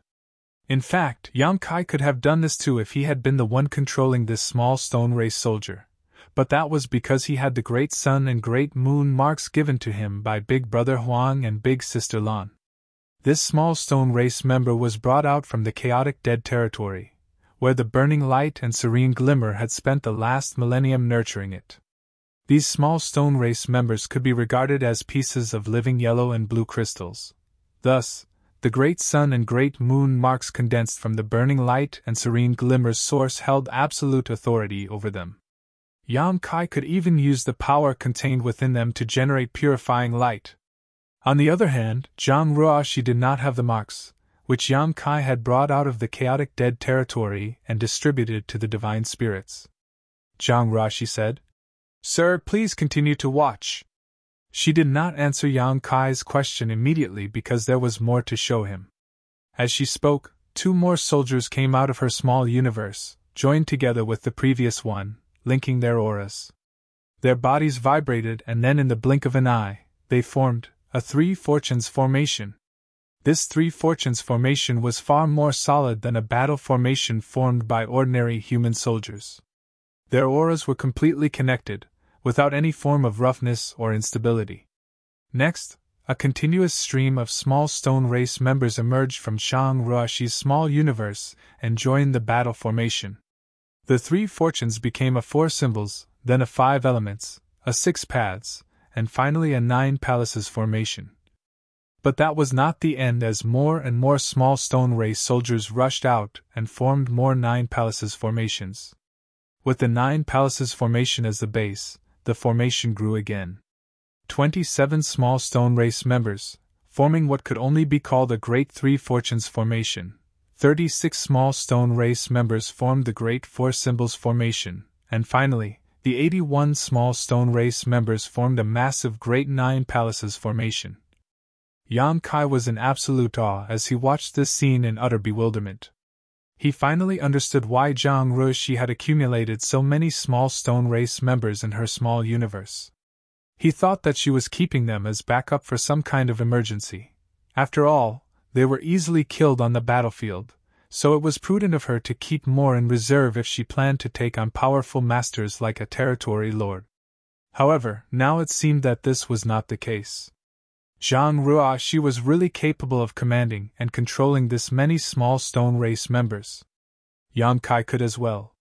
Not to mention 81 small stone race members, he could even control an army of millions of small stone race soldiers.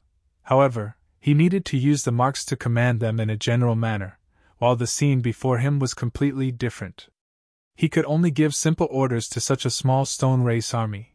However, it was essentially up to the individual soldiers to figure out how to carry out his commands. The 81 small stone race members controlled by Zhang Ruoshi, on the other hand, were like extensions of herself, akin to her hands and feet, completely within her ability to control. The massive 9 palaces formation before Yang Kai should only have existed in theory, and was supposedly impossible for cultivators to actually achieve. This was because each base point of this great 9 palaces formation was a first-order 9 palaces formation.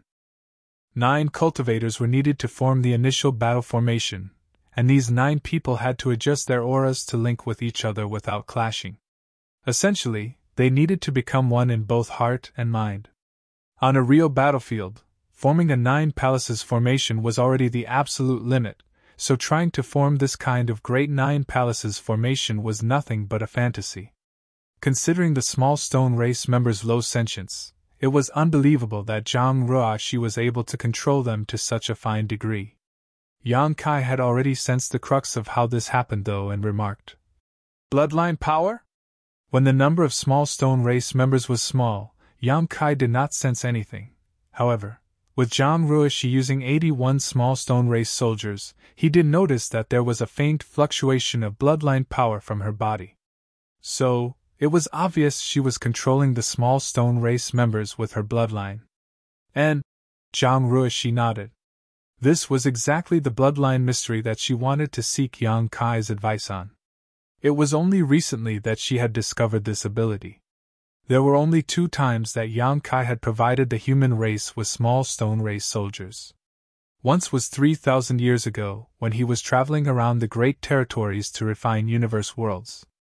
When he met many great forces of the human race who were evacuating, he gave them large numbers of small stone race soldiers as escorts.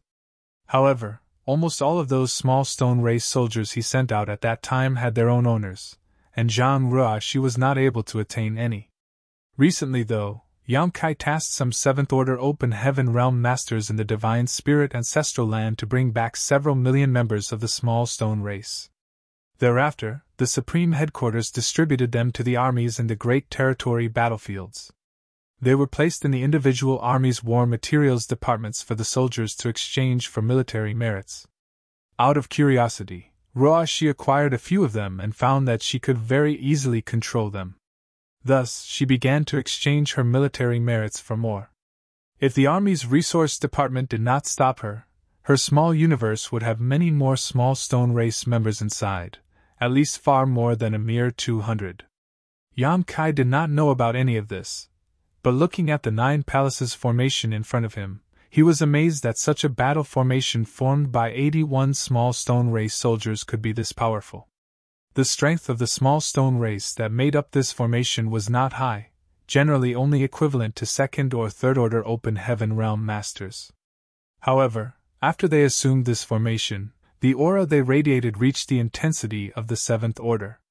If these small stone race soldiers were stronger to begin with, then the power of the formation would grow even further. Can you control more? Yang Kai asked. Roashi nodded and replied, But I don't have enough to form another complete battle formation layer. The corners of Yang Kai's face twitched. He just asked Zhang Ruashi if she could control more, but this little girl was even more ambitious. She actually wanted to use this great 9 palaces formation as the base to form an even higher order formation. Having 81 small stone race members as a base to form the simplest 3 fortunes formation would require 243 small stone race soldiers, so Zhang Ruashi really did not have enough. But Yang Kai had them. Although he gave the human race several million small stone race soldiers, he kept a few million for his own use. With the wave of a hand, an army of small stone race soldiers flew out of his small universe, appearing both grand and majestic. Go all out. Let me see what your limit is. Zhang Ruashi agreed readily, as she also wanted to know her limits. She immediately surged her bloodline power to draw many from the army released by Yang Kai. Soon, a new 9 palaces formation was formed using great 9 palaces formations as nodes. The number of small stone race soldiers involved had now reached 729. Their combined power had surpassed the 7th order and almost reached the 8th order. Yang Kai was dumbfounded by the formation in front of him. The great 9 palaces formation existed in theory and was basically impossible to be formed by humans. But what about this 9 palaces formation formed from great 9 palaces formation as its base be called? A third order 9 palaces formation?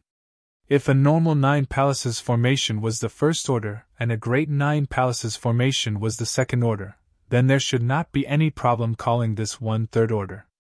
The bloodline power coming from Zhang Ruashi's body became more and more intense, and Yang Kai began to feel a slight pressure that caused his dragon vein to roil and riot.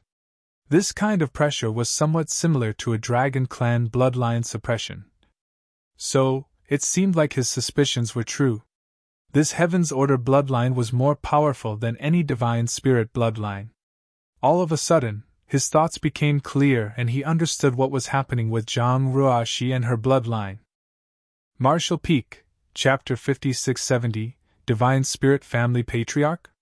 After a few moments, the Third Order 9 Palaces formation had turned into the Fourth Order 9 Palaces formation. The number of small stone race soldiers who made up the formation now reached an astonishing 6,561. It was unbelievable that one person could perfectly control more than 6,000 small stone race. Although the individual strength of the small stone race participating in the formation was generally not high, the aura of the battle formation at this moment made even Yang Kai feel a lot of pressure. In other words, if he were to fight against them and did not find a way to break the battle formation, he might lose. It was an astonishing feat. With this ability alone, Zhang Ruashi was as valuable as any 8th Order Open Heaven Realm Master. Yang Kai also saw the manifestation of the Heaven's Order bloodline power once again. Perhaps the bloodline power became too intense, so Zhang Ruashi was now surrounded by a blood-colored haze. Suddenly, at some critical point, a huge figure of a woman emerged behind her. The figure looked extremely imposing as she looked down on the world, a great sword at the ready. As she stood quietly behind Zhang Ruashi, the void trembled and an awe-inspiring pressure pervaded the surrounding space. Yang Kai was stunned. This figure and the memory of another extremely vague figure quickly overlapped. Although there was a difference in size, the image was too similar to ignore. Yang Kai was so happy that he had stumbled upon this great fortune. He never expected that he would stumble across such a grand discovery during this meeting with Ruai Shi. He was suddenly enlightened and many uncertainties in his mind became clear. So, that's how it is. If that is really the case, then everything makes sense. The Heaven's Order bloodline was basically a divine spirit bloodline, but it was not a divine spirit bloodline in the ordinary sense. In terms of ranking, the Heaven's Order bloodline was higher than all other divine spirit bloodlines. Thus, it was not accurate to call it the divine spirit's nemesis. The Heaven's Order bloodline was not born to restrain divine spirits. It was actually from the same vein as the divine spirit bloodlines, only higher up the hierarchy, which was why it could suppress all other divine spirit bloodlines. The Dragon Clan itself also had the concept of bloodline suppression, but the Dragon Clan's bloodline suppression only affected those within the clan or those from monster race too weak to resist. A Dragon Clansman with a purer bloodline had a natural restraint on any other Dragon Clansman with a less pure bloodline. In a fight, the strength of a Dragon Clansman with the purer bloodline could suppress the strength of the other. A Dragon Clan's bloodline may have some deterrent effect on other divine spirits, but it was far less obvious. A Dragon Clan bloodline's ranking may be higher than that of other divine spirit bloodlines, but not by much. In this world, there were two other divine spirit bloodlines that stood above the Dragon Clan: the Burning Light and Serene Glimmer. Technically speaking, these two were also divine spirits. The ancient legends stated that they were the ancestors of the divine spirits. However, Yang Kai knew that that was a misrepresentation after he found out the truth about the primordial light. If all the divine spirits were considered to be in one big family, then the higher the ranking, the higher their position would be within the divine spirit family. Big Brother Huang and Big Sister Lan could also be considered the big brother and big sister of all divine spirits. This was also the reason why when Yang Kai first went to the dragon pool, his great sun and great moon marks allowed him to draw in the power of the dragon pool and help Fu Guang break through his shackles and become a divine dragon. The powers of the Burning Light and Serene Glimmer and the Dragon Clan were fundamentally related. The primordial light first stripped its yin and yang elements in the chaotic dead territory, then moved to the ancestral land. It then transformed into thousands of lights and evolved into the first divine spirits. The first time Yang Kai went to the no-return pass, he used the great sun and great moon marks to completely suppress Ji Lao San, who was a grand dragon. He did this while he was still only in the 7th Order, and a grand dragon himself. In fact, the difference in strength between them at the time was not big. However, when he used the two marks, Ji Lao San was captured by Yang Kai almost effortlessly. Yang Kai also used the power of the Great Sun and Great Moon marks to suppress Tao Wu when he killed the latter in profound nether territory. Otherwise, Tao Wu's 8th Order Divine Spirit's strength could easily handle a soul-rending thorn head-on, and he would not have been so easily killed. This was basically akin to the big brother and big sister exerting their power over the little brother of the Divine Spirit family. When they learned about this, Big Brother Huang and Big Sister Lan would surely be overjoyed. They had been bickering for countless eons about who was the elder sibling between them, so if they knew they had so many younger brothers and sisters, they might not quarrel anymore and instead play with their little siblings instead. In such a sense, it was completely appropriate for Yang Kai as a Dragon Clan member to address them as Big Brother Huang and Big Sister Lan. The Burning Light and Serene Glimmer were the big brother and big sister of the Divine Spirit's family. However, in this family, there seemed to be another high-ranking existence. The Heaven's Order bloodline. The small stone race could be seen as an extension of the power of Big Brother Huang and Big Sister Lan, so even Yang Kai had to use the two marks to control them. This was natural because the ranking of the Dragon Clan was lower than that of the Burning Light and Serene Glimmer.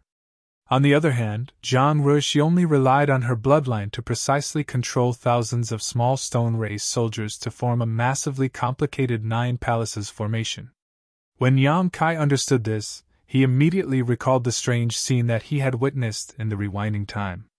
When the primordial light was stripped of its yin and yang in the chaotic dead territory, the latter evolved into the sun's burning light and moon's serene glimmer. After a long journey, what was left of the primordial light collided with an ancient universe world, showering it with thousands of multicolored lights. From those lights, all divine spirits were born. The divine spirits thus rose and the universe world came to be known as the ancestral land. With this evolution, the ancestral land became the home of all divine spirits, and was virtually indestructible. At that time, Yang Kai saw a vague image of a human figure through the blinding light. He did not have time to look closely that day as he was distracted by Di Wu's relentless attacks and was shaken out of his state of enlightenment. However, he remained haunted by the figure in the haze, which left him puzzled. It had become the last piece of the mystery behind the primordial light. Today, all the mysteries seemed to be solved. The hazy figure, although its face could not be seen, had an outline incredibly similar to the Heaven's Order figure that stood behind Zhang Ruoxi. That figure must be the original source of the Heaven's Order bloodline. When Yang Kai first saw Zhang Ruoxi at the suppressing black ink fortress, he had a strange hunch, but he could not figure out what it was about. When Zhang Ruoxi asked about her cultivation limits, or rather lack thereof, and Yang Kai looked into her small universe, he felt that hunch again, but he still could not understand it.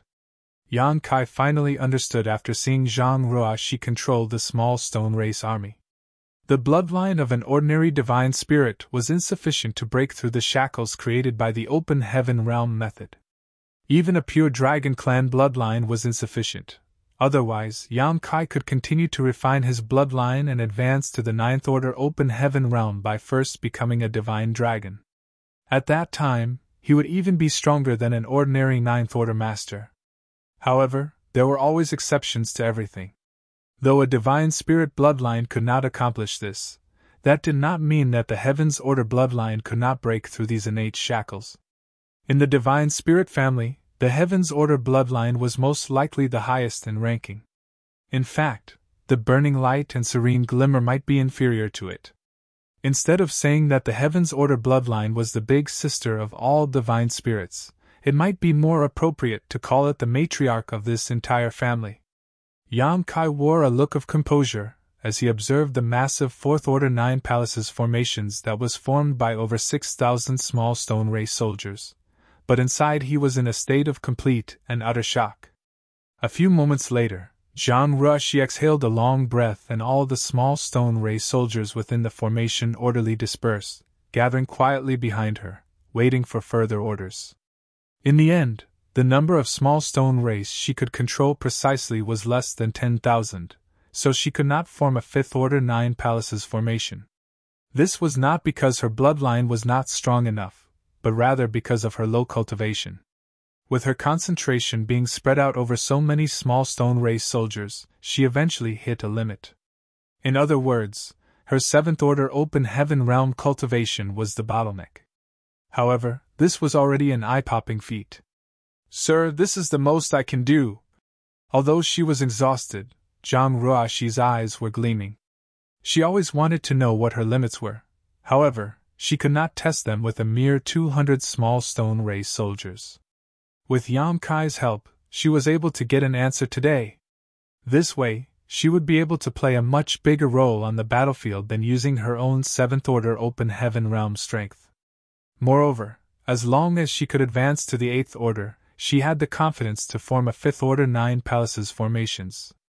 Who knows, maybe she might even be able to break through and become a Ninth Order open heaven realm master one day. Well done! Yang Kai nodded his head in admiration and began to collect his small stone race army before saying, "After this, I will bring you to a certain place." Zhang Ruoxi did not ask anything and just nodded obediently. "Yes, sir. Let's go back. You must be exhausted. When we return, get a good rest. The journey ahead is long and there is no need for you to rush to advance to the Eighth Order."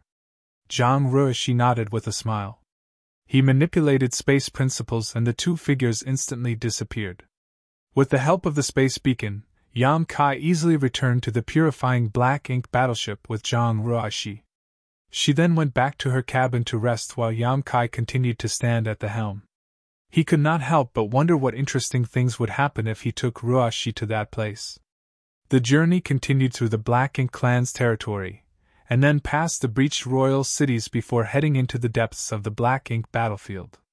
Several years later, many strange celestial phenomena appeared, bewildering and dazzling the Eighth Order Open Heaven Realm Masters.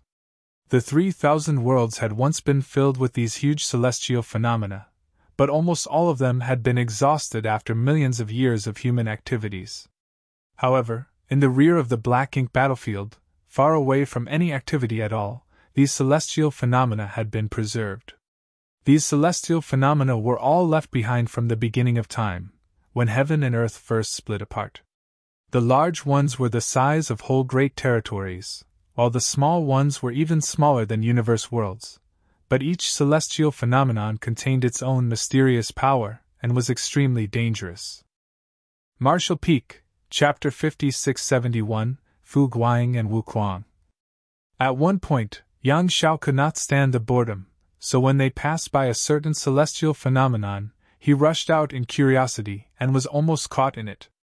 If not for Yam Kai's quick actions, he might have been lost within the celestial phenomenon, never to return. When Yang Shui found out, she punished him severely until he promised never to do that again. The dramatic event was a rare comic relief to their otherwise mundane journey and became the butt of everyone's joke throughout the warship. A few years later, the purifying Black Ink battleship entered the late ancient era battlefield, and the Eighth Order Open Heaven Realm Masters who saw this place for the first time were all shaken to their core. The veteran Eighth Order Masters who told them all the events of the past were also totally captivated. Only at this time did they know that at the end of the late ancient era, there were humans who fought and were victorious over the Black Ink clan on this magnificent battlefield. Although they failed to kill Mo, at least they managed to contain the Black Ink clan within the Black Ink battlefield. Now, the Black Ink clan had invaded the 3,000 worlds, the world had withered, universe worlds had collapsed, and the human race was trapped in a mere handful of great territory battlefields. The situation had never been worse, and everyone's heart was heavy and eager for revenge. After the late ancient era battlefield, there was the spiritless land. They were getting close to the primordial heaven's source grand restriction. Nearly 13 years after the departure of the purifying Black Ink battleship from the Supreme Headquarters territory, Yam Kai finally led a group of Eighth Order Masters to the place where the last human race crusade force was defeated. This was also where the Mother Nest was located and where the true body of Mo was sealed. The purifying Black Ink battleship flew past a lot of wreckage and debris.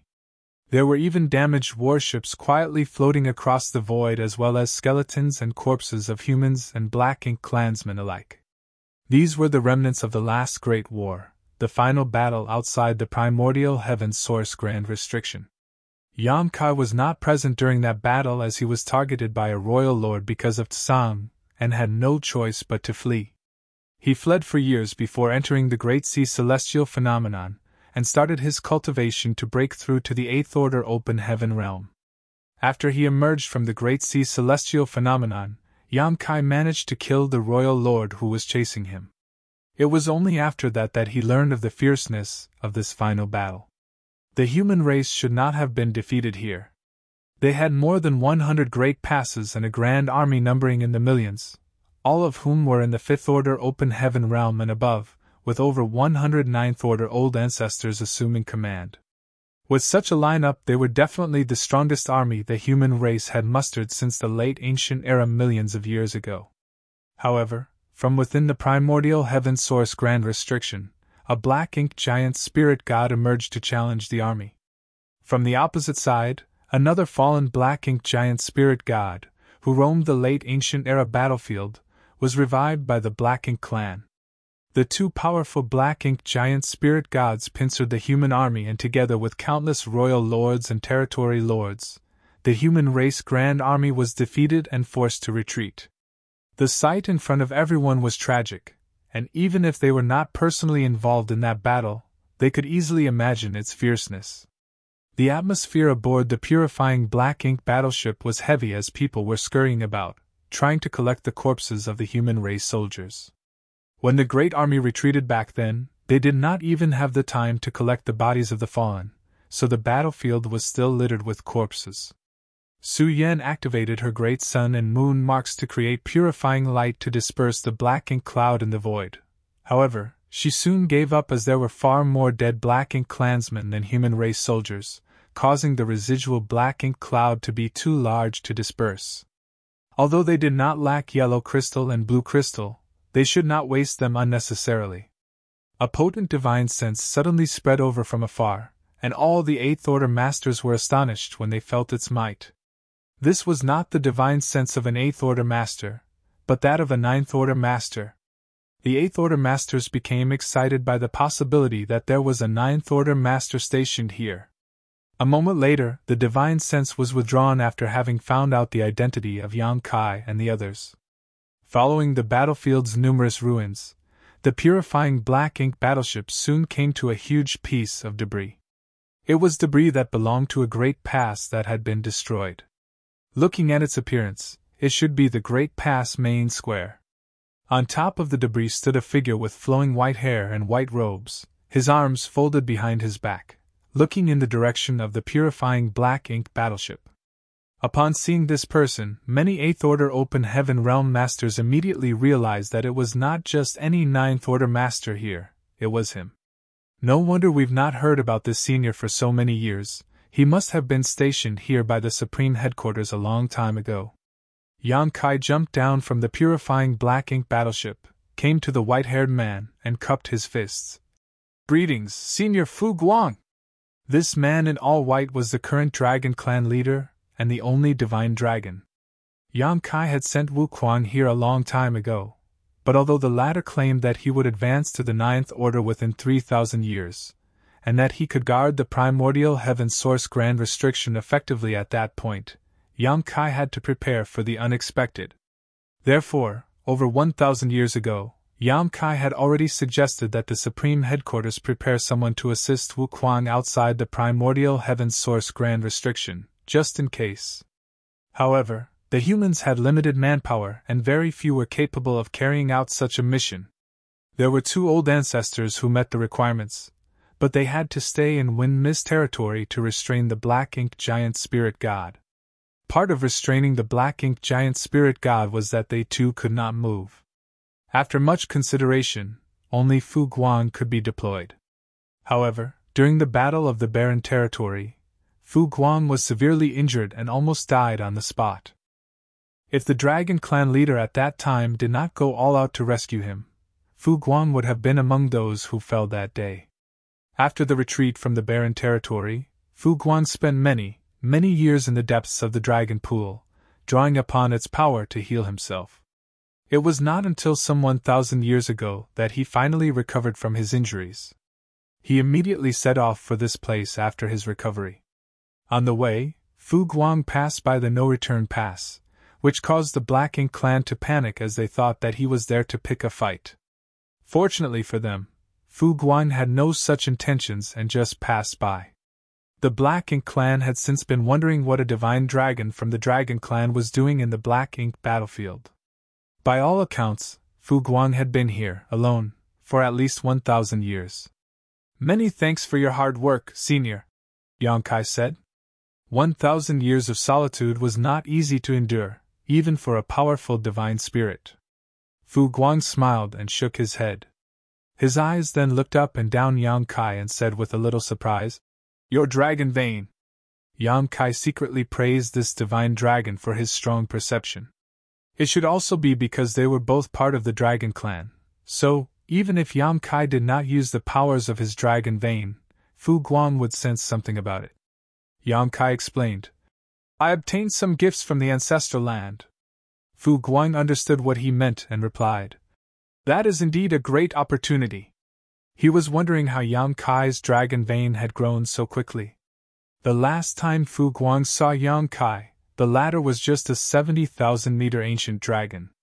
Now Yang Kai gave off a similar feeling to his own from back in the dragon pool.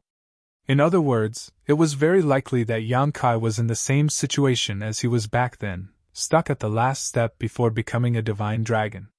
The power in the dragon pool had been greatly consumed after more than 2,000 years of healing, so Yang Kai could not have benefited much from it, certainly not enough to improve his dragon vein to such a degree. It turned out that it was a gift from the ancestral land. While they were talking, a group of 8th Order Masters and 60 divine spirits all came forward and saluted. No one dared to disrespect a divine dragon. The 8th Order Masters finally confirmed who the army commander of their suppressing Black Ink army was. Although there had been some speculation beforehand, it was only today that they became certain. A master like Fu Guang was naturally qualified to be the army commander of the suppressing Black Ink army. Zhu Jian and the rest of the divine spirits felt increasingly ready to be part of this fight. Given the circumstances, they knew that they would still be fighting alongside the human race after the 3,000-year agreement had expired. However, now they were working under the current Dragon Clan leader, and there was no room for sloppiness. After exchanging some pleasantries, Yang Kai said, "Sir, how is the situation here?" Fu Guang replied, "Nothing unusual, except that he talks a lot." "Talks a lot?" Yang Kai was slightly stunned and then realized that Fu Guang should be referring to Wu Kuang. Yang Kai could not help but chuckle, and his tense mood also relaxed a lot. It also meant that there were no problems with the primordial heaven's source grand restriction. If there really was any problem, Wu Kuang would not be able to waste his energy on chatting. At that moment, Wu Kuang's voice came from the depths of the void. "There is quite literally no one here besides the two of us, and it's been that way for over 1,000 years. Does it matter if we talk more? And don't you know that it's not a good habit to badmouth someone behind their back?" Fu Guang laughed helplessly and cupped his fist. After so many years of chatting, he also knew Wu Kuang's background. He had much respect for this late ancient-era martial ancestor. Furthermore, anyone who single-handedly guarded the primordial heaven source grand restriction deserved the utmost respect. The 8th Order Open Heaven Realm Masters and even the Divine Spirits were all astonished. They were all previously focused on Fu Guang and never expected there to be a second person here. After all, there was only endless darkness as far as they could see. The deep darkness seemed to be able to devour everything, and even their souls seemed to be sucked into it when they stared for too long. Fortunately, everyone was strong, and when they perceived the anomaly, they immediately collected the mind, which eased the discomfort. Someone said with palpitations, "Is this where the mother nest resides?" They had heard that the primordial heaven's source grand restriction had sealed the mother nest along with Mo's true body. Now they were able to see it with their own eyes. This was the source of all the chaos, and the birthplace of the Black Ink clan. Even the 8th Order Open Heaven Realm Masters could not help but feel a sense of powerlessness and defeat in their hearts at this moment. "Don't be so glum. For countless eons, your heroic ancestors spilled their blood on this battlefield to resist the Black Ink clan, all to give future generations a chance to live and grow. Now, this burden has fallen on your shoulders. If you and the others fail here, then the human race and all the divine spirits will cease to exist. When that happens, everything will come to an end. The martial ancestors were able to seal this evil here. Don't you, their descendants, have the courage to fight it?" Martial Peak, Chapter 5672, The Human Race Must Get Stronger. Fu Guang was not reprimanding, and neither was his tone intense. Though it seemed like a simple question, it caused everyone's heart to feel heavy. How could they face the true enemy if just gazing upon its shield of darkness was enough to frighten them? Yang Kai immediately cupped his fist and said respectfully, "Junior understands." Yang Kai took a step forward and said, "I'll check out the situation." He disappeared in a flash as Fu Guang looked on with his brow raised. The way Yang Kai utilized space principles was at a level no different from the late Phoenix clan leader. The Dragon clan's bloodline talent was the Tao of Time, while the Phoenix clan's was the Tao of Space. Fu Guang was surprised that Yang Kai, a Dragon clan member, was so proficient in both the Tao of Time and the Tao of Space. Amidst the great struggle between the human race and the Black Ink clans over the dominion of everything under the heavens, there was always a need for special existences to rise up. Looking at the direction Yang Kai went, Fu Guang became lost in his thoughts as he realized that he was not one of those special beings. Outside the primordial heaven source grand restriction, a portal seemed to open up in the darkness when Yang Kai arrived. Yang Kai followed the portal, took a step inside, and saw Wu Kuang sitting cross-legged. Yang Kai swiftly activated the Great Sun and Great Moon marks. Yellow and blue rays burst out and merged into a huge beam of purifying light that rained down on Wu Kuang's head. Wu Kuang, whose body was so black that his face could barely be seen, was instantly enveloped by the purifying light, and with a piercing sound, the huge mass of black ink strength was purified. The light dissipated and Wu Kuang returned to his original appearance. He appeared grim as he asked, "What the hell are you doing?" Yang Kai replied casually, "I need to make sure that I see a human Wu Kuang, not a black ink disciple Wu Kuang." Anyone else who saw Wu Kuang's appearance would have thought he had been completely corrupted by black ink strength, mainly because this guy was covered in it and looked very abnormal. "What about now?" Wu Kuang asked rhetorically. Yang Kai said, "It should be fine, but I'd like to check your small universe if you don't mind." Wu Kuang snorted and replied, "If I were a black ink disciple, I would have awakened the old thing inside and unlocked the primordial heaven source grand restriction long ago. Who knows? The heaven-devouring great emperor is quite the schemer. Who can tell what you're up to?" Wu Kuang rolled his eyes. The rich black ink strength continued to be pulled in, and under heaven-devouring battle law, he seemed to have turned it into a bottomless pit. Still, he warned Yang Kai, "Refrain from acting out. Do you know how tricky it is to steal something from someone's home without disturbing the sleeping owner? Besides, didn't you give me a World Tree clone which can stabilize and isolate my small universe? How could black ink strength corrupt me so easily?" When he saw that Yang Kai was unconvinced, Wu Kuang immediately sneered and snarled, "You're going to get your ass kicked." As he said that, he revealed his aura threateningly. Yang Kai immediately sat cross-legged in front of him and said, "Your fist is bigger. Fine, you win." Wu Kuang had already become a ninth-order open heaven realm master. He was clearly not exaggerating when he said that he would achieve this within 3,000 years. Yang Kai was more and more amazed at the power of the heaven-devouring battle law. Unfortunately, only Wu Kuang could truly bring out the full power of this heaven-defying cultivation technique. Wu Kuang was able to advance from the 7th order to the 9th order in just 3,000 years with this secret art and special environment. In the end, black ink strength was also a kind of power. While sitting here, the black ink strength was endless and inexhaustible. With the help of the heaven-devouring battle law and the protection of flawless purifying golden lotus and a world tree clone, Wu Kuang was able to achieve the unimaginable in just 3,000 years. Without even one of these conditions, Wu Kuang would not have been able to advance to the 9th order in such a short time. "Senior, I would like to ask you something," Yang Kai said solemnly. Wu Kuang chuckled softly. "Humph. So you call me Wu Kuang when you want and then address me as senior when you want something. Brat, you're as disrespectful as ever." Wu Kuang sneered and thought to himself scornfully. "Speak!" Wu Kuang snarled. "The 10 martial ancestors all must have understood the open heaven realm method is flawed. How did Senior overcome the limitations of the open heaven realm method to cultivate the 9th order?" Wu Kuang's current body originally belonged to Mo Xing, the great demon god, who was killed back in the star boundary. Wu Kuang's soul took over that fallen master. Yang Kai still remembered that when he saw Wu Kuang again after leaving the star boundary, Wu Kuang was just a 5th order open heaven realm master at that time. In other words, Wu Kuang should have been an ordinary 5th order open heaven realm master back then, so theoretically, his limit was the 7th order. How did he become a 9th order open heaven realm master? "You want to know?" Wu Kuang grinned. "You won't be able to do it. The 3-self source reconstitution art is enough to keep you busy." Yang Kai probed and asked, "Is it related to the secret art practiced by Senior?"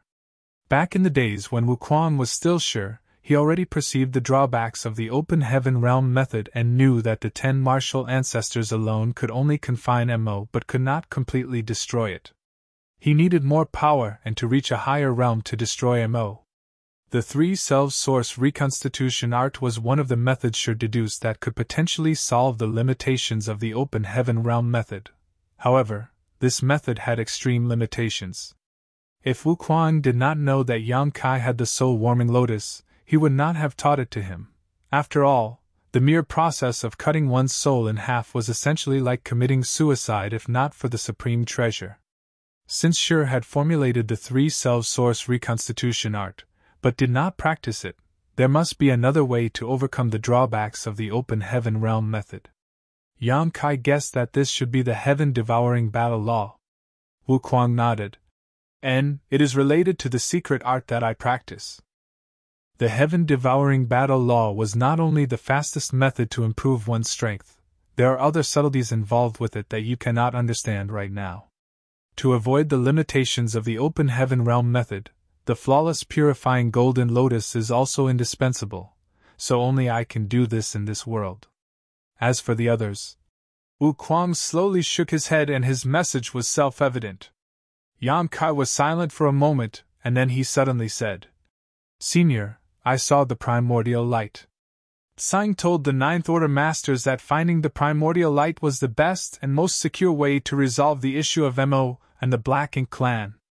Yang Kai overheard this when he was serving tea to them, otherwise he would not have known about such a secret, as he was just a 7th Order Open Heaven Realm Master back then.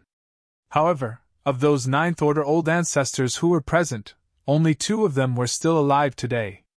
Wu Kuang was the reincarnation of Sure and naturally knew more about the primordial light than anyone else. Wu Kuang was stunned for a moment before he became incomparably excited, his eyes widening as he asked, "Where is it?" He was so agitated that he even grabbed Yang Kai's shoulders and shook him. Yang Kai felt his shoulders were about to be crushed and his body shaken apart, and hastily said, Senior, don't get so excited. I only witnessed the primordial light by chance when traveling back through millions of years of time." "You traveled back in time?" Wu Kuang gawked as this was an impossible feat as far as he knew. After his eyes stopped spinning, Yang Kai explained exactly what happened in the ancestral land, causing Wu Kuang's expression to change as he listened.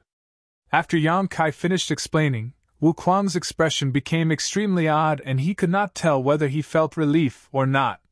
"So, that's what happened. The primordial light has long since ceased to exist. Back then, the 10 martial ancestors theorized that the only way to deal with MO once and for all was to find the primordial light. That was naturally a source of hope for them. However, today, Yang Kai had confirmed that the primordial light had disappeared from the universe, and its remnants had evolved into the divine spirit family. Thus, this hope no longer existed. Wu Kuang couldn't help feeling some disappointment in his heart. However, he had also long expected this situation. Even if he was disappointed, he did not despair. The primordial light was certainly the safest and simplest solution to resolve the issue of MO, but it was not necessarily the only solution. MO was in the creation realm, so if he could break through the 9th Order and reach the creation realm, he would be able to compete with MO directly. Collecting himself, Wu Kuang quickly said, "Brat, since the primordial light has long since dissipated, the only hope for the human race now is to further strengthen themselves and rise above the 9th Order as soon as possible." "Yes," Yang Kai answered, but after thinking about it, he did not say anything about Zhang Ruoxi. After all, her story was still just his own speculation. Thus, he would have to take her to that place before he could say for certain his hypothesis was the truth. After a moment of silence, Yang Kai said, "I brought some men and a powerful weapon with me this time to ease the burden on Senior. If Senior needs any help from them, just order them as needed. There is always a need for more help." Wu Kuang said seriously. Previously, Mo was hit by whatever Mu left behind and has been in deep sleep ever since. Over these years, although there have been some faint mental activities, it has not awakened yet. Fortunately, I have made it to the Ninth Order Open Heaven Realm Master, and my control over the primordial heaven source grand restriction is much stronger now. Otherwise, all hell would have broken loose already. Yang Kai was astonished and asked, "Then, can Senior estimate when Mo will awaken?" Wu Kuang spread his hands helplessly and replied, "It's impossible to say. Maybe it will wake up in the next moment. Or perhaps it will continue to sleep for a few thousand more years." Yang Kai's anxiety increased greatly as he asked, "If it really wakes up, can Senior suppress him?" "Perhaps for a short while, but certainly not for long. After all, I have not yet reached Tsung's level of strength." Although Tsung was still technically in the Ninth Order Open Heaven realm, he was much further along that path than I am right now. It was for that reason that he could single-handedly stay here and maintain the grand restriction. Still, I am also growing stronger all the time. In short, the longer it takes Mo to wake up, the better it is for the human race. After a pause, Wukuang said, "There are many Black Ink clansmen inside the primordial heaven source grand restriction, including many royal lords. If the grand restriction were to be broken now, it would be difficult to stop them. However, if you have brought enough capable people, we might be able to reduce the power of Black Ink clan in advance. When the day comes, and make no mistake, it will come, the burden on the human race would lessen if we act now." Yang Kai listened and asked eagerly, "How should we go about eliminating them?" Wu Kuang replied, "Simple. I'll create a small opening in the grand restriction and release some of them out in batches. You guys just need to kill them as they emerge." Marshall Peak, Chapter 5673, Prepare for Battle. Yang Kai winced and whispered, "Senior may not know, but more than 3,000 years ago, when the human crusade force came here, Tsung did what you suggested and it ended in disaster. Of course, when Tsung chose to open a gap, it was based on the same reasoning. Before the human crusade force arrived, Tsung had guarded this place alone for over 100,000 years and was approaching his limit. The primordial heaven source grand restriction not only sealed Mo's true body, it also held back all of Mo's creations. Tsung could not bear the burden by himself, and eventually he would not be able to contain them. If the seal broke and Mo and its true body escaped, the human race would not be able to handle the subsequent catastrophe. So, after the human crusade force arrived, Tsung proposed, as Wukuang did now, to open a gap in the grand restriction, to relieve some of the pressure. Initially, everything had gone according to Tsung's expectations, until the appearance of a Black Ink giant spirit god. Unexpectedly, a Black Ink giant spirit god emerged from the grand restriction and forcefully held the gap open.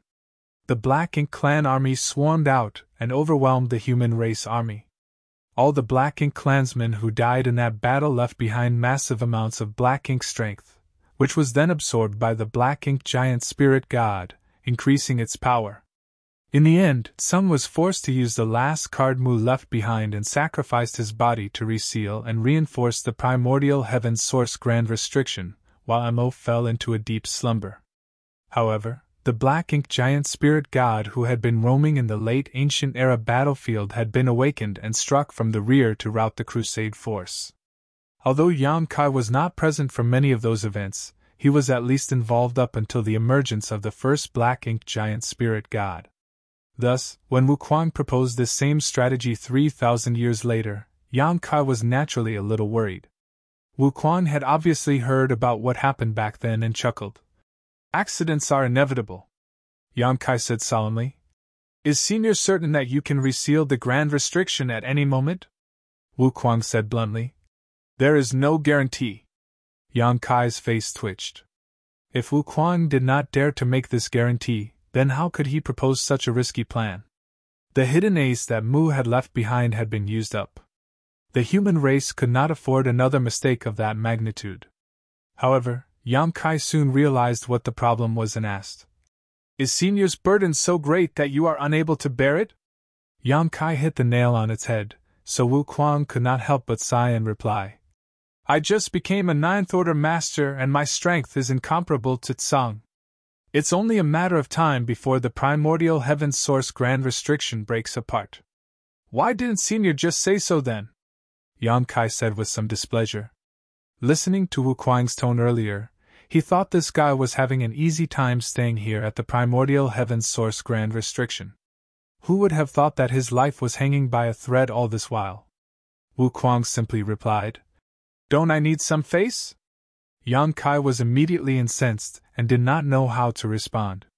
He fumed for a moment before asking, "If we do as Senior said, will there be any effect on Mo's true body? Would you believe me if I said that there will be no effect? Mu left a strong gambit behind. Now we can only trust her."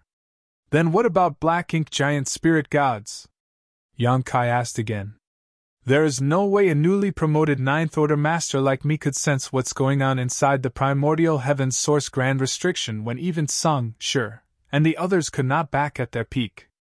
Only Mu ever dove deep into the primordial heaven's source grand restriction. We have never done so. Unfortunately, she died after we resealed the restriction and did not leave any clues as to what she saw inside. That is why no one knew a black ink giant spirit god was lurking inside. The only thing I can do now is to try to reseal the gap when I notice any anomalies and try to avoid things getting out of hand." What Wu Kuang meant was that if there was a black ink giant spirit god that wanted to break out of the grand restriction, he would immediately close the opening. It was pointless for Yang Kai to ask if he was able to do it at this point. Wu Kuang followed up. "You do not have to worry too much though. Even if Mo is already at the creation realm, there will not be many black ink giant spirit gods." "How do you know?" Yang Kai asked. "Mo must have paid a huge price to create such a powerful being. Every black ink giant spirit god must require a part of its true essence. Although Mo is very powerful, its soul and essence cannot be divided too many times, otherwise, it will be in great danger itself. Is Senior certain of that, or is it just a guess?" Yang Kai frowned. "I have evidence this time." Wu Kuang smiled. "Thousands of years ago, the Black Ink clan laid out an elaborate scheme and made many sacrifices to awaken the Black Ink giant spirit god in the divine spirit ancestral land, just like they did with the one from the late ancient era battlefield. If Mo could freely create black ink giant spirit gods, why would it bother going through all that trouble? Sending even one more out of the primordial heaven's source grand restriction would have ended everything right from the start, right?" Yang Kai pondered over it a little and had to admit that Wu Kuang's analysis had some truth to it. Of course, he could not rule out the possibility that he just wanted to believe a comforting lie rather than face an unwelcome truth. Wu Kuang continued, "So, even if there are still black ink giant spirit gods in this primordial heaven's source grand restriction, there won't be many of them. Perhaps just one or two." Yang Kai pondered silently before exhaling a long sigh. "In that case, we can only act and see what happens." It was necessary to open up a gap in the primordial heaven's source grand restriction as Wu Kuang needed to ease his burden. They could only hope that he could control the situation after. Yang Kai was glad that he had convinced the Supreme Headquarters to build the suppressing Black Ink Fortress 1,000 years ago. Otherwise, he would not have known how to handle the current situation. The original purpose of the suppressing Black Ink Fortress was to prevent problems that might emerge from the primordial heaven's source grand restriction, including when the grand restriction would be broken. "Senior, please wait a moment, I will go make some arrangements," Yang Kai said and got up to leave. Wu Kuang suddenly said, "Wait. There's one more thing I need to explain to you." "What is it?" Wu Kuang said solemnly. "The primordial heaven's source grand restriction has existed for a very long time, which means that it has fallen into disrepair. Every time the grand restriction opens and closes, it will impact its stability to a certain degree. Do you know why Tsung did not dare to open the gap to relieve its pressure even when he had reached his limits?" Yang Kai frowned and said, "Fear of collapse of the grand restriction?" Wu Kuang nodded gravely. "Indeed. Even if there was only a 1 in a million chance, Tsung did not dare to take that risk. Thus, he kept holding on until the arrival of the human crusade force. It was only then that he took the risk as others were around to help him contain the situation. After that, the source grand restriction should have become extremely unstable." "Should?" Yang Kai raised an eyebrow. Wu Kuang smiled lightly and replied, This happened many times during the long existence of the Grand Restriction. Otherwise, why do you think my old friends chose to strengthen the restriction by sacrificing themselves? Do you think they didn't cherish their lives? Yang Kai finally realized something when he heard this. The primordial heaven source Grand Restriction was created by us under Mu's instructions. And Mo struggled violently when it was in the Grand Restriction. For countless years, it has struggled and attempted to break out a few times, which put a great strain on the Grand Restriction. As a result, whenever there are signs of collapse, someone would make the sacrifice and merge with the Grand Restriction. As he spoke, Wu Kuang's eyes glowed in remembrance, clearly lost in his memories of a time long past. When one of us merged with the Grand Restriction, it was equivalent to reinforcing it. Therefore, it has been maintained until today without collapsing. 3,000 years have passed since Tsang did just that, and today's primordial heaven source Grand Restriction is no longer the same as when it was first built. When I open the Grand Restriction, you will have to deal with all the Black Ink clansmen that leak out by yourselves. I won't close it unless a Black Ink giant spirit god is trying to break out. Yang Kai nodded lightly and replied, I understand. I will explain this to the army. He knew the reason why Wu Kuang had told him this. It was because he did not want the suppressing Black Ink army to expect any help from him. Wu Kuang could only take care of the opening and be ready to close it at any moment. He could not provide any direct assistance to the suppressing Black Ink army. He also wanted the suppressing Black Ink army to be prepared for anything horrendous that may occur. After leaving the primordial heaven source Grand Restriction, Yang Kai returned to the debris of the Great Pass and explained what he had discussed with Wu Kuang. Fu Guang nodded his head and said, We can only deal with it as it is. Yang Kai continued, I can't stay for long, so I must ask Senior to take care of things here. Fu Guang smiled and said, Not a problem. I'll take care of it. Yang Kai looked at the numerous human Eighth Order masters and shouted, Prepare for battle! Small universe portals opened up and numerous figures emerged from each of them, the soldiers soon assembling according to their divisions and squads. Yang Kai moved away from the debris and his world force surged to clear a space in the void. Afterwards, he took out the orb that contained the suppressing Black Ink fortress and threw it forward with force. Manipulating space principles, the orb shattered and space inside expanded rapidly. In the blink of an eye, a large area of space was added to the void, causing ripples in space. Yang Kai rapidly formed a set of hand seals and surged both world force and space principles to smooth the disorder. After everything calmed down, the huge suppressing Black Ink fortress came into view, in all its intimidating majesty. This was a true weapon of war. It sat in the void like a fierce beast, facing the primordial heaven source Grand Restriction like a tiger that was watching its prey. In the square, Fu Guang raised his brows slightly when he saw this. With such a powerful platform in hand and the 6,000 elites of the suppressing Black Ink army, they should not have any problems dealing with a few Black Ink clansmen from the primordial heaven source Grand Restriction. Suppressing Black Ink army! Fu Guang pointed his hand to the front and shouted, Assume your positions! Yes, sir! Under Fu Guang's command, the 10 divisions rapidly entered the suppressing Black Ink fortress from all sides. Division after division was assigned to each of the artifacts, and everything was ready after just 2 hours.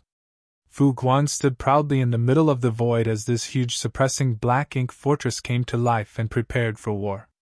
At the suppressing Black Ink fortress core, 10 Eighth Order Open Heaven Realm Masters sat cross-legged in a circle, ready to activate its power to provide all possible assistance to the soldiers outside. Marshall Peak, Chapter 5674, Shaving Away What's Inside. Yang Kai looked on from afar. The primordial heaven source Grand Restriction was the battlefield of the suppressing Black Ink army.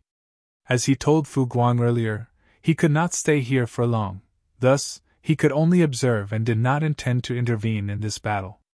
Everything would be fine if the suppressing Black Ink army and the suppressing Black Ink fortress could deal with the Black Ink clan army that rushed out of the primordial heaven source Grand Restriction. If they could not, then there would be problems. There was another figure standing beside him at this moment. It was Zhang Ruoxi, who asked, Sir, don't I have to go and help? She thought that she could provide a lot of assistance with her small stone race army, which could form a fourth order 9 palaces formations. Even if she was facing an innate territory lord, she could put up a hard fight. Yang Kai slowly shook his head and said, Your battlefield isn't here. If his guess was right, then Zhang Ruo she could play a much bigger role in the future than merely controlling a fourth order 9 palaces formation. Upon hearing this, Zhang Ruo she felt a bit confused, but she listened to Yang Kai's instructions and watched quietly beside him. For the last few thousand years, she and Yang Kai had barely met, but ever since she was young, she had built an unconditional trust in Yang Kai. Even after growing up and becoming a 7th Order Open Heaven Realm Master, she would still obey any request Yang Kai made of her. Now, both the Suppressing Black Ink Army and the Suppressing Black Ink Fortress were ready. Yang Kai looked over at Wu Kuang and said, Senior, please do your best to control the gap and not put too much burden on the Suppressing Black Ink Army. Wu Kuang said, Rest assured, I have been considering this ever since I first began guarding this place. I will only open the gap wide enough for those weaker than royal lords to smoothly pass through. Perhaps 1 or 2 royal lords might occasionally rush out, but with that dragon here, it shouldn't be a problem. Yang Kai nodded lightly. This was also the reason why he arranged for Fu Guang to come here in advance. As a divine dragon, Fu Guang was significantly more powerful than the average 9th Order Open Heaven Realm Master, so dealing with 1 or 2 royal lords should not be an issue for him. The battle would soon begin. In the endless darkness, a spinning vortex suddenly emerged in front of the Suppressing Black Ink Fortress. The initial speed of the vortex was not fast, and its scale was not large. However, as time passed, the vortex gradually began to expand, and the speed of its rotation became increasingly faster. This was obviously Wu Kuang manipulating the primordial heaven's source grand restriction to open a hole. Looking at this, Yang Kai felt much more assured. He remembered when Tseng opened the gap in the primordial heaven's source grand restriction back then. A huge opening had appeared at that time and countless Black Ink clan soldiers poured out of it. It was not that Tseng was not as good as Wu Kuang at controlling the grand restriction, but rather that the situation was vastly different. At that time, the human race had more than 100 great passes and an army which numbered in the millions. Tseng did not need to be so careful with his control of the gap. However, things were different now. The Suppressing Black Ink Fortress was less than 10% the size of a great pass, and the Suppressing Black Ink Army was composed of only 6,000 soldiers. Although there were 400 8th Order Masters, that was still far fewer than the initial Crusade force. If Wu Kuang did the same as Tseng had, then the Suppressing Black Ink Army would be overwhelmed and wiped out in no time. Wu Kuang was undoubtedly far more cautious in his approach than Tseng was back then. Rich Black Ink strength escaped from the vortex, but there was no sign of the Black Ink clan, which puzzled the Suppressing Black Ink Army soldiers. Soon, the human race masters sensed an anomaly. From within the vortex, a powerful divine sense extended outward, spying on the situation outside. Apparently, after that event 3,000 years ago, the Black Ink clansmen inside the primordial heaven's source grand restriction became more cautious. However, even if they were more cautious, they could not resist the rare opportunity to rush out to the outside world. Thus, it did not take too long before a large number of Black Ink clansmen charged out of the vortex. These Black Ink clansmen were on average stronger than those fighting on the Great Territory battlefields. The Black Ink clan soldiers on the Great Territory battlefields were mostly cannon fodder that any open heaven realm master could kill a swath of in a single blow. However, these Black Ink clansmen that rushed out from the primordial heaven's source grand restriction were all low-rank clansmen at least. In other words, they were equivalent to low-rank open heaven realm masters. This was not surprising as the primordial heaven's source grand restriction has been sealed for so many years. Since these Black Ink clansmen were spawned inside and had nothing else to do, there was plenty of time for them to grow in strength. The last time the Crusade force was here, they were faced with such a situation as well. The first wave of Black Ink clansmen that emerged numbered less than 300, but everyone knew this was only the beginning. This batch of soldiers immediately rushed in the direction of the suppressing black ink fortress.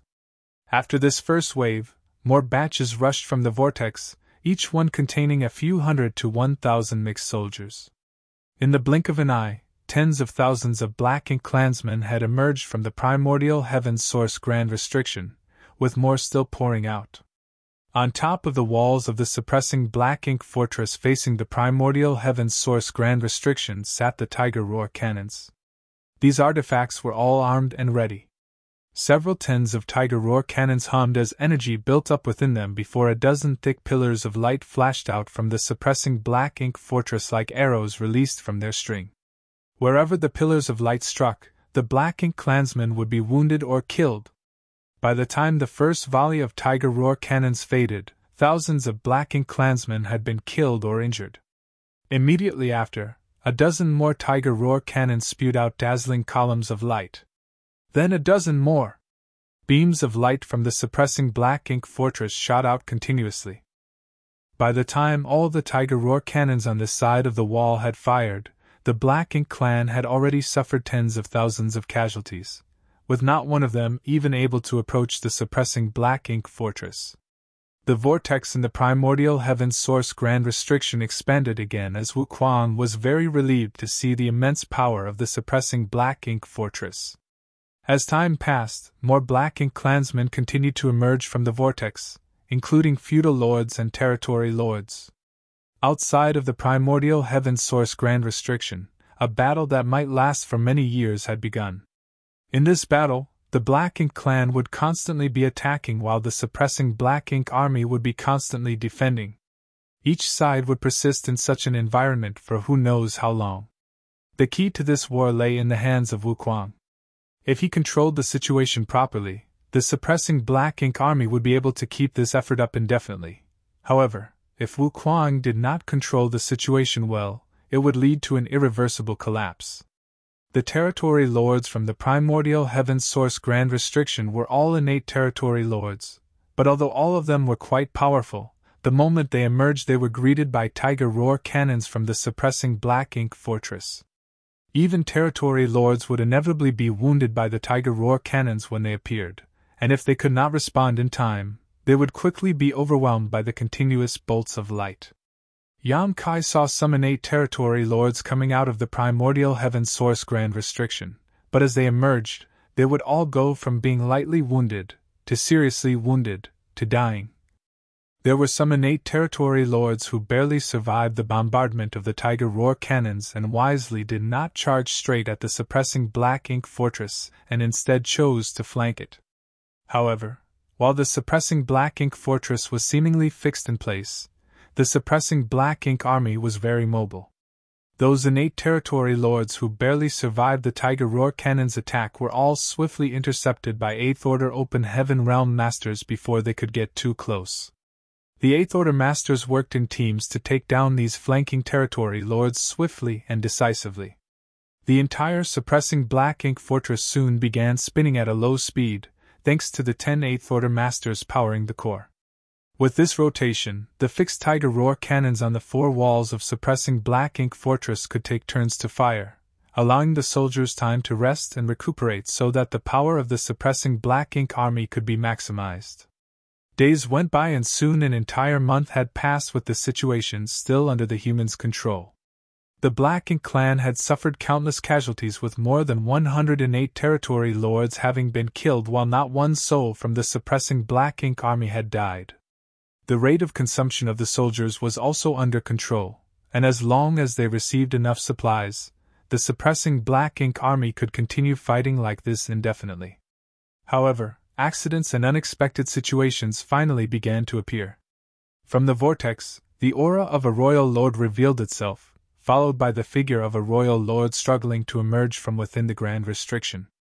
Wuquan had carefully controlled the primordial heaven's source grand restriction so that the gap he opened was only large enough to allow those weaker than royal lords to pass through smoothly. Any royal lord trying to emerge would have difficulty exiting through the current opening. The royal lord was only delayed for a few breaths of time while passing through the vortex, but during that brief moment, he was naturally struck by multiple attacks from the suppressing Black Ink fortress, causing numerous injuries. Naturally, this caused the royal lord to roar in anger. With great difficulty, he struggled out of the vortex and nimbly dodged the attacks from suppressing Black Ink Fortress before charging out towards it. However, he was immediately met with the intense dragon aura of a divine dragon. Fu Guang, who had been waiting on the suppressing Black Ink Fortress, personally intercepted the royal lord, forcing him into the nearby void to fight.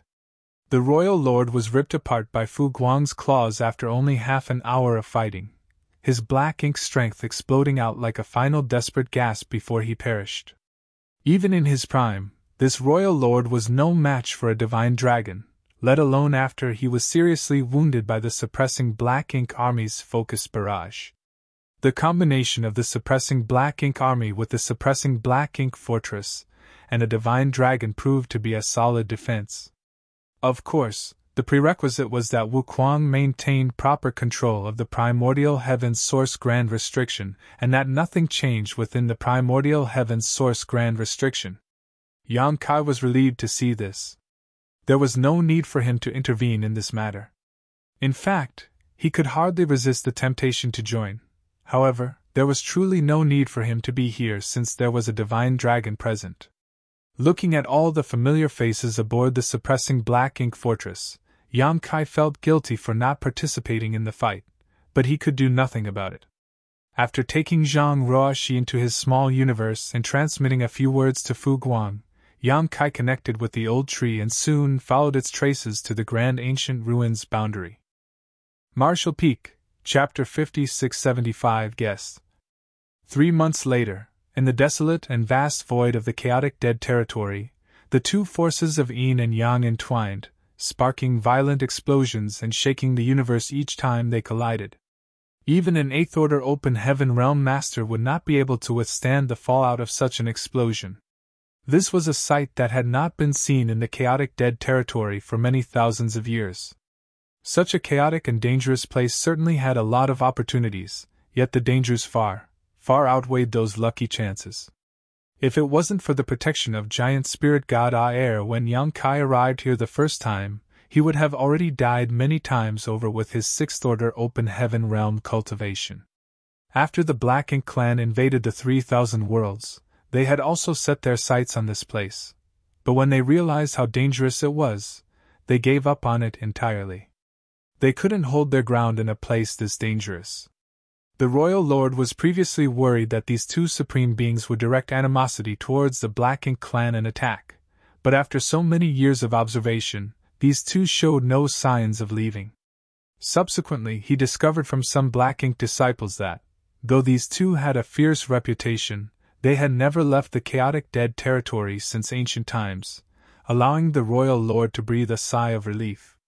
Yang Kai arrived in this place without difficulty, and soon found Big Brother Huang and Big Sister Lan, who were nurturing another small stone race army. Both Big Brother Huang and Big Sister Lan were speechless when they saw Yang Kai again. Ever since Yang Kai gave them these unique creatures, the two of them had been fixated on this type of game-like combat to establish their seniority. However, the last 2 times Yang Kai visited, nothing good happened.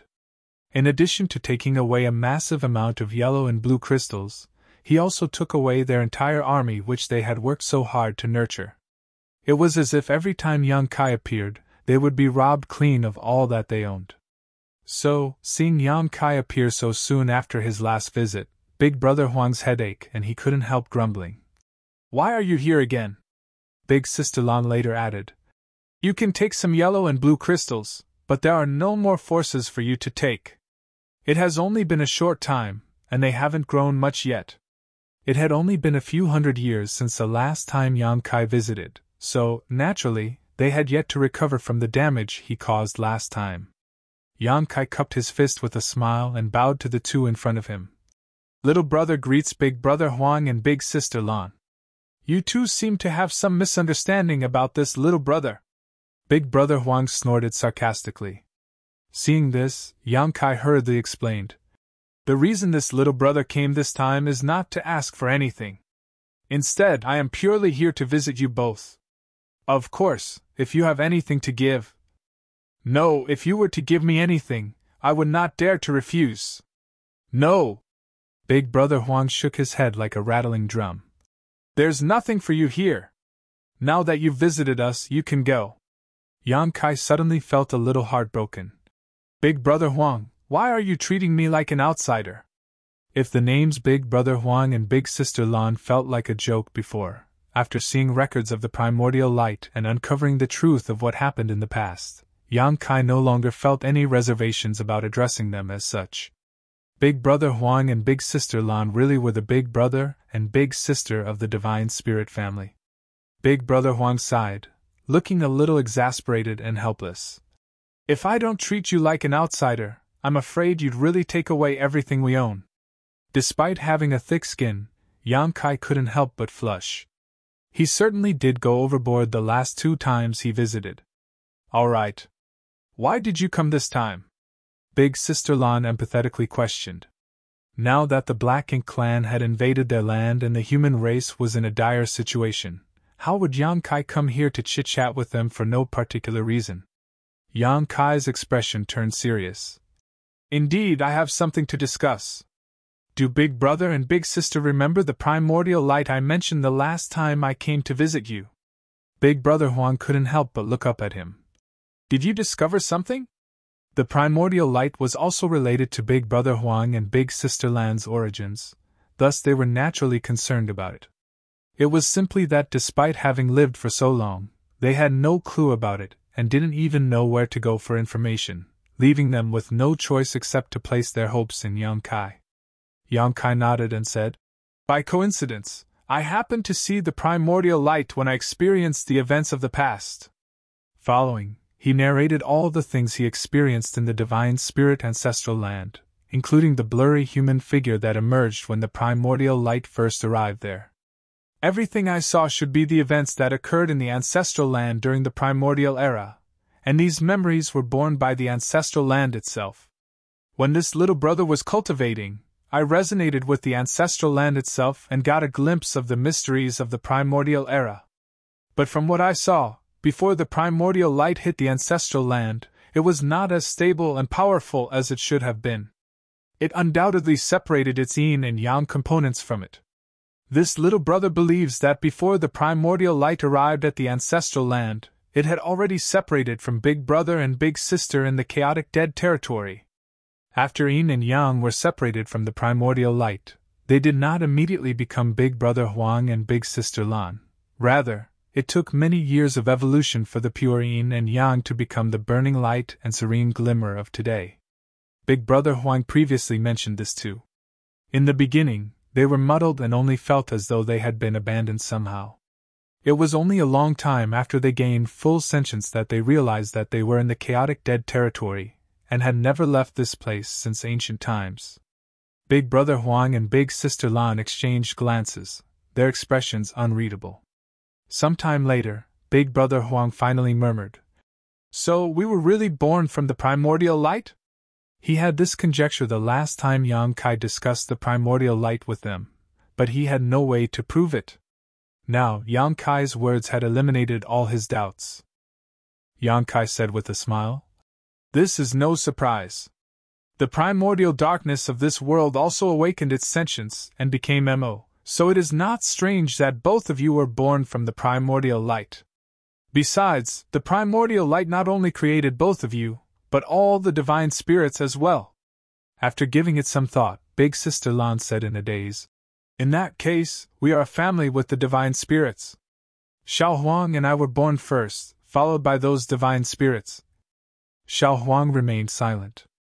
The corner of Yang Kai's brow twitched as he acted like he didn't hear this name. Big Sister Lan cheered. Xiao Huang, this means all the divine spirits are our little brothers and sisters. She was delighted beyond belief to realize such a relationship. She had been fighting with Big Brother Huang since time immemorial about who was the elder sibling, but now, all of a sudden, they both had so many younger brothers and sisters. Big Sister Lan was filled with satisfaction. When he heard this, Big Brother Huang's eyes glistened too. He would usually be irritated if Big Sister Lan called him Xiao Huang, but at this moment, he couldn't be bothered about it. Compared to all the little brothers and sisters he now had, what did it matter if he had to be called Xiao Huang for a time? He couldn't help but stand up, spread his arms akimbo, and laugh proudly. He then turned his head to look at Yang Kai again and said proudly, "Come, call me big brother." Yang Kai cupped his fist with a smile. Little brother greets big brother Huang. Not forgetting big sister Lan, who was looking at him eagerly from the side, Yang Kai paid his respect to her as well. Previously, when they were addressed in this manner, the two of them were secretly on guard, wondering whether Yang Kai had any other intentions. However, at present, the same way of addressing and greeting sounded much more comfortable. Yang Kai felt a little sentimental at this moment. Although these two were supreme beings with great seniority and profound strength, something as simple as having little brothers and sisters actually brought them such joy, showing their innocence and cuteness, the polar opposite of how ferocious they were reputed to be outside. The only thing of concern now was how these two would react if they discovered that they still had another divine spirit who might have higher seniority above them. Considering all this, Yang Kai quickly remarked, "Big brother and sister, little brother brought a guest for you this time." With his brows lifted, big brother Huang asked, "Oh? Is it a divine spirit?" Yang Kai nodded. "Yes. Strictly speaking, Heaven's Order could be considered a divine spirit too. However, her divine spirit bloodline wasn't exactly the same as the others." "That being the case, let me see which little brother it is." He was already thinking about the greeting gift he should give to this new younger sibling. Since they all originated from the primordial light and he and big sister Lan were the firstborn, he shouldn't be too stingy with the gift as the big brother of the family. In response, Yang Kai opened up his small universe right away, and a figure emerged. When he decided to bring Zhang Ruoxi to the chaotic dead territory to meet big brother Huang and big sister Lan, Yang Kai imagined many different ways this first contact would go, but nothing could have prepared him for what happened next. Just as Zhang Ruoxi stepped out of his small universe, she sensed a peculiar aura and looked over at big brother Huang and big sister Lan. A different kind of smile appeared on big brother Huang's face all of a sudden as he stared straight at Zhang Ruoxi. Though it was their first time meeting each other, he felt incredibly warm and close to this person in front of him, like a long-lost child finally meeting a family member. Big sister Lan tilted her head as she gazed at Zhang Ruoxi, her eyes somewhat lost. Like big brother Huang, she felt at home with this person. This overwhelming feeling filled her with a sense of anticipation, even though she had no idea what she was anticipating. This feeling was seemingly reciprocal. Yang Kai had not told Zhang Ruoxi where they were heading or who she was about to meet. She only stayed in Yang Kai's small universe and waited for his instructions. The moment Zhang Ruoxi stepped out of the Yang Kai's small universe, she was attracted to the two tiny children in front of her. Maternal love flooded her heart as she reached out and stroked big brother Huang's hair and patted big sister Lan's head. Yang Kai felt chills all over his body and secretly thought that women were definitely bolder than men. No one other than Zhang Ruoxi in this universe would dare act so intimately with the burning light and serene glimmer. Immediately after, something much more terrifying happened though. Ruoxi seemed to have misunderstood something as she asked, "Are these your children, sir? They're so adorable." "I don't dare. I don't have one," Yang Kai screamed in his heart. "They are the sun's burning light and moon's serene glimmer. Never mind about you patting their heads, you even dare to say such things in front of them.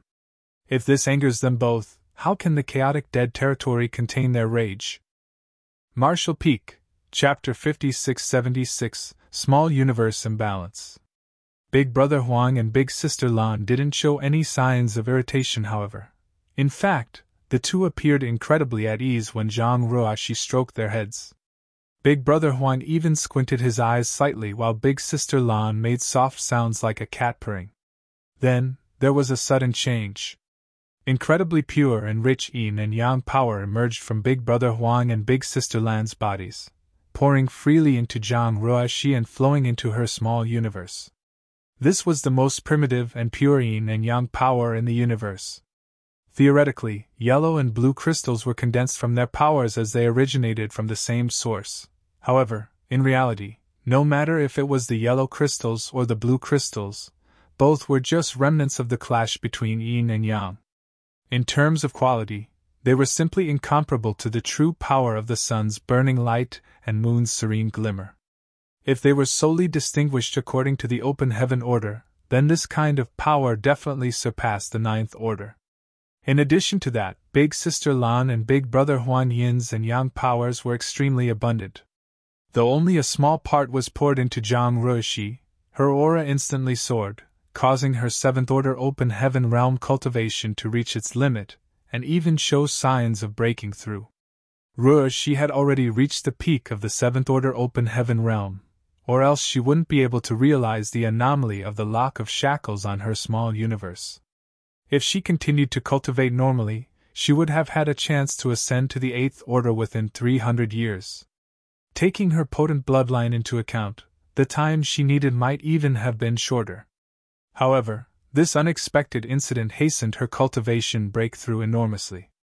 She wasn't totally unprepared for this eventuality. Since realizing that her small universe might not be restricted by the innate shackles of the open heaven method, she had already made preparations for her ascension to the eighth order open heaven realm.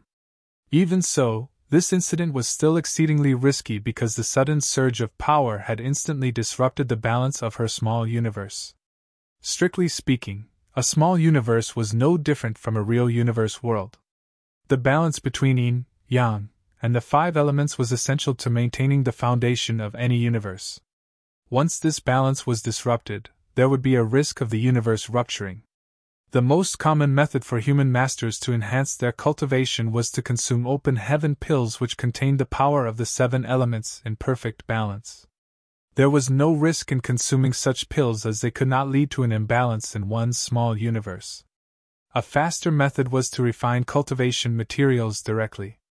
Compared to consuming open heaven pills, the benefits of refining a set of cultivation materials were far greater. Of course, this method was much more expensive, as acquiring materials of high enough order was by no means easy. Additionally, in order to maintain the balance of their small universe, a cultivator had to refine a complete set of cultivation materials, with each of the seven elements of the same order. Because only in this way could they maintain balance in their small universe. During Yan Kai's years of cultivating, this was his most common method of cultivation. If the master realized that their small universe was out of balance for some reason, they could make up for it by refining materials of the appropriate element. Due to their strict requirements for materials, it directly led to the rarity of the yin and yang element materials. Yin and yang element materials were far less common than the five elements materials. While there were sufficient materials of the lower orders, as the order increased, less and less yin and yang element materials were available. Before Yan Kai obtained a large amount of yellow and blue crystals from the chaotic dead territory, even the cave heavens and paradises lacked such materials above the fifth order. It wasn't until the appearance of yellow and blue crystals that this issue was solved. Big Brother Huang and Big Sister Lan did not intend to pour their strength into Zhang Ruoxi's body. Rather, it was drawn out by her mysterious bloodline power, causing Zhang Ruoxi to unintentionally devour their power. This surprised both of them greatly. Zhang Ruoxi did not anticipate such a thing to occur either, nor did she intend to devour these two's powers. But everything happened so seamlessly after just a moment of contact. Immediately, Zhang Ruoxi's world force soared and her aura rampaged as the imbalance of her small universe shook and violently impacted her. Her gorgeous face turned pale in an instant, and she frantically cried out, "Sir!" Yan Kai was shocked as well. He was just admiring the strange act of Big Brother Huang and Big Sister Lan a breath ago, and the next instant, Ruoxi's small universe was in peril. Behind Ruoxi, the illusory phantom of her small universe emerged all on its own, its original tranquility with majestic mountains and pristine waters now enveloped in a storm of yellow and blue light. As these two hues clashed, a scene of violence and destruction played out. It was similar to what the chaotic dead territory looked like before Yan Kai first came here. Right away, Yan Kai snapped back to his senses and immediately took out a set of five elements materials, all in the seventh order, and passed them to Zhang Ruoxi, urging her. "Focus. Concentrate on holding together your small universe and quickly refine these." Since she had received a massive infusion of yin and yang element power, the only way to restore the balance of her small universe was to quickly refine more 5 elements power. Zhang Ruoxi obviously also understood that her life was at stake, so she did not hesitate to accept the 5 elements materials, sat cross-legged, and followed Yang Kai's instructions to stabilize her mind as she went all out to suppress the chaos of her own small universe while preparing to refine the materials. However, a human master was always greatly impacted by any disturbance in their small universe. If there was a fight between masters of the same order and strength, the one whose small universe was shaken first would quickly be defeated and perish. Because of this, every cave heaven in paradise had developed divine abilities or secret techniques designed exclusively for protecting their small universe. These methods were mainly used to defend their small universes from external shocks. During the Great Evolution Army's battle at the Royal City of the Great Evolution Theater, Yang Kai used his cow punch secret technique to kill a 9th Order Black Ink disciple. In terms of raw strength, Yang Kai wasn't a match for a 9th Order Black Ink disciple. In fact, a 9th Order Black Ink disciple might only be slightly weaker than a pseudo-royal lord like Mo Nai. However, Yang Kai's cow punch was the most profound secret technique capable of directly impacting an enemy's small universe. Even if there was a great disparity in strength between Yang Kai and his opponent, cow punch could bypass all conventional defenses to cause massive damage. The current situation of Zhang Ruoxi was equivalent to her small universe being attacked by rampaging energy. Worse yet, this power was the purest essence of the burning light and serene glimmer, 2 supreme beings whose strength exceeded the 9th Order. As someone only at the peak of the 7th Order, how was Zhang Ruoxi supposed to be able to endure it? The only reason her small universe did not rupture on the spot was because only a small amount of yin and yang element power flowed into her before it was cut off. However, this disturbance in her small universe made it incredibly difficult for her to focus her mind. In such an unsteady state, let alone refining materials to balance her small universe, even suppressing the chaos in her small universe was proving all but impossible. If Zhang Ruoxi was unable to suppress the turbulence in her small universe quickly, it would only further destabilize, worsening her condition and creating a deadly feedback cycle. In a matter of breaths, Ruoxi's aura became more and more chaotic, and the illusory phantom of the small universe behind her also began to expand and contract, showing extreme signs of instability. The yellow and blue lights also became more violent as they thrashed about wildly. Yang Kai felt chills all over. He thought that having Zhang Ruoxi visit Big Brother Huang and Big Sister Lan might bring about some unexpected gains, but he never imagined that things would go so awry. Racking his brain desperately, Yang Kai suddenly thought of something that might help Ruoxi, so he quickly shouted, "Open your mind!" The next moment, a seemingly illusory lotus flower covered in multicolored light flew out from Yang Kai's head and into Zhang Ruoxi's. Soul-warming lotus! Although this was a supreme treasure of the universe that had accompanied Yang Kai for millennia, other individuals could immediately use it without any kind of refinement, as long as he passed it to them. Since he previously lent it to old ancestor Xiao Xiao to use in her battle inside the black ink nest space, it meant that he could lend it to Zhang Ruoxi as well. The soul-warming lotus was the best solution to stabilize a person's shaken mind. As the 7-colored soul-warming lotus entered Zhang Ruoxi's forehead, her expression quickly calmed down. Obviously, the soul-warming lotus was helping. After her mind was calmed down, she worked hard to suppress the turbulence in her small universe before starting to refine the 7th Order materials. Only when the situation was stabilized temporarily did Yang Kai heave a sigh of relief. It had only been a short moment, yet he was already drenched in sweat. Big Brother Huang and Big Sister Lan stood to the side, completely dumbfounded by what they just experienced. Only after a long silence did Big Brother Huang murmur, "How? How did this happen?" Although the two of them have lived for countless years and were far more powerful than any other divine spirit, due to their lack of interaction with others, they were quite innocent and naive. All they knew was the woman in front of them, who they felt quite close to, almost died because of their power. Big Sister Lan gave it a little bit more thought than Big Brother Huang before turning to Yang Kai to ask, Who is she?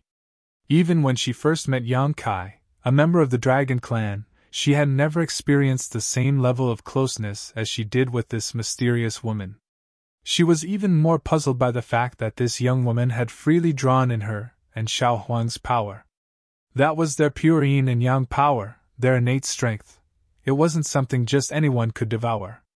However, recalling when her power was being devoured, Big Sister Lan felt no sense of rejection of disharmony at all. I'll let you both know later. Can big brother and sister restrain and take back your power? Yang Kai asked seriously. Allowing Ruoxi to refine 5 elements materials to balance her small universe was the best solution to the current problem. Yang Kai quickly discovered a problem at this moment. It was taking too long. Refining materials was not something that could be done overnight. One would require a lot of time to refine a set of 7th-order materials, let alone Zhang Ruoxi, who was only in the 7th-order open heaven realm.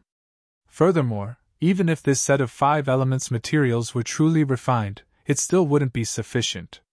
In order to balance the yin and yang element power that she took in, many sets of 5 elements materials would be required. Yang Kai estimated it would take Zhang Ruoxi at least 10 years to reach a state of balance. 10 years was quite a long time, and in this kind of unstable situation, many things could go wrong, any one of which could put her in grave danger. The power from these two was akin to a pair of giant blades hanging above her head, at risk of falling at any moment. However, if Big Brother Huang and Big Sister Lan could take back their powers, then all these issues could be resolved. Martial Peak, Chapter 5677, Harmonizing Yin and Yang. Big Brother Huang, though somewhat uneasy, still had his sight intact. After just a glance at the situation inside Zhang Ruoxi's small universe, he shook his head and said, "No, our powers have already completely merged into her small universe. If we were to extract them, it would be akin to tearing out her heritage, causing her great harm. But having too much pure power is not a good thing either," Yang Kai thought in his heart. The powers of yin and yang from the moon's serene glimmer and the sun's burning light were the most primitive and purest in the universe. Because of their purity, they did not need much refining, so the moment they flowed into Zhang Ruoxi's small universe, they immediately merged with it, breaking the balance and leaving Big Brother Huang helpless. While they were conversing, Yang Kai watched intently. The imbalance in Ruoxi's small universe had reached a critical point, and the powers of the yin and yang were still continually surging in all directions. At this moment she could still barely suppress it, but as time passed, Ruoxi would not be able to keep it under control. Even with the soul-warming lotus protecting her mind, it would be of no use. The root of her crisis lay in her small universe, and her mind was only affected as a result. The best way to suppress and seal a small universe was with a world tree clone. With it, Ruoxi's current crisis could be instantly resolved. Yang Kai had a clone on him, but it was integrated into his own small universe. Even if he was willing to give it to her, it would be impossible for Zhang Ruoxi to refine it in time, as the process would involve purging the pieces of Yang Kai's small universe before planting it into her own. This was not a simple or quick process, and would also require a lot of concentration which she could not spare at the moment. Is there really nothing we can do? If we don't find a way to completely suppress the powers of yin and yang inside of her, Ruoxi's life will be in danger. In his anxious state, Yang Kai suddenly had an idea and immediately advised her. Activate your bloodline power and see if you can suppress it. If there was any other power in the world that could suppress the burning light and the serene glimmer's powers, it would only be the bloodline power of Heaven's Order. As a 7th-order open heaven realm master, Ruoxi's cultivation allowed her to control thousands of small stone race soldiers to form a 4th-order 9 palaces formation. She did this by relying only on her own bloodline power. Furthermore, these small stone race soldiers could almost be considered as extensions of the powers from burning light and serene glimmer. In Yang Kai's theory, Heaven's Order was akin to the matriarch of the Divine Spirit family. The strange incident between Ruoxi and Big Brother Huang and Big Sister Lan during their first encounter suggested that this was true. Ruoxi taking in their 2 powers was likely due to her bloodline unconsciously guiding her. Given this, the Heaven's Order bloodline should be able to handle the current situation. Even if it couldn't completely suppress the two powers, it could at least calm things down. Just as the words left Yang Kai's mouth, Roashi immediately activated her bloodline power. In the illusory phantom of her small universe, a blurry female figure appeared. When this figure emerged, the powers of Yin and Yang, which had been rampaging and causing damage to her small universe, seemed to be drawn inexplicably towards the figure from all directions. As Yang Kai watched, the yellow and blue lights that had filled the entire small universe receded like a tide, flowing into the illusory woman's body. This woman, who symbolized Heaven's Order's bloodline, was just as Yang Kai remembered her from their last encounter. She hung her head low, her hair flowing freely as she held a giant great sword in her hands. Although she was a woman, she exuded an awe-inspiring aura, as though she could stand firm even if the heavens and earth were to collapse around her. When the most primitive powers of Yin and Yang surged into her, her body immediately emitted a light where the two colors intersected. The colors grew brighter and brighter until they reached a dazzling peak that resonated deeply with Yang Kai. His eyes widened in disbelief as he stared at the scene before him absent-mindedly. He had traveled far and wide, and witnessed the beauty and wonder of countless people and worlds, but the sight before him was beyond words. The woman who manifested the Heaven's Order bloodline behind her opened a pair of brightly shining wings. One side was blue and the other yellow, with the colors flowing freely like water, sometimes turning yellow into blue, and other times the opposite. The edge of the wings was blurred with light, and at this moment, the powers of Yin and Yang blended and fused, no longer violent, but exuding a vital aura of unparalleled harmony and beauty. Yang Kai was struck by many insights and epiphanies at this moment, and would benefit greatly if he were to enter retreat to cultivate at this moment. But he knew this was not the time for that. He had to suppress those feelings and continue to focus on Roashi's condition. Beside him, Big Brother Huang and Big Sister Lan were completely stunned and could hardly believe their eyes. The problem of their powers being unable to blend and constantly colliding with each other was suddenly resolved at this moment. The shock they felt was no less than being punched hard in the face, and they were left in a state of stunned amazement. "Who is she?" Big Sister Lan couldn't help but turn her head and ask Yang Kai. Her curiosity was piqued by this existence who had the power to reconcile the powers of Xiao Huang and herself, so she knew she was certainly not any ordinary being. For countless years, they remained in the chaotic dead territory, unable to leave.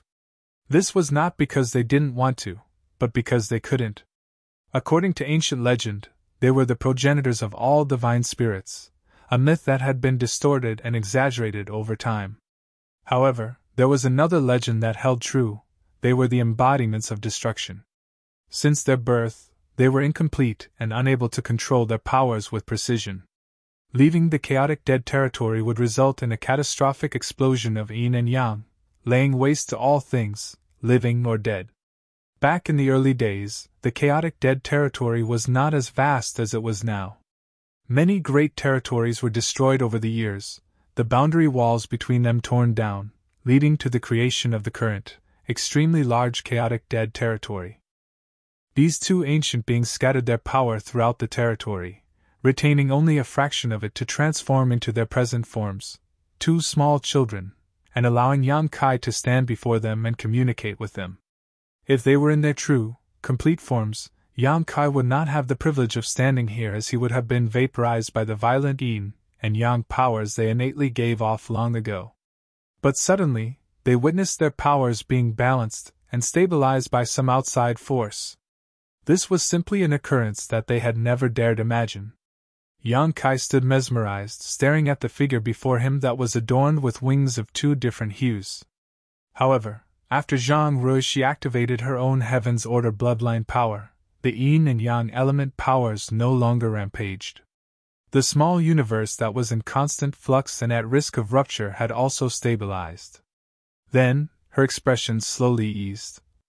Now, all that was left was to refine a large quantity of the 5 elements materials to rebalance her small universe. This crisis was finally over. Yang Kai let out a long sigh as he pondered how to answer Big Sister Lan's question. After some hesitation, he spoke up. Do you still remember the last time we discussed the concept of a medicinal catalyst? Big Brother Huang and Big Sister Lan glanced at each other and nodded in agreement. Over the years, they had tried to merge, but yin and yang were inherently opposed and simply could not mix. They always felt like something was missing, so they had no choice but to give up. However, when Yang Kai came over last time, the idea of a medicinal catalyst came up.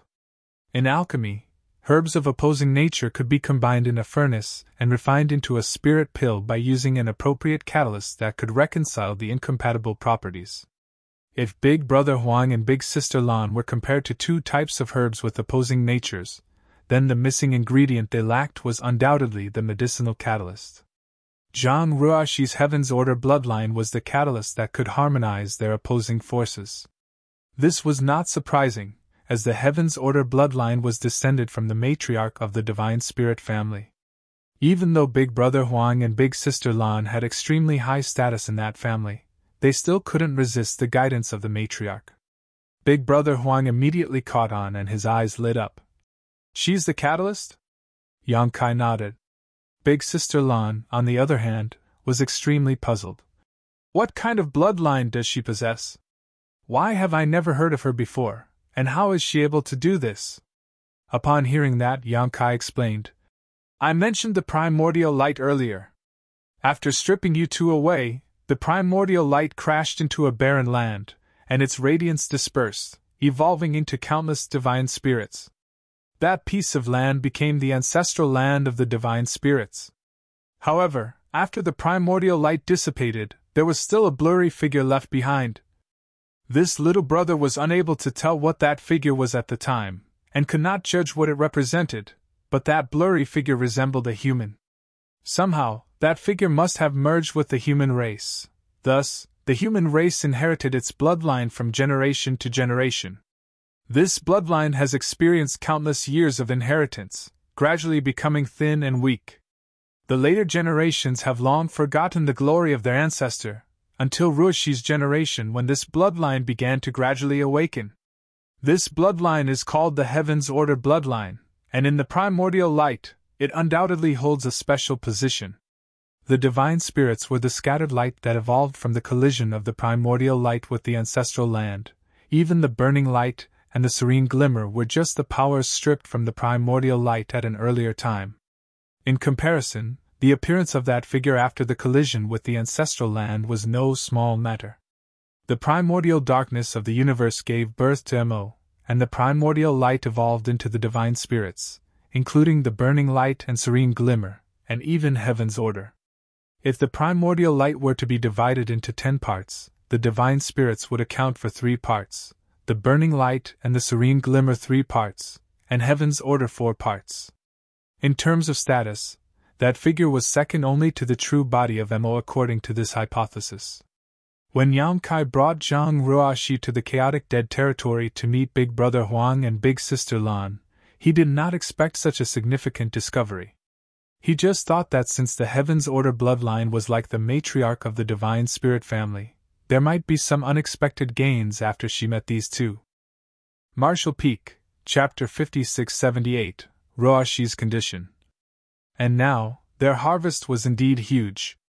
Though there were some minor accidents, everything turned out alright in the end.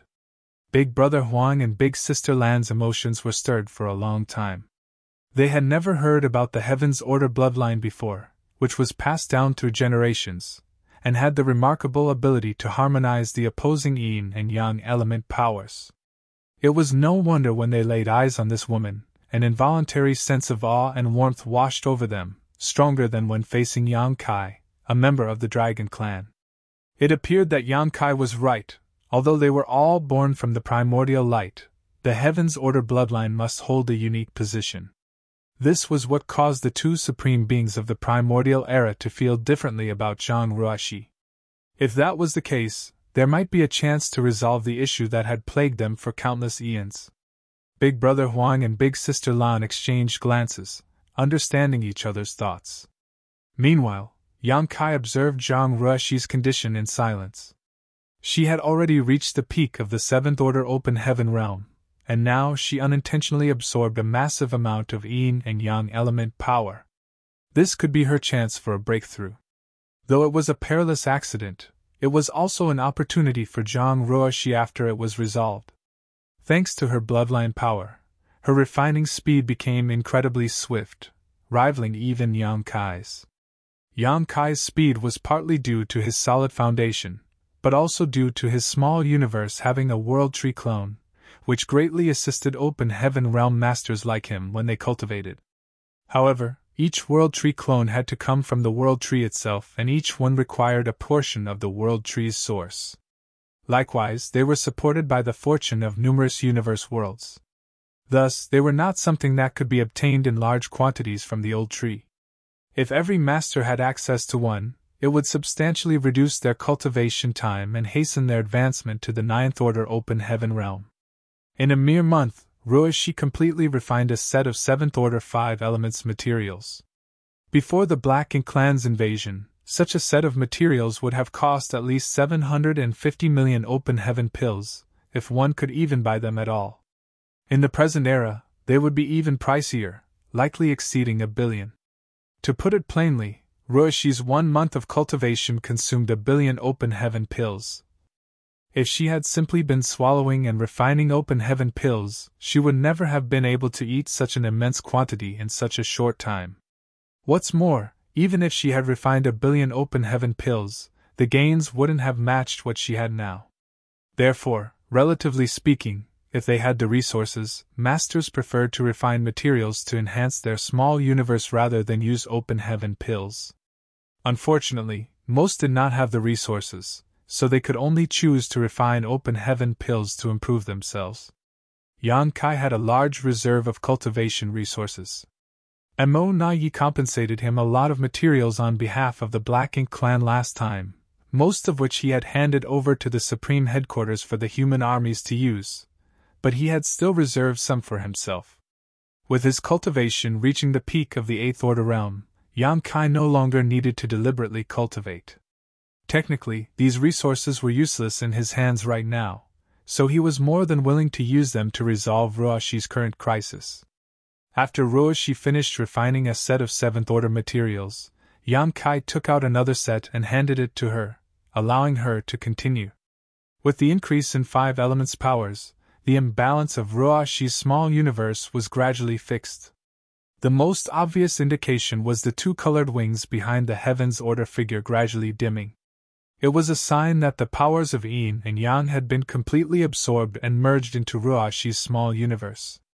As her small universe's heritage increased, its boundary walls also showed signs of reaching their limit. Once this limit was broken through, it would be time for Ruoxi to advance to the 8th order open heaven realm. At that time, her entire small universe would greatly expand, and Ruoxi's heritage would also increase significantly. 12 years passed by in a flash. The heaven's order figure in Ruoxi's small universe had all but faded away, and the 2 colored wings behind it had almost disappeared. By refining a large amount of 5 elements materials, her small universe was once again balanced. In it, wind and cloud stirred. Ruoxi was surrounded by an extremely strong world force, and her own aura had already heightened to its peak, a sign of an impending breakthrough. "Sir!" Ruoxi suddenly opened her eyes and looked at Yang Kai for help. "You will advance to the 8th order today. Just calm your mind and break through. I will stand guard for you." Yang Kai comforted her. "And?" Zhang Ruoxi nodded gently, and her uneasy mood immediately calmed down, allowing her to focus on dealing with the changes in her small universe. A few days later, with a final infusion of 5 elements power, the powers of yin and yang were devoured completely, and the heaven's order figure disappeared. Zhang Ruoxi had increased her small universe's heritage greatly, and finally crossed the threshold. From the depths of her soul, there seemed to be a cracking sound. Ruoxi's body trembled slightly, and her peak 7th order aura suddenly soared. At the same time, the original boundaries of her small universe broke, and the already maximized territory quickly expanded like a blown-up balloon. Within the small universe, the sky trembled and the wind and clouds swirled in constant transformation.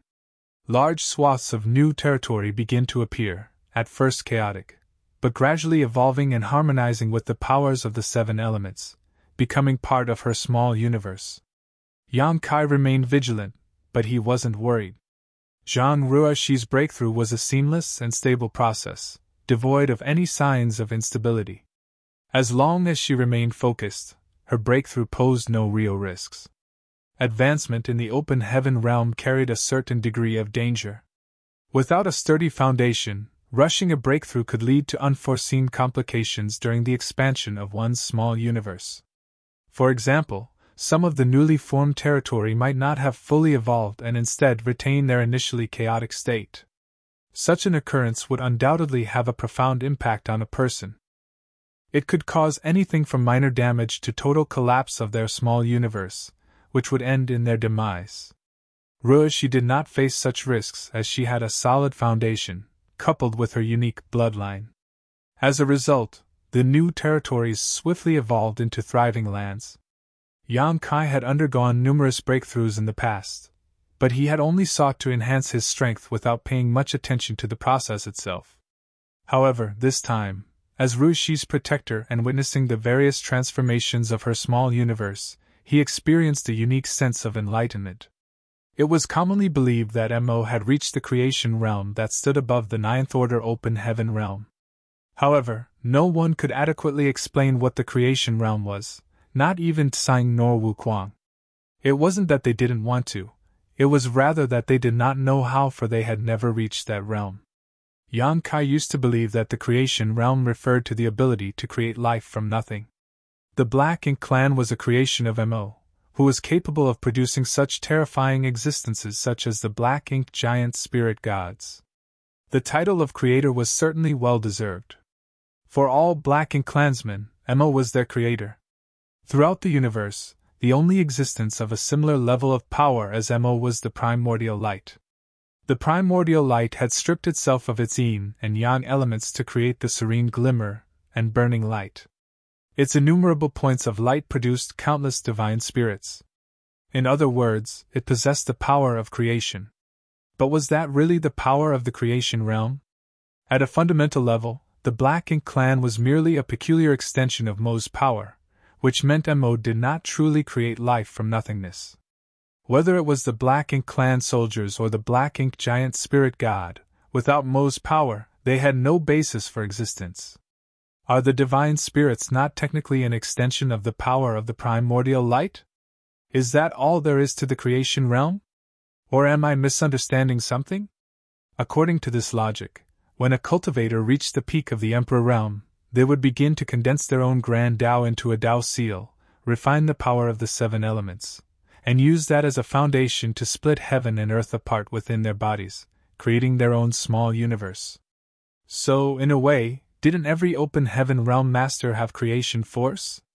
However, those small universes were truly born out of nothingness rather than the extension of the master's power. It was created by the harmonious balance of yin, yang, and 5 elements. Didn't this mean that all open heaven realm masters possessed the means of using creation force? Where did this power come from, and what distinguished reaching the open heaven realm from the creation realm? Yang Kai suddenly found himself deeply lost in thought, questioning his own grand Tao and exploring an unknown domain. When one's strength was meager, it was difficult to ponder over these things, as their sole focus was to advance to a higher realm and get stronger. But when one had reached their pinnacle and stood at a lofty height, many doubts involuntarily arose.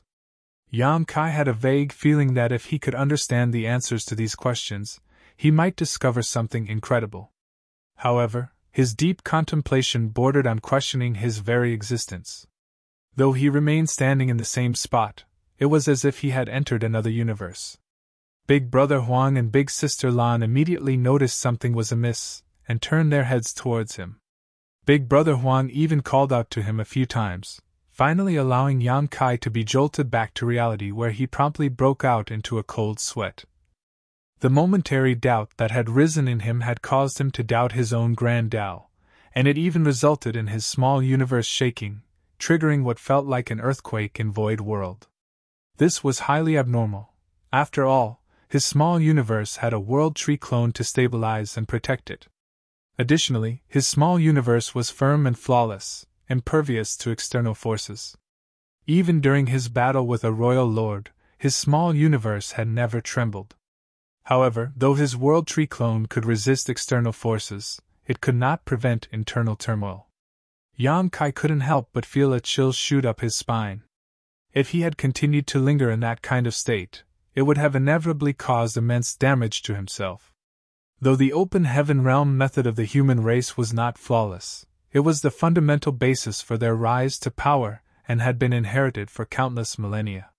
Before his strength and realm had reached a certain level, it was necessary to be more cautious about such ponderings. Yang Kai was forced to reflect on this matter in silence. Martial Peak, Chapter 5679, Consideration. After several more days, Zhang Ruoxi's small universe finally settled, and she succeeded in her breakthrough.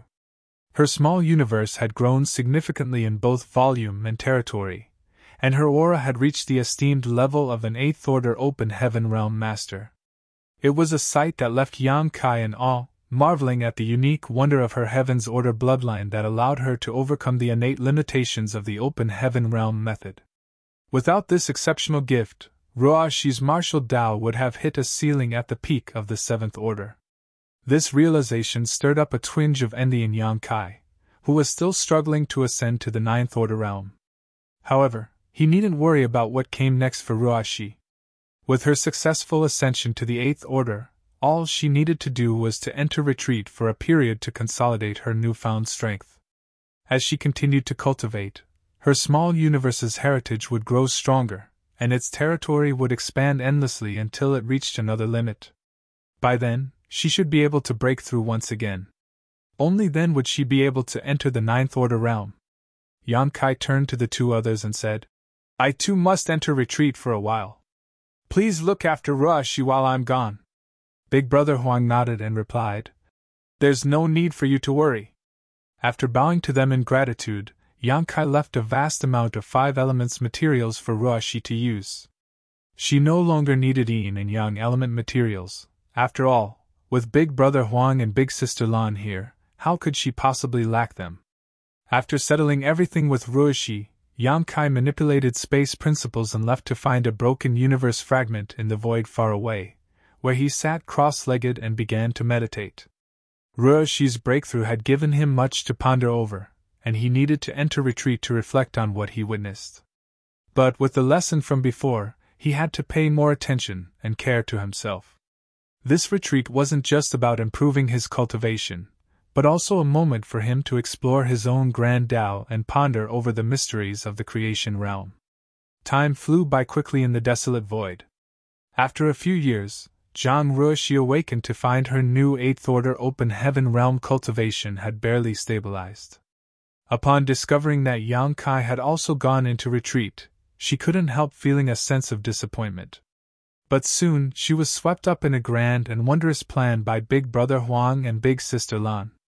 After witnessing Zhang Ruoxi's ability to harmonize their yin and yang powers, the two of them secretly concocted this plan, knowing that its success would have profound significance for themselves and the human race. Although they had only just met, there was no sense of estrangement among these three, as if they were all part of the same family. Even Ruoxi was caught off guard, realizing only later that these two were the legendary sun's burning light and moon's serene glimmer. But looking at their youthful appearances and demeanor, she found it hard to see them as supreme beings from the primordial era, so she decided to treat them like children. Big Brother Huang and Big Sister Lan were quite pleased with her decision. They performed a small experiment, and it proved to be completely feasible. Big Brother Huang and Big Sister Lan were so happy that they almost shed tears of joy. But although the plan was workable, it was difficult to implement at the moment because Ruoxi's strength was still lacking. She needed to become much stronger before they could perfectly execute their idea. So, the two primordial era supremes urged her to cultivate. Fortunately, before Yang Kai went into retreat, he left behind a lot of 5 elements materials. Ruoxi had some reserves of her own as well, which prevented her from being in the embarrassing situation of not having enough resources. Ordinary masters usually cultivated by building up the heritage of their small universe, and even if they chose to refine materials, they needed to consume complete sets of 7 elements.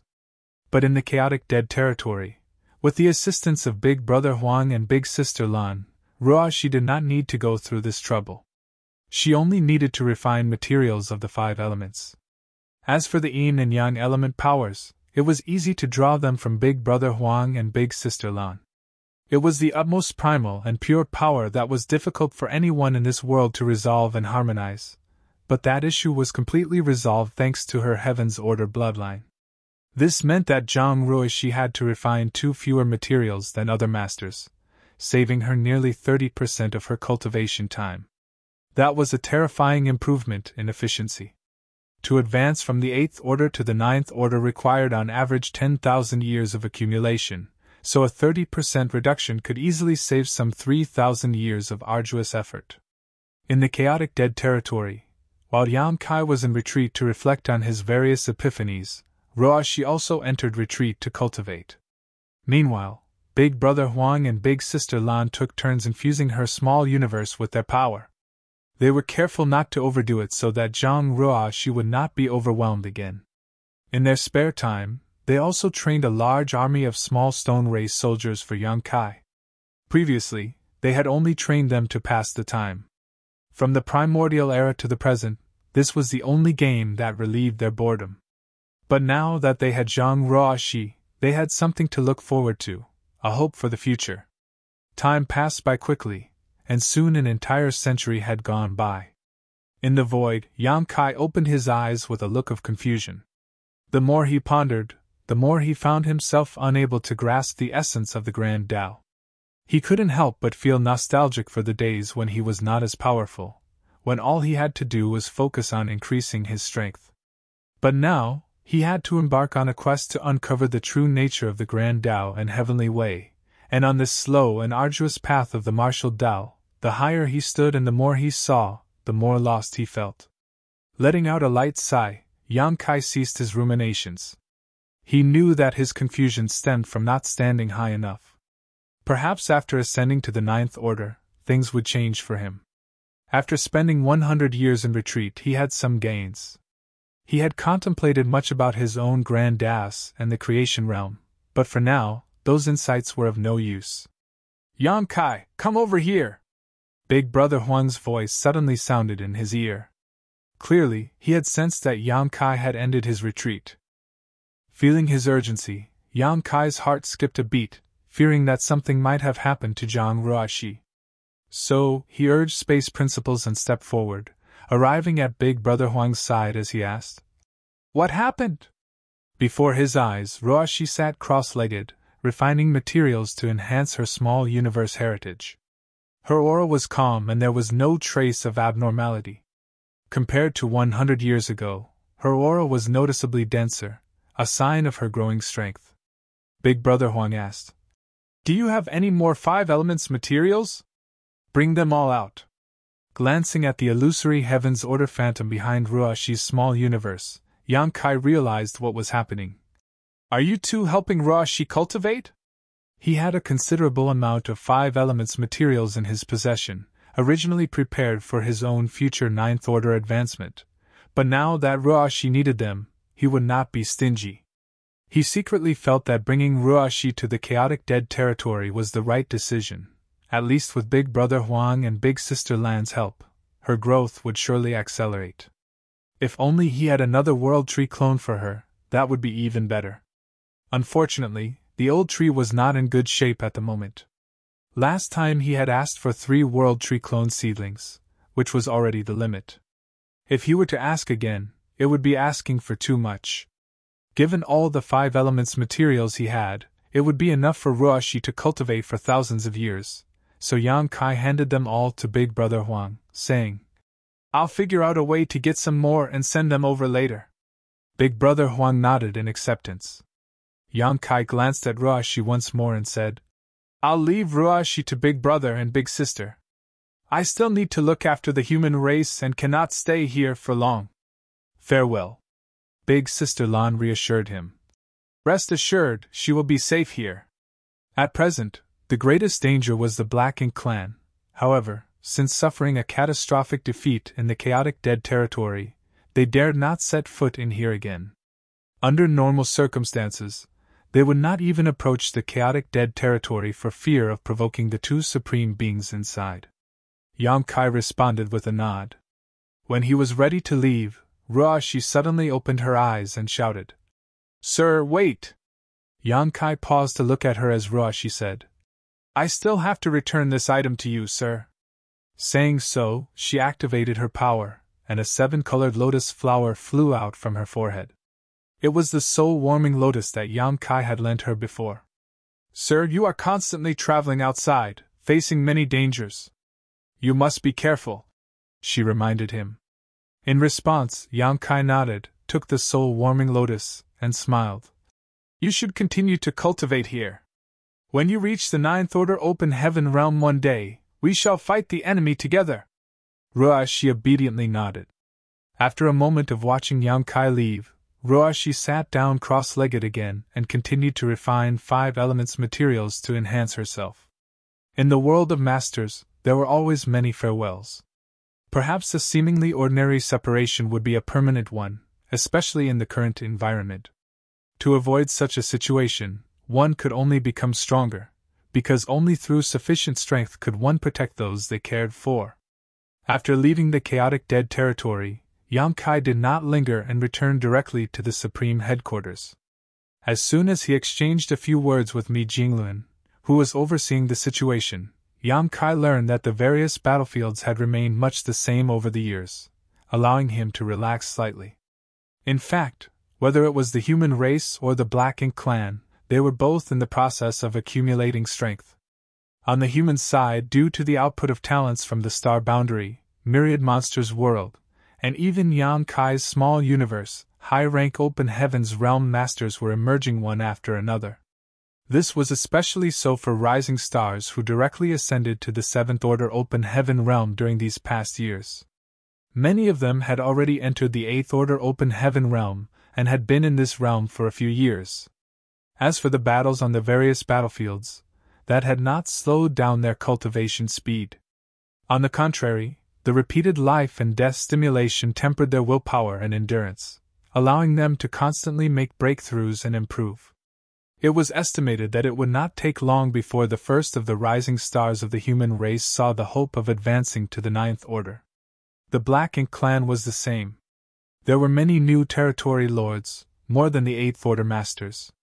This was also inevitable. After all, Black Ink clansmen could be created from Black Ink nests, leading their numbers to surpass those of the human race. Among the billions of Black Ink clansmen, there would always be some lucky ones whose strength improved rapidly. A tacit understanding between the two races had been achieved. Now, it only remained to be seen which side could outpace the other, allowing them to seize the initiative. According to the statistics of the Supreme Headquarters, the human race did not have much of an advantage. Overall, it was easier for the Black Ink clan to cultivate than the humans. In the future, the Black Ink clan might be able to create royal lords earlier than the human race. The only advantage of the human race lay in their greater individual strength, their intelligence, and their will to resist. Marshall Peak, Chapter 5680, Finally Free. In the Grand Hall of the Supreme Headquarters, Mi Jinglun let out a deep sigh as he spoke. "Our most pressing concern, junior brother, is the scarcity of resources.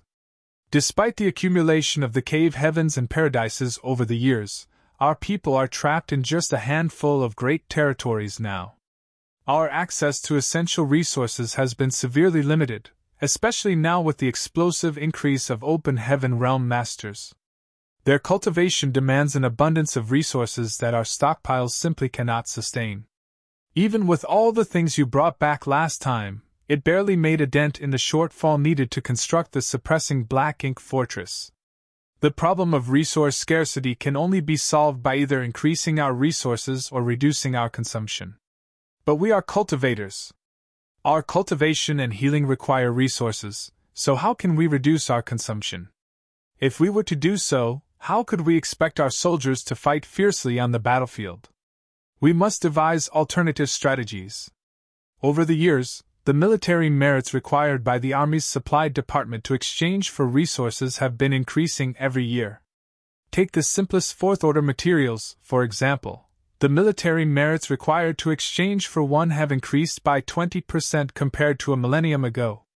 To make matters worse, some ignorant fools, the managers and commanders, are unaware of the high cost of goods and come to me, their senior brother, at the Supreme Headquarters to clamor for a reduction in price for them. Yang Lai was the one he was referring to, and Yang Kai knew about this matter as well.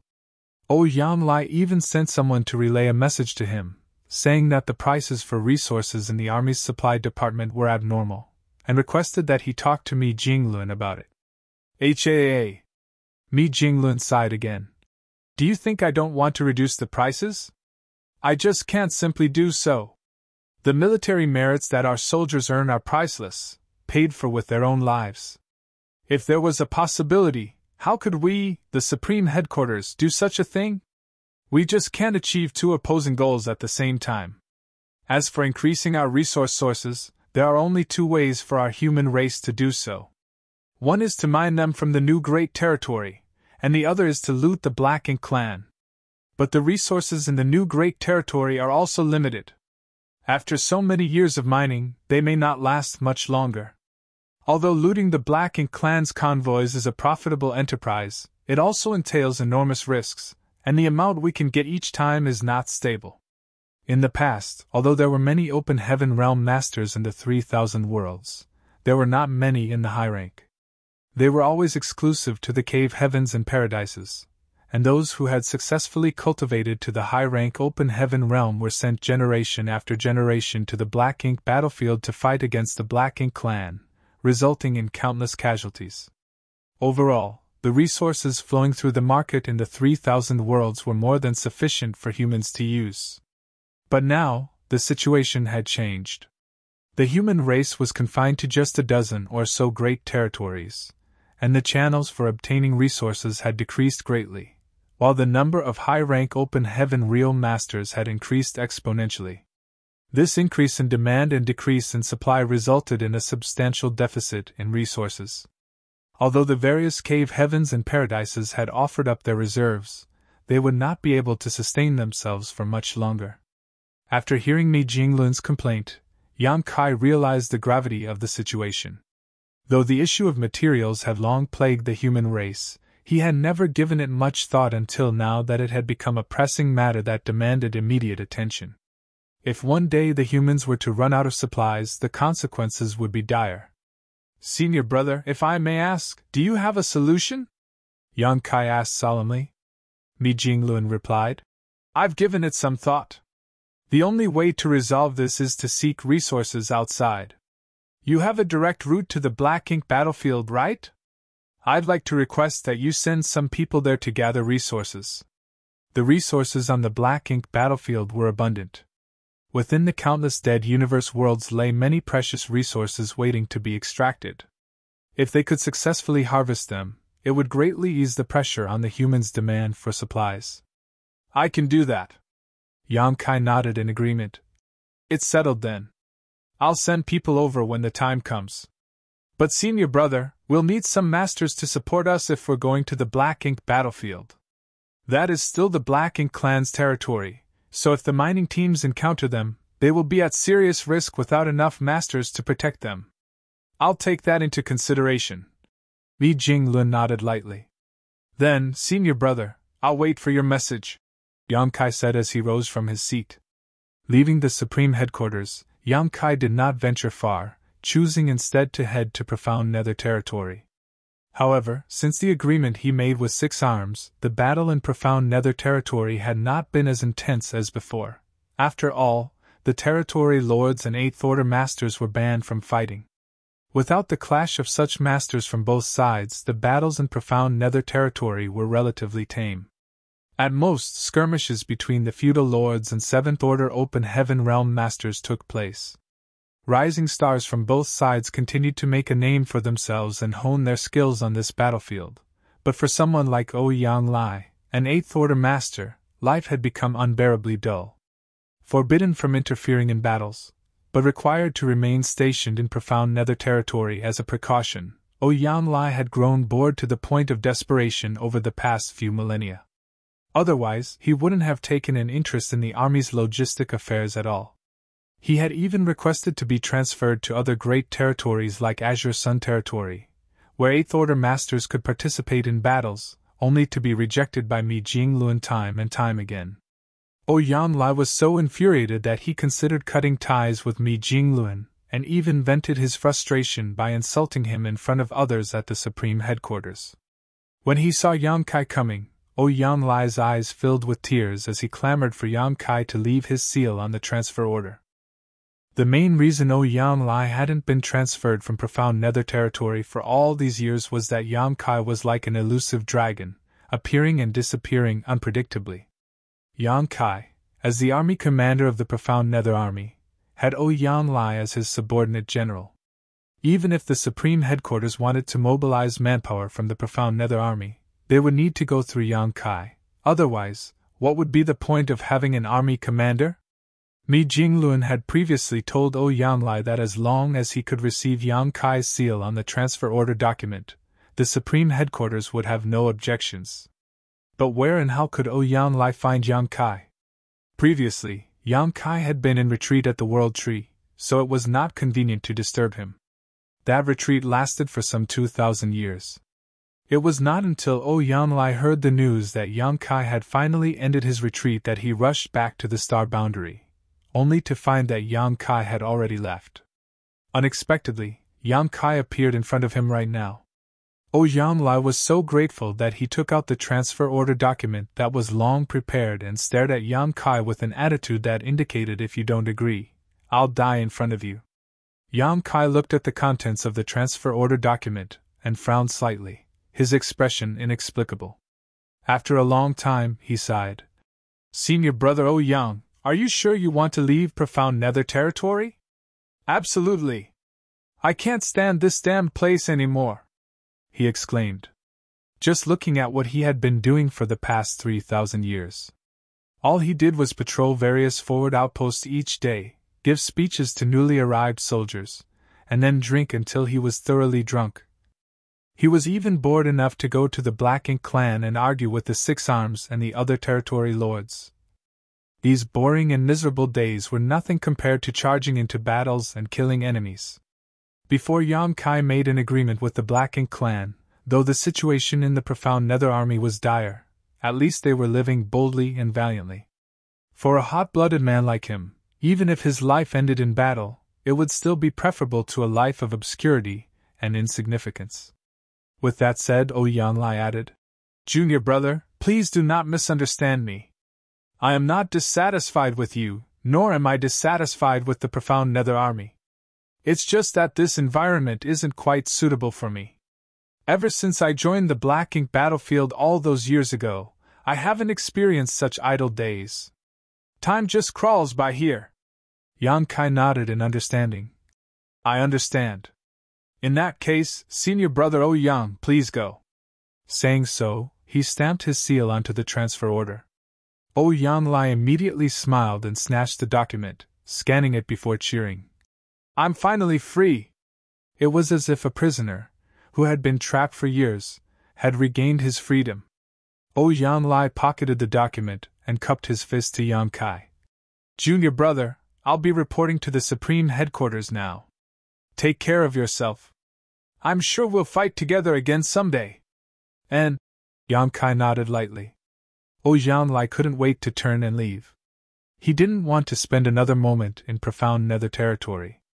He cried out joyously in his heart, Azure Sun Territory, here I come! And his laughter echoed into the distance. Watching Yan Lai's departing figure, Yang Kai sighed. In life, there would always be unexpected disappointments. Senior brother Yang's departure would likely not bring him the satisfaction he hoped for. After bidding farewell to Yan Lai, Yang Kai concealed his aura and figure before wandering around profound nether territory to investigate its situation. With his current cultivation, as well as his proficiency in the Tao of space, he could easily avoid detection even from the innate territory lords if he was careful enough. Profound nether territory was unremarkable, Everything was just as it was when he left so many years ago, except that the number of 7th Order Open Heaven Realm Masters had significantly increased. Without staying long in profound nether territory, Yang Kai returned to the Supreme Headquarters a few days later to await further orders. Mi Jinglun was quick to prepare, and within a month, everything was ready. When Yang Kai arrived at the main square, he saw that tens of thousands of soldiers had already gathered. However, these soldiers were quite different from the norm. Many of them had either gray or white hair, and although they didn't look particularly old, they certainly weren't young. Their cultivation levels were also generally low, with most of them at the 4th or 5th Order Open Heaven Realm, some even at the 3rd Order. Yang Kai understood immediately that these were the Open Heaven Realm Masters who were born in the early days and their current cultivation had already reached their innate limit. Such a cultivation would be ineffective on the various battlefields, as they would be very vulnerable to corruption from the black ink strength. Thus, they were typically assigned to logistics roles. This group of people would have limited usefulness in combat. However, if they were brought to the black ink battlefield to mine resources, that wouldn't pose any hindrance. It was clear that Mi Jinglun had considered this issue thoroughly, which was why he had summoned this group of people, wanting Yang Kai to escort them to the black ink battlefield. Marshall Peak, Chapter 5681, Selfishness. Apart from the thousands who were responsible for mining or sourcing resources, 9 8th Order Open Heaven Realm Masters were standing among them. These were the veterans from the Cave Heavens and Paradises, all of whom had participated in the battles on the black ink battlefield. Yang Kai respectfully greeted these elders, acknowledging their vital role in protecting the ones tasked with mining the dangerous black ink battlefield. While 9 8th Order Open Heaven Realm Masters might not seem like enough, the nature of this mission required a discreet approach. Their presence was only a precaution for any unforeseen circumstances, not to start a conflict with the Black Ink clan. Too large and powerful a force would draw unwanted attention, and it would also affect the deployment of the human race army on the various other battlefields. Junior Brother Yang, we're counting on you, Mi Jinglun nonchalantly instructed. Senior Brother may rest assured. With a nod, Mi Jinglun turned to address the thousands of low-rank cultivators. They knew their mission, and even though they had never set foot on the black ink battlefield before, they had heard of it and understood that it was a place where the blood of their ancestors had been shed in defense of their people. While this was not a crusade, how successful they were in amassing resources would play a big role in determining the fate of the human race. Thus, there was no killing intent, but there was still a heavy solemnity in the air. In a sense, going to the black ink battlefield to gather resources was another kind of battle, and the stakes were just as high. Soon enough, Yang Kai and the 9 8th Order veterans opened their small universes, allowing the thousands of cultivators to enter in an orderly fashion. As the preparations were finalized, Mi Jinglun quietly informed Yang Kai of a separate mission. Junior Brother Ouyang has already gone ahead to the Black Prison. When you meet him there, you don't have to say too much, just take him to Black Ink Battlefield and the others will explain the situation to him. Yang Kai was taken aback as he commented. I thought Senior Brother Ouyang had already gone to Azure Sun territory. He hadn't seen Ouyang lie in the square just now, but it seemed his guess from before was wrong. Mi Jinglun had obviously arranged for Ouyang Lai to be part of this operation without giving the latter any prior information. Of course, if Ouyang Lai knew about the mission beforehand, he probably would have refused. He had left the profound Nether Army because he was tired of the dull and boring days, and he craved excitement and battle. Guarding profound Nether territory was not fundamentally different from watching over the teams extracting resources on the Black Ink battlefield. The former was influenced by the agreement between the two races, which forbade the 8th Order Open Heaven Masters from interfering in battles except in 6 great territory battlefields. As for the latter, success depended highly on stealth and evading detection from the Black Ink clan. Comparing the two, life would possibly be even harder for Ouyang Lai on the Black Ink battlefield than in profound Nether territory. Mi Jinglun let out a sigh. I know what his thoughts are, but, after thousands of life and death battles, he has accumulated too many dark injuries that can't be healed. If he could advance to the 9th Order, it would be alright, but he has no hope of doing so in this lifetime. Those hidden wounds are constantly sapping away his vitality, so he shouldn't participate in fights against the masters of the Black Ink clan anymore. Yan Kai fell silent for a moment before saying, Senior brother Yan will definitely blame you later. In response, Mi Jinglun smiled wryly. Let him blame me all he wants. It's just my own selfishness. So many of our old friends are gone forever, with more leaving us every day. Someone needs to stay alive to witness the day when the human race triumphs. Yan Kai said. Rest assured, senior brother Mi. The younger generation has risen to the challenge and can take over the banner from the seniors to resist the Black Ink clan. As for that day, it will come sooner or later. He turned around and bowed, continuing. Take care, senior brother Mi. I hope you and senior brother Yang can witness that glorious moment together. Good. Mi Jinglun smiled. Farewell. Yan Kai cupped his fist, turned around, and flew away, followed closely by the 9 8th Order Masters. Under Yan Kai's guidance, they passed through various great territories, each using their own secret techniques to conceal their auras. This time, they were going to the Black Ink battlefield to mine resources, unlike the last time when they went to the Primordial Heaven's Source Grand Restriction. There were too many 8th Order Masters on that occasion, nearly 400, so Yan Kai couldn't protect them all when traveling through the Hidden Void Corridor. As a result, they had to transit through the no-return pass and could not conceal their movements. However, this time they had to be as stealthy as possible. Otherwise, if the Black Ink clan discovered their movements, it was highly likely that something unexpected might occur. On the way, they encountered some Black Ink clansmen, but there were no elite combatants around guarding them, making it impossible for the enemy to detect Yan Kai and the others' movements. They hurried all the way to Black Territory. Currently, apart from High Heaven Territory controlled by the human race, the New Great Territory, and the Great Territory where the Supreme Headquarters was located, there were Black Ink clansmen in essentially every other great territory in the 3,000 worlds. However, there were two exceptions, one of which was the Chaotic Dead Territory. After the Black Ink clan suffered a huge loss at the hands of the Burning Light and Serene Glimmer, they declared the Chaotic Dead Territory as a forbidden zone, where even the Royal Lord dared not venture. The second exception was Black Territory, which was once abundant with ore stars, each containing rich cultivation materials. However, to break the early ancient era superarray and kill the Royal Lord that was suppressed and sealed there, the Masters of the Cave Heavens and Paradises, along with their countless disciples, joined forces and mined out the entire Black Territory, harvesting all the resources there and simultaneously breaking the Grand Array. Now Black Territory was empty, with nothing left but broken rubble. Although the Black Ink clan had explored the area before, they found nothing but a barren land, thus they did not bother deploying any forces here. But this worked out well for Yan Kai and his companions. Once they entered Black Territory, they no longer needed to hide. Under Yan Kai's lead, they rushed towards the entrance of the secret passage. Finally, after a couple of days, they arrived at their destination. Yan Kai scanned his surroundings with his divine sense and spotted an asteroid floating nearby before calling out, Senior brother Yang! Yang Lai leaped out from behind the asteroid and approached Yan Kai with a grin. You've got sharp eyes, brat. I thought I had hidden well, but you still found me. He was clearly in a good mood.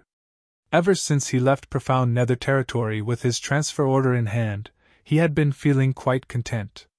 When he noticed the 9 8th Order Masters behind Yan Kai, Yang Lai's eyes lit up as he greeted them warmly. They were all old acquaintances who had fought alongside each other on the Black Ink battlefield against the Black Ink clan. Their friendship stretched back to the days when they were cultivating in their respective sects. After some heartfelt conversation, Yang Lai eagerly asked Yan Kai, Junior brother, why are we going to the Black Ink battlefield this time? Are we going to attack the no-return pass? Having arrived here at Mi Jinglun's instruction and seeing Yan Kai lead 9 veteran 8th Order Masters over, Yang Lai guessed they were up to something big. This stirred up his battle instincts that had been dormant for over 2,000 years. I have no issue if we were to attack the no-return pass, but it seems like we are short on manpower. Yanlai began to worry. A royal lord was guarding at the no-return pass, along with a pseudo-royal lord and many territory lords. It was going to be difficult for them to make any headway with just these few people. However, considering Yang Kai's many achievements in the past, the situation suddenly became clear to him. I know! We're going to launch a quick raid to destroy those black ink nests. He was obviously excited and had a lot to say. Yang Kai did not know how to explain the situation to Yanlai, but luckily, an old veteran who had a close relationship with Yanlai pulled him aside and said, Yang, don't ask too much. You'll know when we get there. Yanlai nodded vigorously like a chicken pecking rice. Good. Let's go. Yang Kai nodded and looked around. Please connect your auras to mine for this journey. I will do my best to protect all of you. However, this void corridor is highly turbulent.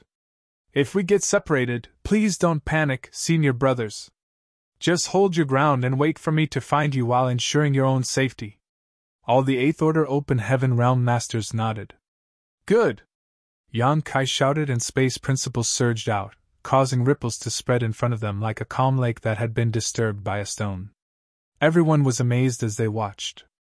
All of them were 8th Order Open Heaven Masters and were capable of breaking the void when they exerted all their might, but none of them could manipulate it skillfully like Yang Kai did. This was the ability of someone who was proficient in the Tao of space.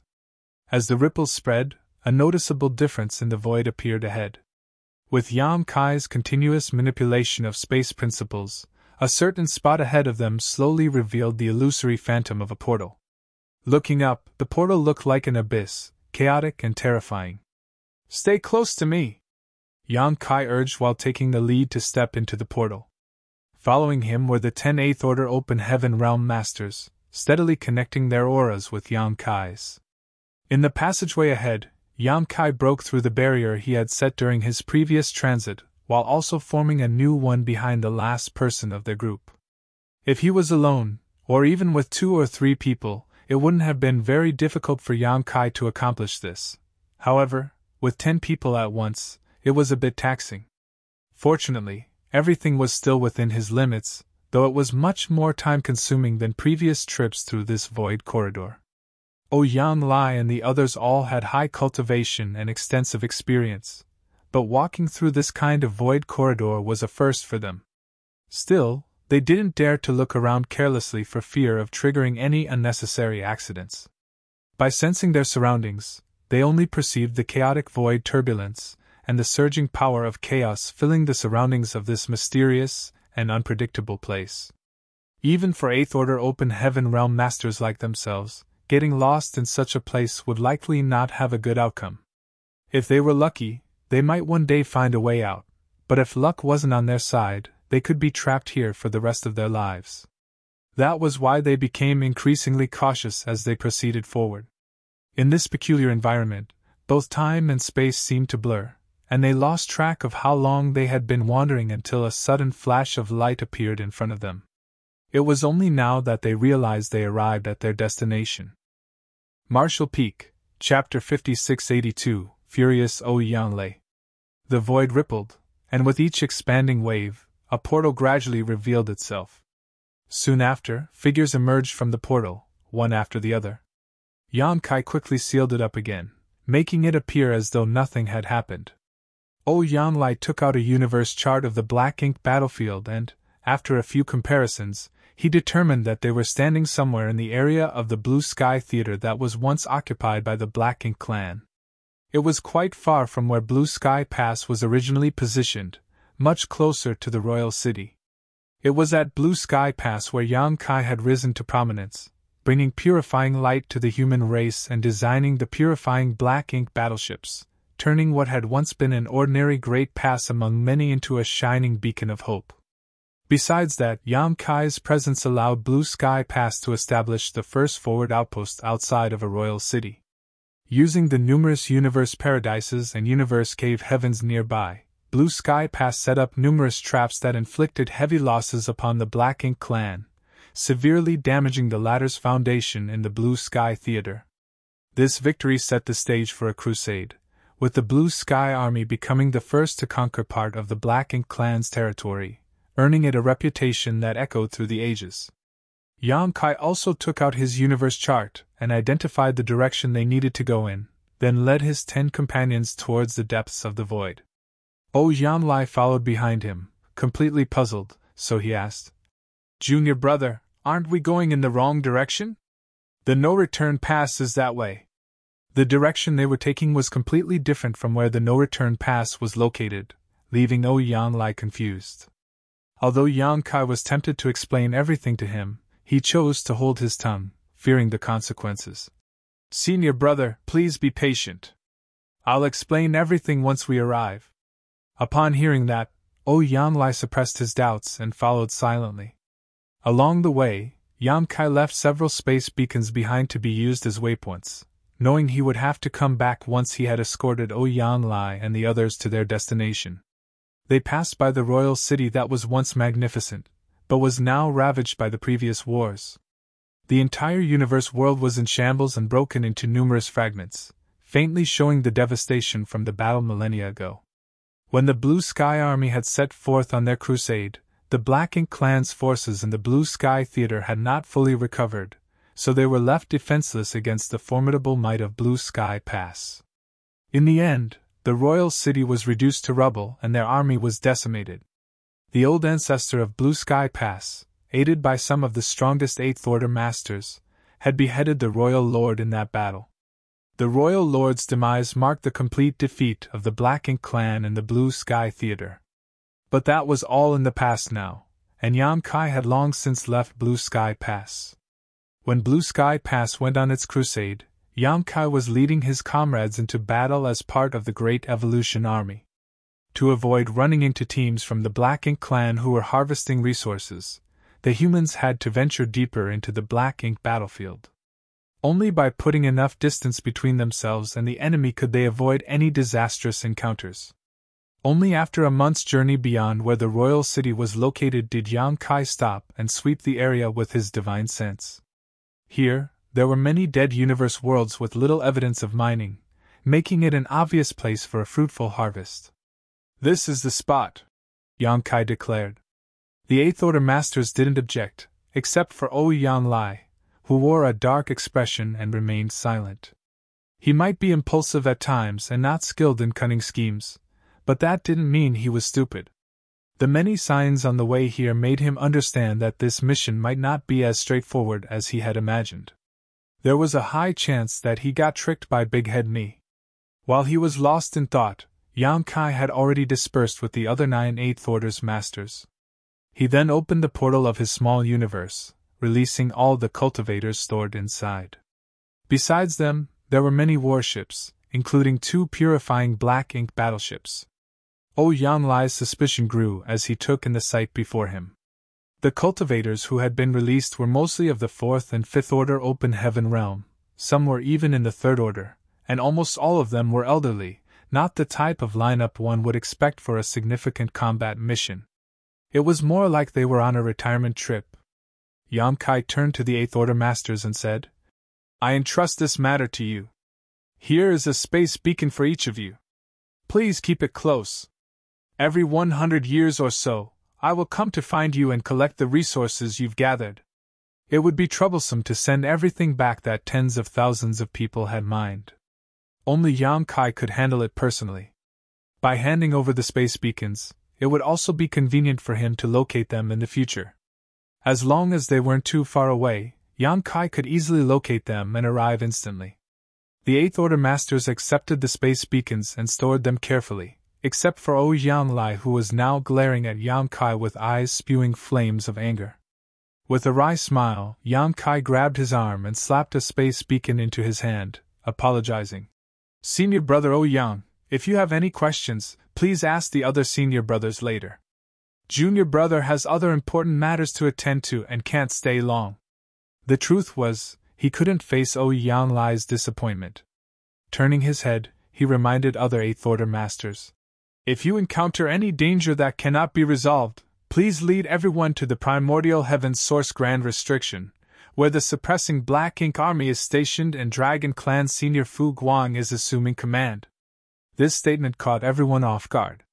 They had never heard of the suppressing Black Ink Army and had no idea that Supreme Headquarters had made such arrangements.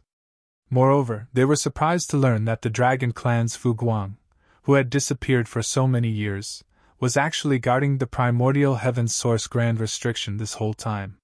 One of the Eighth Order Master immediately nodded and said, "Junior brother may rest assured. Leave them to us and we shall protect them. But what's this about the suppressing Black Ink Army? Can you enlighten us about it?" Everything regarding the suppressing Black Ink Army had been done in secrecy previously to prevent news from spreading and affecting the morale of the human race. But there was no harm in sharing this information with these veteran Eighth Order Masters. Yan Kai thus briefly explained the situation with the suppressing Black Ink Fortress and Army. An Eighth Order veteran suddenly realized. No wonder so many elites were reassigned from the various battlefields by the Supreme Headquarters 130 years ago. It was all to form the suppressing Black Ink Army. Another master asked with concern. Is the situation at the primordial heaven source Grand Restriction serious?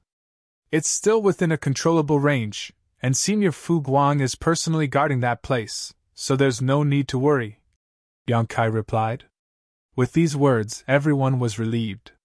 Apart from Giant Spirit God Aer, who was still fighting the Black Ink Giant Spirit God in the barren territory, Divine Dragon Fu Guang was currently the strongest master on the human race's side. Having such a master guarding the primordial heaven source Grand Restriction was indeed reassuring. A moment later, under the gaze of the Eighth Order Masters, Yang Kai took a step forward, and his figure gradually faded away. Yang Lai didn't stop him, but turned to the other Eighth Order Masters and asked through gritted teeth, "Shouldn't you all give me an explanation now?" One of the Eighth Order Masters who had a good relationship with Yang Lai sighed and stepped forward to explain the mission they were tasked with. Learning that this trip was not for any major battle, but just to oversee the gathering of resources, Yang Lai furiously exclaimed, "Big head me, I curse you and your ancestors!" The master quickly advised, "Junior brother Yang, calm down. Although there is no war here, this place is still of great significance to the human race. Our soldiers need resources for cultivation and healing, and with the current shortage, we can only resort to such measures.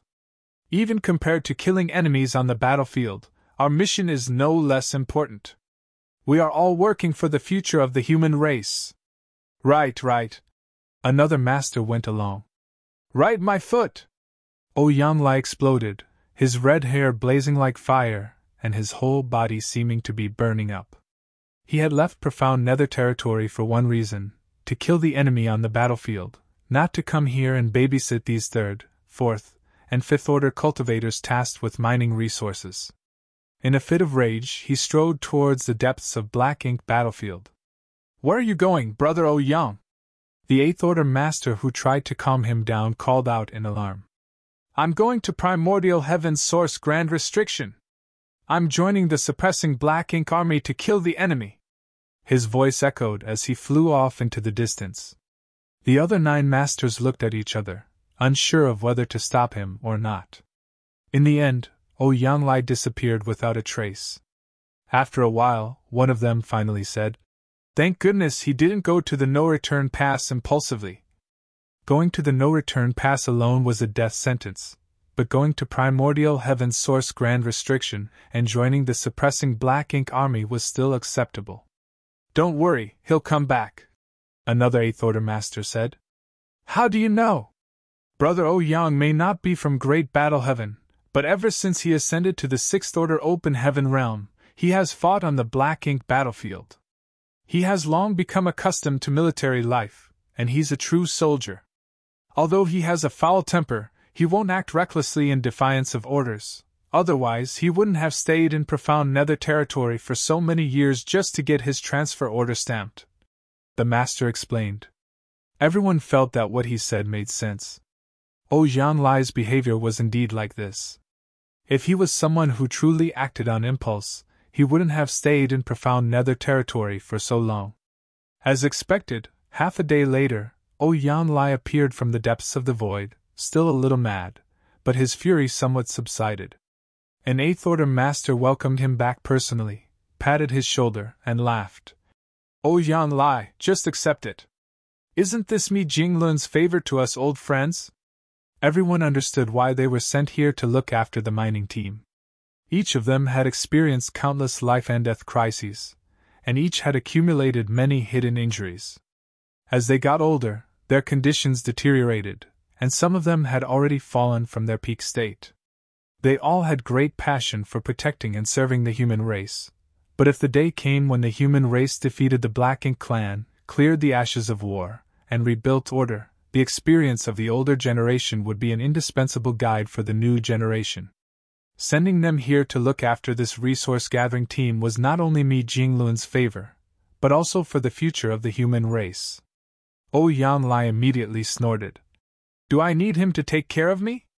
I'm still strong, and age has only made me tougher. If we're going to fight the Black Ink clan, what are we old guys good for if we don't lead the way and instead shove all the heavy burdens onto those young brats? You're tuning into the Phoenix Knights YouTube channel. Don't forget to subscribe and join us on this journey to catch the most captivating stories.